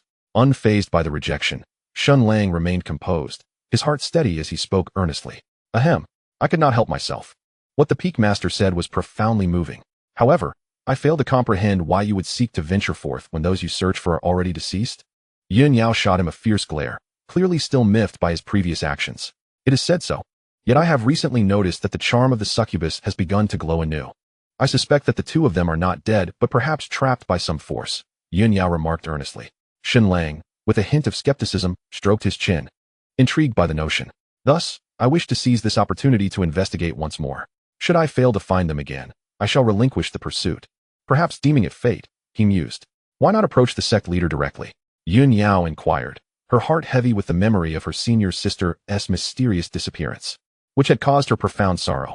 I have implored the sect leader multiple times, yet she remains obstinate, she stated matter-of-factly. Xinlang understood this was the sect leader's way of protecting her, wishing to avoid a repeat of past calamities. Oh, but I cannot concur. Xinlang interjected suddenly, perplexed. What does it have to do with me? I have no interest in meddling, he declared, clearly uninterested in the affair. Why not? Yin Yao was taken aback. Surely, having another to protect her would be beneficial, a win-win situation. Has this foolish creature lost her mind? You are the one beseeching me, Xinlang retorted. Ah. Yin Yao was astonished. You have wounded my heart. Is this how you treat those who seek your aid? Xinlang shook his head in disapproval. After a moment's contemplation, Yin Yao understood. With graceful steps, she approached him, her movements enchanting as she playfully tugged at his garment. All right, I implore you, please take me with you. I even recommended you for the position of the Holy Sun. How can you be so heartless? I shall heed your words from now on, she urged, her gaze fixed on him with a hint of desperation. Just do not employ that wretched charm on me again. It holds no sway, Xinlang replied coldly, his expression darkening as he turned to leave. For the fiery little mare, she must be disciplined to become a gentle dove. Yin Yao's face paled, her lips trembling with discontent. As Xinlang reached the door, he paused to say, Notify me once it is accomplished. Without a glance back, he exited. Upon hearing this, Yin Yao's expression brightened momentarily before she stomped her foot in frustration. The audacity. If he becomes the Holy Sun, who knows what chaos may ensue. 3 days later, the sect leader finally acquiesced. Initially, she had been resistant, aware of the inherent dangers of the location. However, upon hearing that Xinlang possessed an array of 9th-grade support skills, Mu Qianli's jaw dropped in disbelief. Is this not a fabrication? Fortunately, at that moment, their master arrived. Mentioning her intention to attempt a breakthrough, Mu Qianli regarded her curiously. Sister, it is not that I look down upon you. But surely it must be quite challenging for you to achieve such a feat? Yet the next moment, Gu Yufei, with a smile, produced a broken sect pill, stating, This was concocted by the wayward disciple. Mu Qianli's jaw dropped once more, her astonishment so profound it could only be expressed through a series of exclamations. This is indeed a stroke of fortune. Such a prodigy exists within the Hehuan sect. This truly is a grand blessing. She urged them to hurry, insisting that Elder Wentai accompany them. Moreover, Mu Qianli demanded they return before the sect's competition, for her eagerness to obtain the Holy Sun was palpable. The sect's rear mountain lay 200 miles away, where a waterfall concealed a formidable barrier. Present were Mu Qianli, Gu Yufei, Yuning Shuang, Xinlang, Elder Wentai, and other esteemed members. Everyone greeted Xinlang with exuberance, their enthusiasm unmistakable. This venture into the forbidden grounds promised bountiful rewards. The old man had already calculated the odds. He had long heard of Xinlang's extraordinary prowess, and upon meeting him, it was evident that he was both talented and handsome. What a combination of strength and allure. Oh right, Xinlang, do you remember the meal I treated you to? The crowd exchanged pleasantries, showering him with compliments. Now, every sect was aware of Xinlang and his mastery of the 9th tier. Who wouldn't desire his 9th tier elixirs, spiritual artifacts, or array formations? When would be a better time to forge connections than now? Even if Xinlang were not the Holy Sun, but merely a dog, he would still be a celestial hound worthy of reverence. Xinlang quietly marveled at the overwhelming warmth of their reception. Seizing an opportune moment, he discreetly pulled his master aside, presenting her with an object shrouded in mystery. Disciple, what scheme are you concocting now? Gu Yufei frowned, eyeing the item with suspicion. This is a root bone pill, flawless and of the 9th tier. When you consume it during your breakthrough, it offers a 100% chance to enhance your constitution. The onlookers had already noted the hushed exchange between master and disciple. Though they engaged in casual conversation, their ears were keenly attuned to the dialogue. Root bone pill. Upon hearing this name, everyone was astounded. This legendary elixir had long been lost to time. Could Xinlang truly possess such knowledge? The extent of a cultivator's journey is often determined by their constitution. Xinlang's chaos body, if not hindered along the way, was destined for greatness. Conversely, those with inferior constitutions would find their efforts futile, as if the heavens had denied them sustenance. Yet, it was said that a rare elixir known as the root bone pill could alter one's constitution, guaranteeing an enhancement that could be consumed once in a lifetime. Even the most unremarkable individual could experience a transformation. Gu Yufei gazed at the pill in her hand, her breath quickening. Her innate talent was not particularly extraordinary. Reaching the imperial realm had been her utmost limit. Now, with this root bone pill from Xinlang, her enhanced constitution would propel her even further. This is indeed the legendary elixir. How casually it was given to her. The master felt a warmth in her heart, her body involuntarily twisting slightly. Humph, disobedient disciple. At least you possess some conscience, her tone icy. However, she knew Xinlang all too well. This rascal was thoroughly wicked. He must be harboring some ill intentions. As expected, Shenlang chuckled, unconcerned, producing another scroll. He lowered his voice further. I have heard that Master excels in woodworking and possesses remarkable skills. I have a small toy here. Could you assist me in crafting it? How old are you? Still playing with toys? Gu Yufei shot him a glance and accepted the scroll. The design was not particularly complex, but why did it look so peculiar? What is the matter? Is there a problem? Shenlang inquired. No, the master replied, shaking her head, yet she curiously asked, what do you need this for? It resembles a spirit beast egg. Hee, you need not concern yourself with that. I will reveal it once I emerge. Shenlang smirked. Something felt amiss, too amiss. Gazing at the mischievous grin of her disobedient disciple, a chill coursed through Gu Yufei, rising to her crown, causing her to shiver slightly. A sense of foreboding filled her heart, yet she could not articulate it. Very well, I shall craft it upon my return and present it to you. Gu Yufei nodded. At that moment, Mu Qianli dispelled the barrier.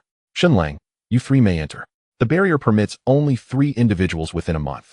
Elder Qi and Yun Yao.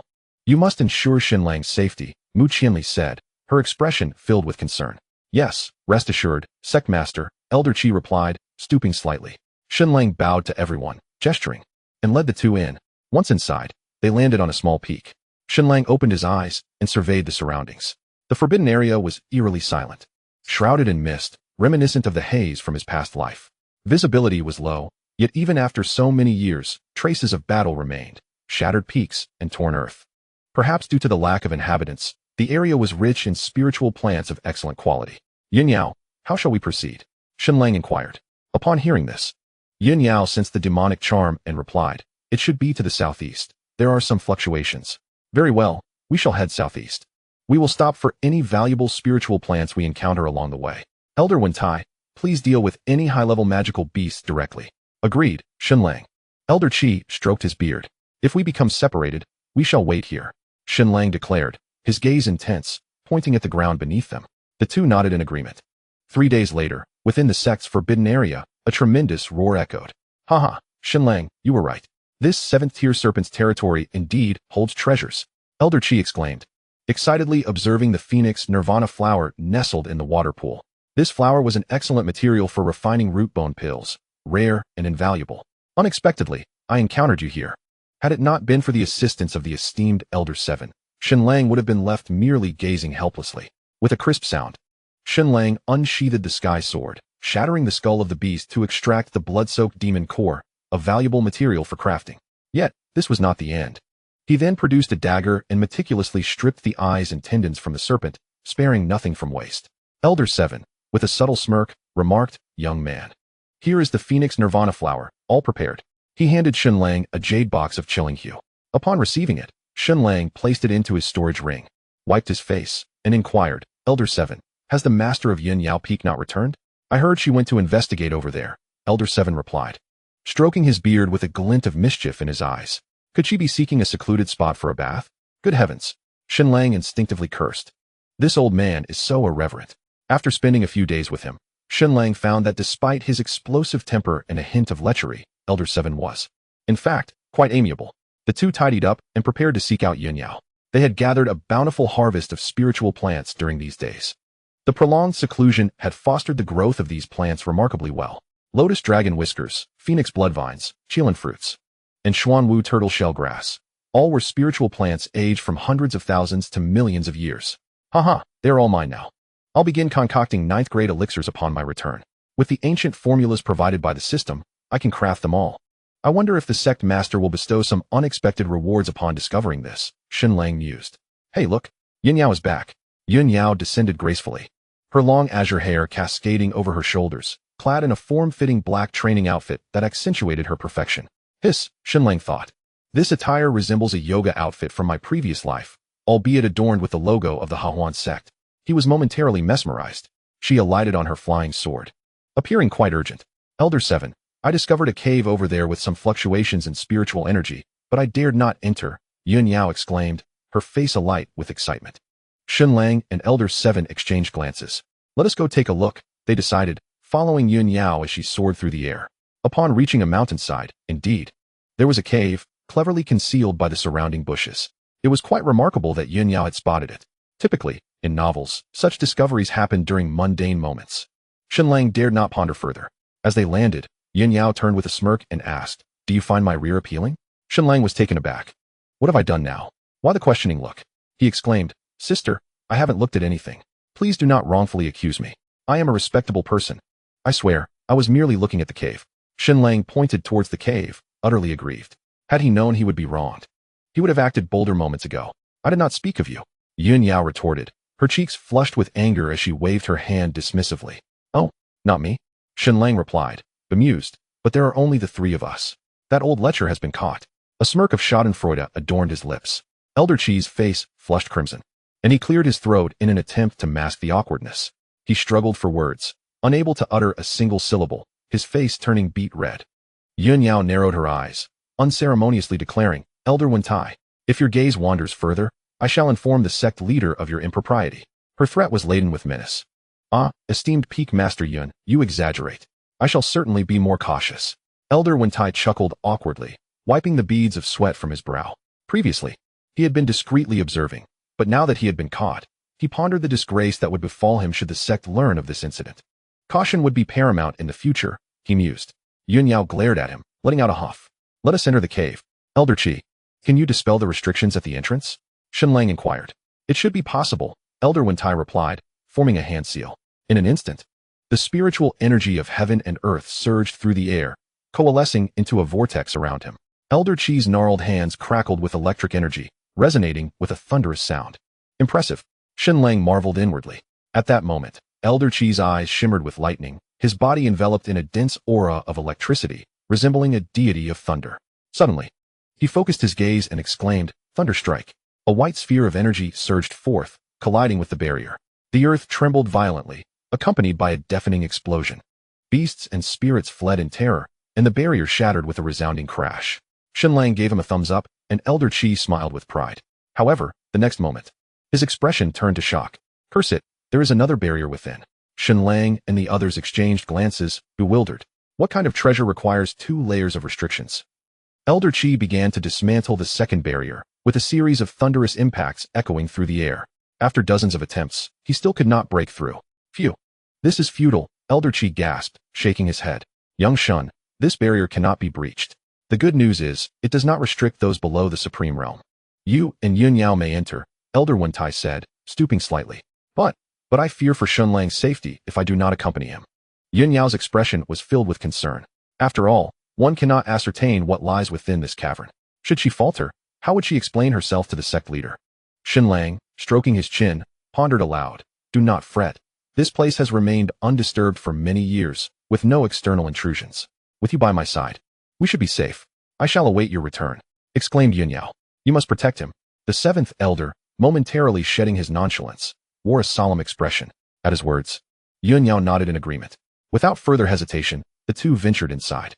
The entrance was narrow, forcing Shenlang and Yun Yao to proceed in single file, with Yun Yao leading the way while Shenlang followed closely behind. At that moment, he was far from interested in the scenery.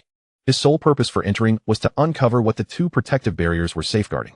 The cavern was deep and seemingly endless, the only sound being the rhythmic dripping of water. Time slipped away, and gradually, the cave expanded, allowing both to enter with ease. Yun Yao had neatly gathered her hair into an elegant bun, exuding a sense of competence. Suddenly, she gasped in surprise. "Shenlang, my demoness mark has reacted." "Really?" he inquired, intrigued. "Yes, and quite strongly." Her voice was laced with excitement. "How curious," Shenlang replied, perplexed. Ever since entering this forbidden realm, Yun Yao had initially sensed something in the southeast, but had felt nothing since. Why would it react now? Could it be that his senior sister was indeed alive? Nevertheless, this seemed like promising news.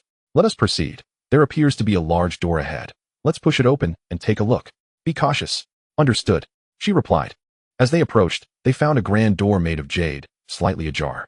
Logically, given the intact state of the barriers, no one should have ventured here. Yet, the evidence was clear. The jade door had a gap wide enough for a person to pass through. They exchanged glances, both reflecting their shared confusion, yet bravely pressed on. The first chamber was as vast as a basketball court. The walls were lined with empty elixir boxes, scattered and overturned, indicating they had been pilfered. However, some martial arts manuals and techniques remained untouched, preserved in decent condition. "Shenlang, look," Yun Yao called out. He turned to see her beside a solitary lotus pedestal, atop which rested a conspicuous box. He set down the book he was holding and hurried over. What is this? Shenlang asked, puzzled. I cannot say for certain. But given its prominent placement, it must be something valuable, Yun Yao remarked, tucking a stray hair behind her ear. That makes sense. Shenlang chuckled, giving her a thumbs up. Yun Yao rolled her eyes playfully in response. There are inscriptions beneath. She exclaimed suddenly. What does it say? Shenlang leaned closer to examine the text. Only those who can open the box shall inherit the secret methods. By heavens. I just tried, but I can't open it. You give it a go. Yun Yao's gaze was clear as she handed him the box. Shenlang nodded and, with a click, opened it. His expression brightened. Before he could comprehend the situation, suddenly, a brilliant beam of light surged into his mind. Shenlang. Yun Yao shouted in fright. Oh no, I've been caught. Surely, I won't be transported again, will I? Please. Not again. This character is quite enjoyable. I don't want to restart. Shenlang pondered anxiously. His consciousness plunged into darkness, filled with shimmering golden lights. A Taoist practitioner, resembling a sage, sat upon a platform, repeatedly practicing this profound technique. Like a moving picture, it culminated in a hoarse, aged voice. The secret of the Xing character. Goodness. Shenlang's remaining consciousness brimmed with excitement. This was indeed the secret of the Xing character, embodying the utmost essence of movement in the world.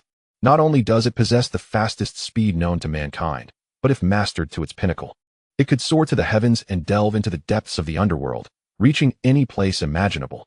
Inherent formations cannot confine it, and supreme methods cannot obstruct it. Even the most formidable arrays can be traversed. When speed transcends the limits of time, it can evoke the very essence of time itself.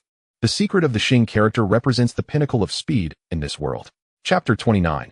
Yun Yao, shall we forge a celestial bond? It was unclear how much time had passed, but Shenlang's consciousness gradually returned, and he found himself nestled in a soft embrace. A pair of icy, delicate hands held him tightly, nearly suffocating him.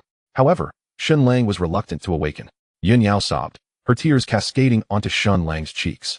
How unexpected it was to realize his significance in Yun Yao's heart, her deep concern for him. Indeed, Shenlang felt a surge of emotion. This girl was quite remarkable. In an instant, Shenlang's mind was flooded with various techniques. Shenlang, how will I explain this to the sect master? Woo-woo. I've accidentally caused the death of his holy son. It's over. Her voice was filled with despair. Shenlang slowly opened his eyes, appearing feeble. Ah, Shenlang, you're awake. Thank the heavens. Yun Yao hastily wiped away her tears and runny nose. Yun Yao, the sect master, that beam of golden light has shattered my soul. I am on the brink of demise. Cough, cough. Shenlang violently coughed several times. Ah, no, please don't die. If you do, I'm finished. The flicker of hope that had just sparked was instantly shattered. Yun Yao felt an overwhelming sense of despair. Cough, cough. Yun Yao, before I perish, I have a wish. Can you grant it? Shenlang looked exceedingly frail, as if death loomed at any moment. Speak, speak. I will grant it. Yun Yao, in a state of panic, replied. I still have no partner in life. Before I die, could we forge a celestial bond? After speaking, Shenlang appeared even more frail. Ah. Yun Yao instinctively let out a scream. She never expected such a request to be made. Goodness. Brother, even in your condition, you still wish for this? Surely. You must be experiencing a fleeting moment of clarity. Even if I were to consent, would you be capable? This Shenlang. Are you not in a position to do so? Perhaps we should consider an alternative condition? There was no way she could agree to such a demand. Very well. Then let us kiss until I draw my last breath. Alas, I do not wish to leave any regrets. If you are unwilling, so be it. Cough, cough, cough. At this moment, Shenlang coughed even more violently, as if teetering on the brink of death. Yun Yao was stunned. She had never encountered such a request in her life. To continue kissing until death. Yun Yao, being a rather conservative person, found herself in a quandary. Cough, cough, cough. The persistent sounds of coughing urged the celestial maiden Yun Yao. Shenlang presented a challenging request first, followed by a comparatively simpler one, making it easier for the other party to acquiesce. This was a psychological tactic from my previous life. Indeed, Yun Yao recalled her sect leader and Gu Yufei, and a headache surged forth. Their holy son and errant disciple had met their demise. Sigh. A kiss is still preferable to. Furthermore, upon returning to the sect, she could at least explain to the sect leader. Yun Yao, the celestial maiden, truly did her utmost. With that thought, she gritted her teeth. In the next moment, her luscious, crimson lips pressed firmly against his. It was done. Her first kiss was lost. This was the final thought that crossed Yun Yao's mind. Shenlang's eyes sparkled. One must admit, it was unexpected to share such a moment with Yun Yao for 10 minutes, or perhaps half an hour. Phew. Yun Yao lifted her head to catch her breath and, puzzled, asked, Why are you not dead yet? Cough, cough. Soon. Shenlang coughed out emphatically. Yin Yao, feeling somewhat resigned, lowered her head again. Having already consented, she couldn't possibly back out now. One must admit, she truly was a good girl. However, as another hour passed, the celestial maiden Yin Yao could no longer endure it. She raised her head and inquired, "Are you ever going to die?" Shenlang licked his lips and, to his astonishment, discovered that he had miraculously recovered. My heavens! How miraculous! Sect leader Yun, it seems I am well again. I need not perish. Shenlang struggled to rise, feigning movement. Yin Yao furrowed her brows, scrutinizing him with suspicion. Suddenly, her heart sank, and she regarded him with skepticism. Something was amiss, far too amiss. Shenlang, are you attempting to deceive me? Deceive? Shenlang gazed at Yin Yao with candor and expressed surprise. Sect leader Yun, you cannot possibly think I would deceive you. Who would jest with their own life and death? That would be absurd.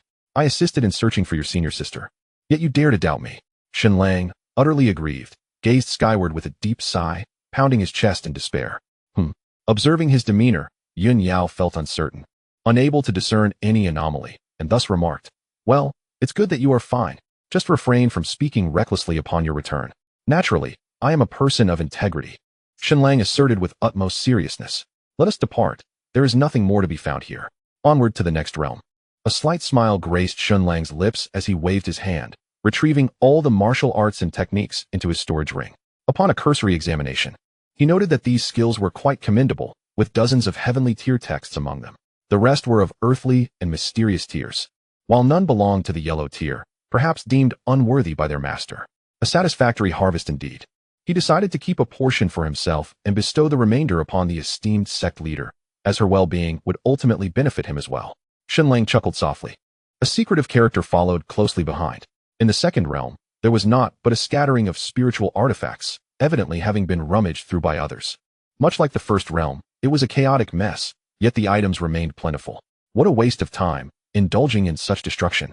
Yin Yao, noticing the predicament, knitted her brows, appearing somewhat alluring. Shenlang instinctively licked his lips. Shameless. Yin Yao shot him a glare, her expression a mix of embarrassment and irritation. Oh, dear sister. Have I wronged you in some way? Must you cling to me so stubbornly? You are certainly trying to ensnare me. Yin Yao huffed, her cheeks puffing up like a pufferfish. The more she contemplated, the more she found the situation peculiar. She had just appeared utterly despondent. Yet now she was brimming with vitality. All right, forget I said anything. What is the status of your charm mark? Is there still no signal? Shenlang inquired. Shifting away from the previous topic. There is a signal, and it is quite strong. I feel we are nearing it, Yin Yao replied, her body trembling with excitement at the prospect of finally meeting her senior sister, whether alive or dead. She yearned for clarity. Shenlang kicked at the scattered spiritual artifacts on the ground, his brows furrowing. What worthless items. Merely earthly tier artifacts. Yin Yao shot him a sidelong glance, retorting sharply, "Oh, little ancestor, these are actually quite impressive. There are tens of thousands of spiritual artifacts here. Do you think everyone is like you, possessing a royal-grade treasure while indulging in petty pursuits? Then let us gather them and return them to the sect, distributing one to each person," Shenlang suggested, waving his hand to collect all the scattered artifacts. Chapter 30. Old dog, do you still have any shame? Shenlang, I sense it growing ever stronger, Yin Yao said, glancing at the third jade door. What are we waiting for? Let us proceed, Shenlang urged. I wonder if there are any corpses within this chamber. It is regrettable that none have yet been encountered. As Shenlang took a step forward, Yin Yao gripped his arm tightly, and he could distinctly feel her tension and even trembling. Shenlang was taken aback. What troubles you? I am feeling a bit frightened. Her beautiful eyes gazed at Shenlang, her expression somewhat unusual. Are you afraid? Shenlang glanced at the door, furrowing his brow before inquiring again. Yin Yao, what is troubling you? I cannot quite articulate it. I feel a sense of unease in my heart. Yin Yao sighed, sensing an oddity in the atmosphere. Shenlang gently patted her, offering reassurance. Do not worry. With me by your side, nothing shall go awry. Yin Yao looked at him, and unexpectedly, a wave of comfort washed over her. Despite being a formidable practitioner of the Emperor realm, she found herself placing her trust in a mere youth of the Wheel Sea realm, a notion that others would scarcely believe. The ancient stone door to the third space remained ajar, and the two stepped inside. This space was markedly different. It was not large, merely a few hundred square meters, containing only the remnants of several cultivators. Upon their entry, Yin Yao's cultivation was suppressed to the Dharma aspect realm. Shenlang remained in the late stages of the Wheel Sea realm, indicating that this space must possess some unique restrictions, the highest being the Dharma aspect realm. Suddenly, A mournful cry echoed through the air. Senior sister. Woo-woo. Yun Yao exclaimed, rushing towards a particular spot and kneeling to weep. Xinlang approached and beheld a woman clad in azure, lying quietly on the ground, her remains remarkably well preserved. High-level cultivators often retained a potent aura and unique constitution, allowing their corpses to remain intact for millennia, a phenomenon quite ordinary. Yet, her countenance bore a twisted expression, suggesting she had endured great pain. Yun Yao, do you see clearly? Xinlang asked. She nodded gently, her voice choked with emotion. Indeed, it is she. The Z-Way star chain on her wrist is identical to mine. Senior sister. What has transpired? Woo-woo. Why has your demon mark been stripped away? Yun Yao removed her own Z-Way star chain and donned it on her other hand. As she lifted the deceased's garments, she discovered no trace of the demon mark. Only a deep crimson impression remained. Xinlang's brow furrowed deeply, and the vigilance in his eyes intensified. Something is amiss.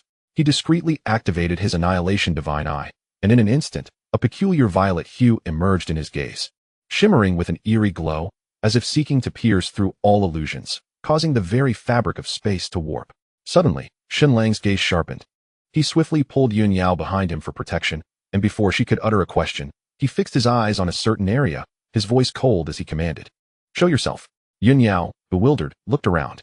In the next moment, a figure clad in azure slowly materialized, her black hair cascading like a waterfall, adorned with a jade hairpin. Her face luminous as the moon. Her appearance filled Yun Yao with immense joy, and she instinctively exclaimed, Senior sister. What has happened? How have you come to be in this state? Yet, the senior sister's face was pained, unable to speak, only shaking her head anxiously. What do you wish to convey? Senior sister? Where is master? Yun Yao questioned urgently.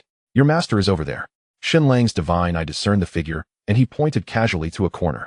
After speaking, he paid no further heed, instead producing formation flags and placing them throughout the room, his intentions unclear.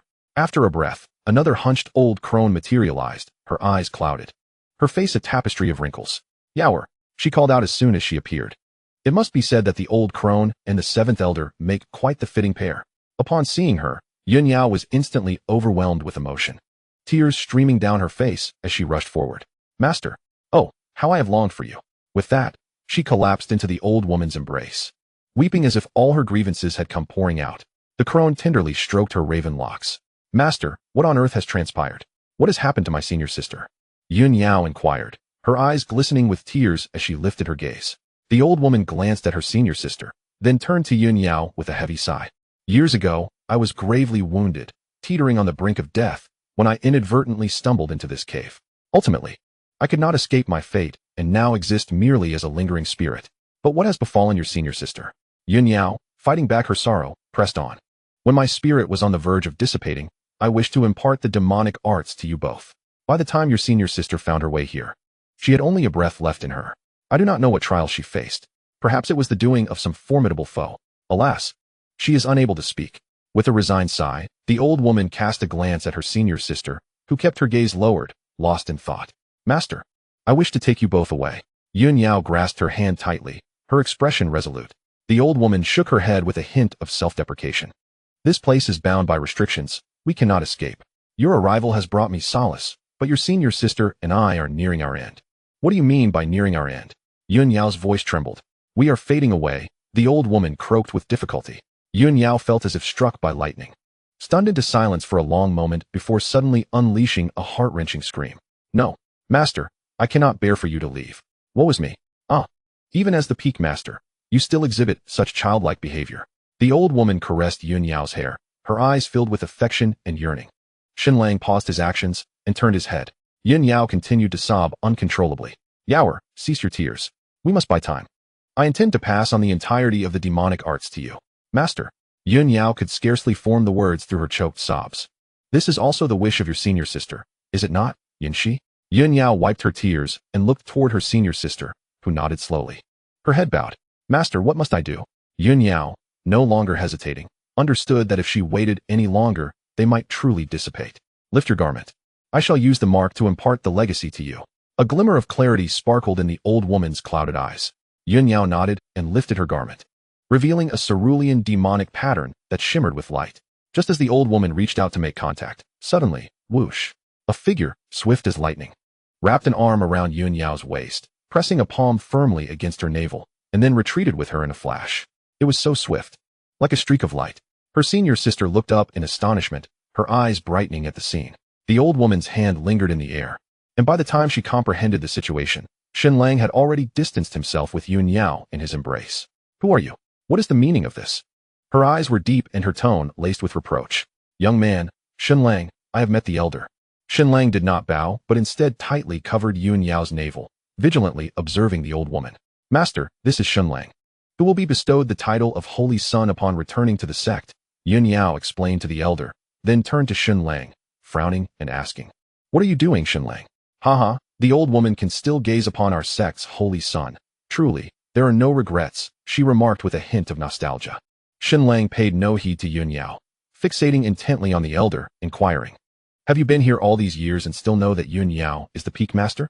The old woman's eyes flickered momentarily before she quickly concealed it. What does that matter? My disciple must naturally be the peak master. Her senior sister is no longer here, so she is the only one to inherit. Oh, Xinlang responded nonchalantly, then shifted the conversation. Elder, may your journey be smooth. We shall forego the allure of the seductive arts. What? Xinlang. Silence. Xinlang turned and snapped, while Yun Yao pouted in distress. He dared to scold me. Although she did not understand why, she still obediently closed her mouth. For she trusted Xinlang would not act irrationally. Let us observe first, she thought. Holy son, what are you doing? Do you intend to let my years of cultivation go to waste? The elder said in a flustered manner. Haha. Xinlang laughed mockingly, suddenly fixing her with a piercing gaze. You old dog, do you dare to usurp your own disciple? Have you no shame?